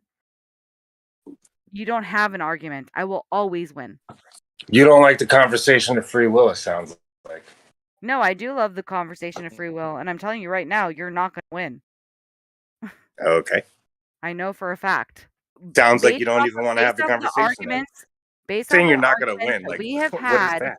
you are trying to win an argument rather than have a conversation with me. And if you're trying to win an argument rather than have a decent conversation with me, I'm telling you, yeah, you won't win. I don't care will about beat winning you. arguments. Obviously you do, because that's exactly what you've tried to do every single time anything is brought up. So you can either try to have decent conversations with people or you can try to win arguments. I'd rather have a decent conversation, which I've told you numerous times. I would rather have a decent conversation. I'm not trying to win an argument. I don't want to argue. But if you want to, come at me. Like, I will definitely win every single time. I can tell I will. It's way more productive to have a conversation. Way more to just have a conversation. Like, let's just chill and talk about things. I don't want to argue with you. I think we probably agree on more things than we don't. I've said that also numerous times. And yet you still remain super aggressive. There's no reason for it at all. Because religion has such a broad stroke. The notions you make about free will truly go against what I consider. Oh my god. Spoken about Yeah. religion. When do we bring religion into It's it? amazing, isn't it, We Bansaw? Look, now she acts like she can't handle it again. You can't No, handle it's it? just Did we hilarious. bring religion into it? We never mentioned religion once. What is happening? The hell? Stop getting stressed out. You know what I'm talking about. No, Nobody actually, I knows what you're don't. talking about. Nobody No, knows. Nobody knows. It It's seems like you are creating your own narrative for the conversation. You're involved in a different conversation. That's what it seems like. All right, so let me rewind. Remember when you said that I have free will? Go on. I asked a question. Did you not say that to me before, or what? Oh, definitely. Yeah. Don't. Yeah. Stop playing a victim. Everyone has a choice. Yeah. So yeah, I'm contesting that you don't. So. Is there a problem with that? Is this you don't want to talk about it? Say that. Well, no, you brought religion into it. All right. That's what I'm contesting. We never mentioned religion once. That's what I'm contesting. Religion? What? Yes, you just mentioned religion. I said It's not we my didn't point. mention. I'm not making a point about religion right now, dude. Well, then why did you bring it up? I don't know. Successfully changed the subject at this point. Good job.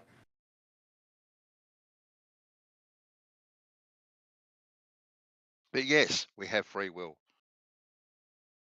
Oh, okay. I don't agree. I don't think you can actually make any true discernations based on like a free form. You're always going to have to fall in line with something that is determined.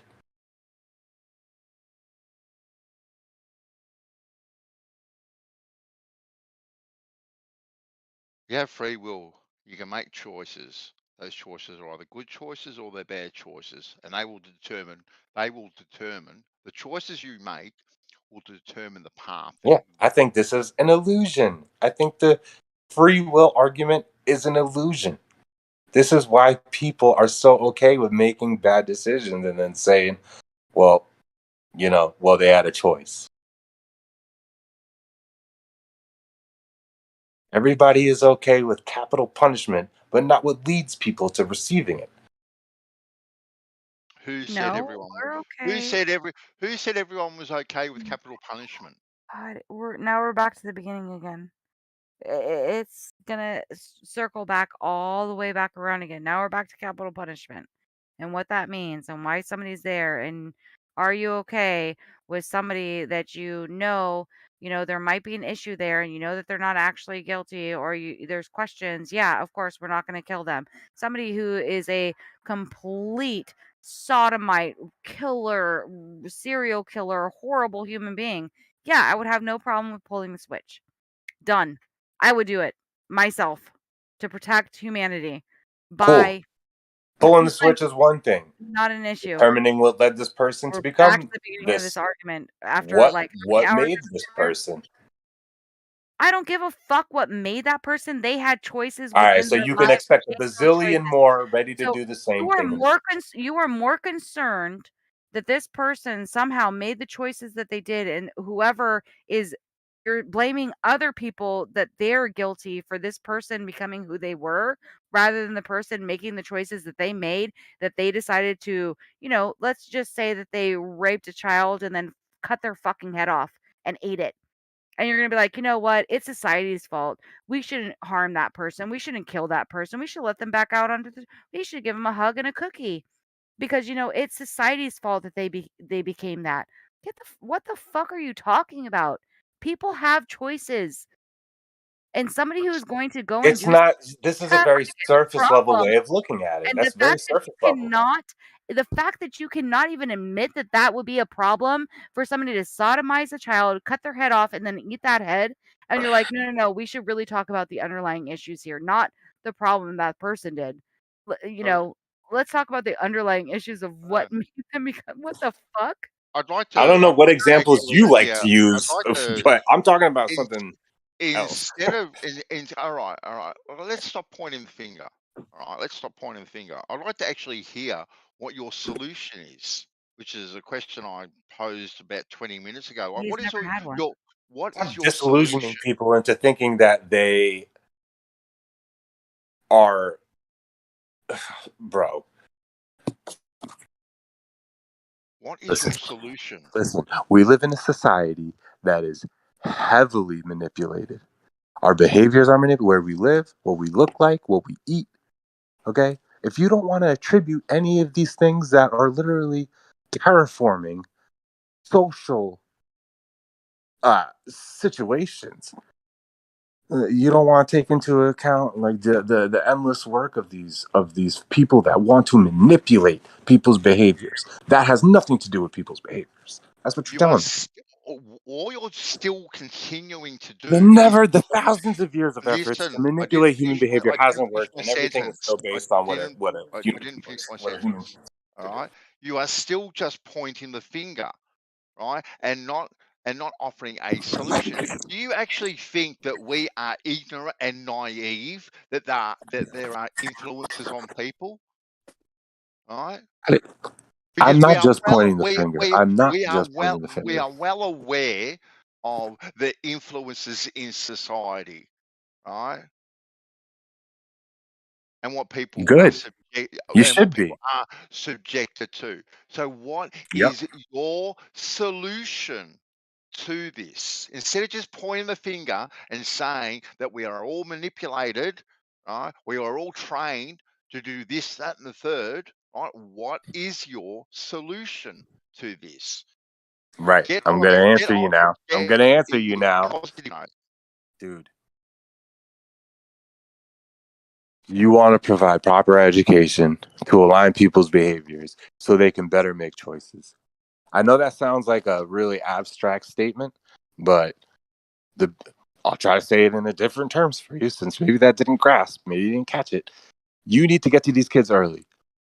The behaviors that they develop as a kid is going to dictate how they act as an adult. And when kids don't have the right guidelines and the right moral compasses and the right things being suggested to them, okay,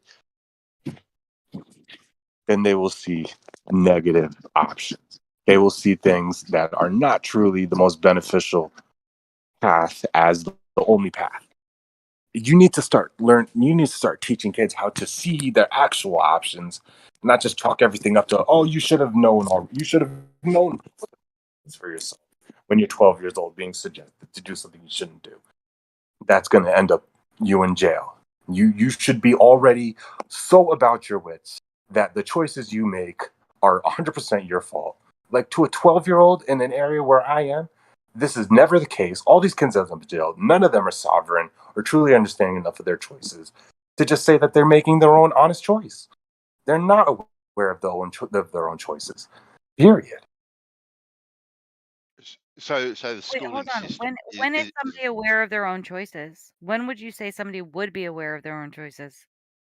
Because you earlier said that nobody ever is. That nobody has free will whatsoever, is what you said. Mm-hmm.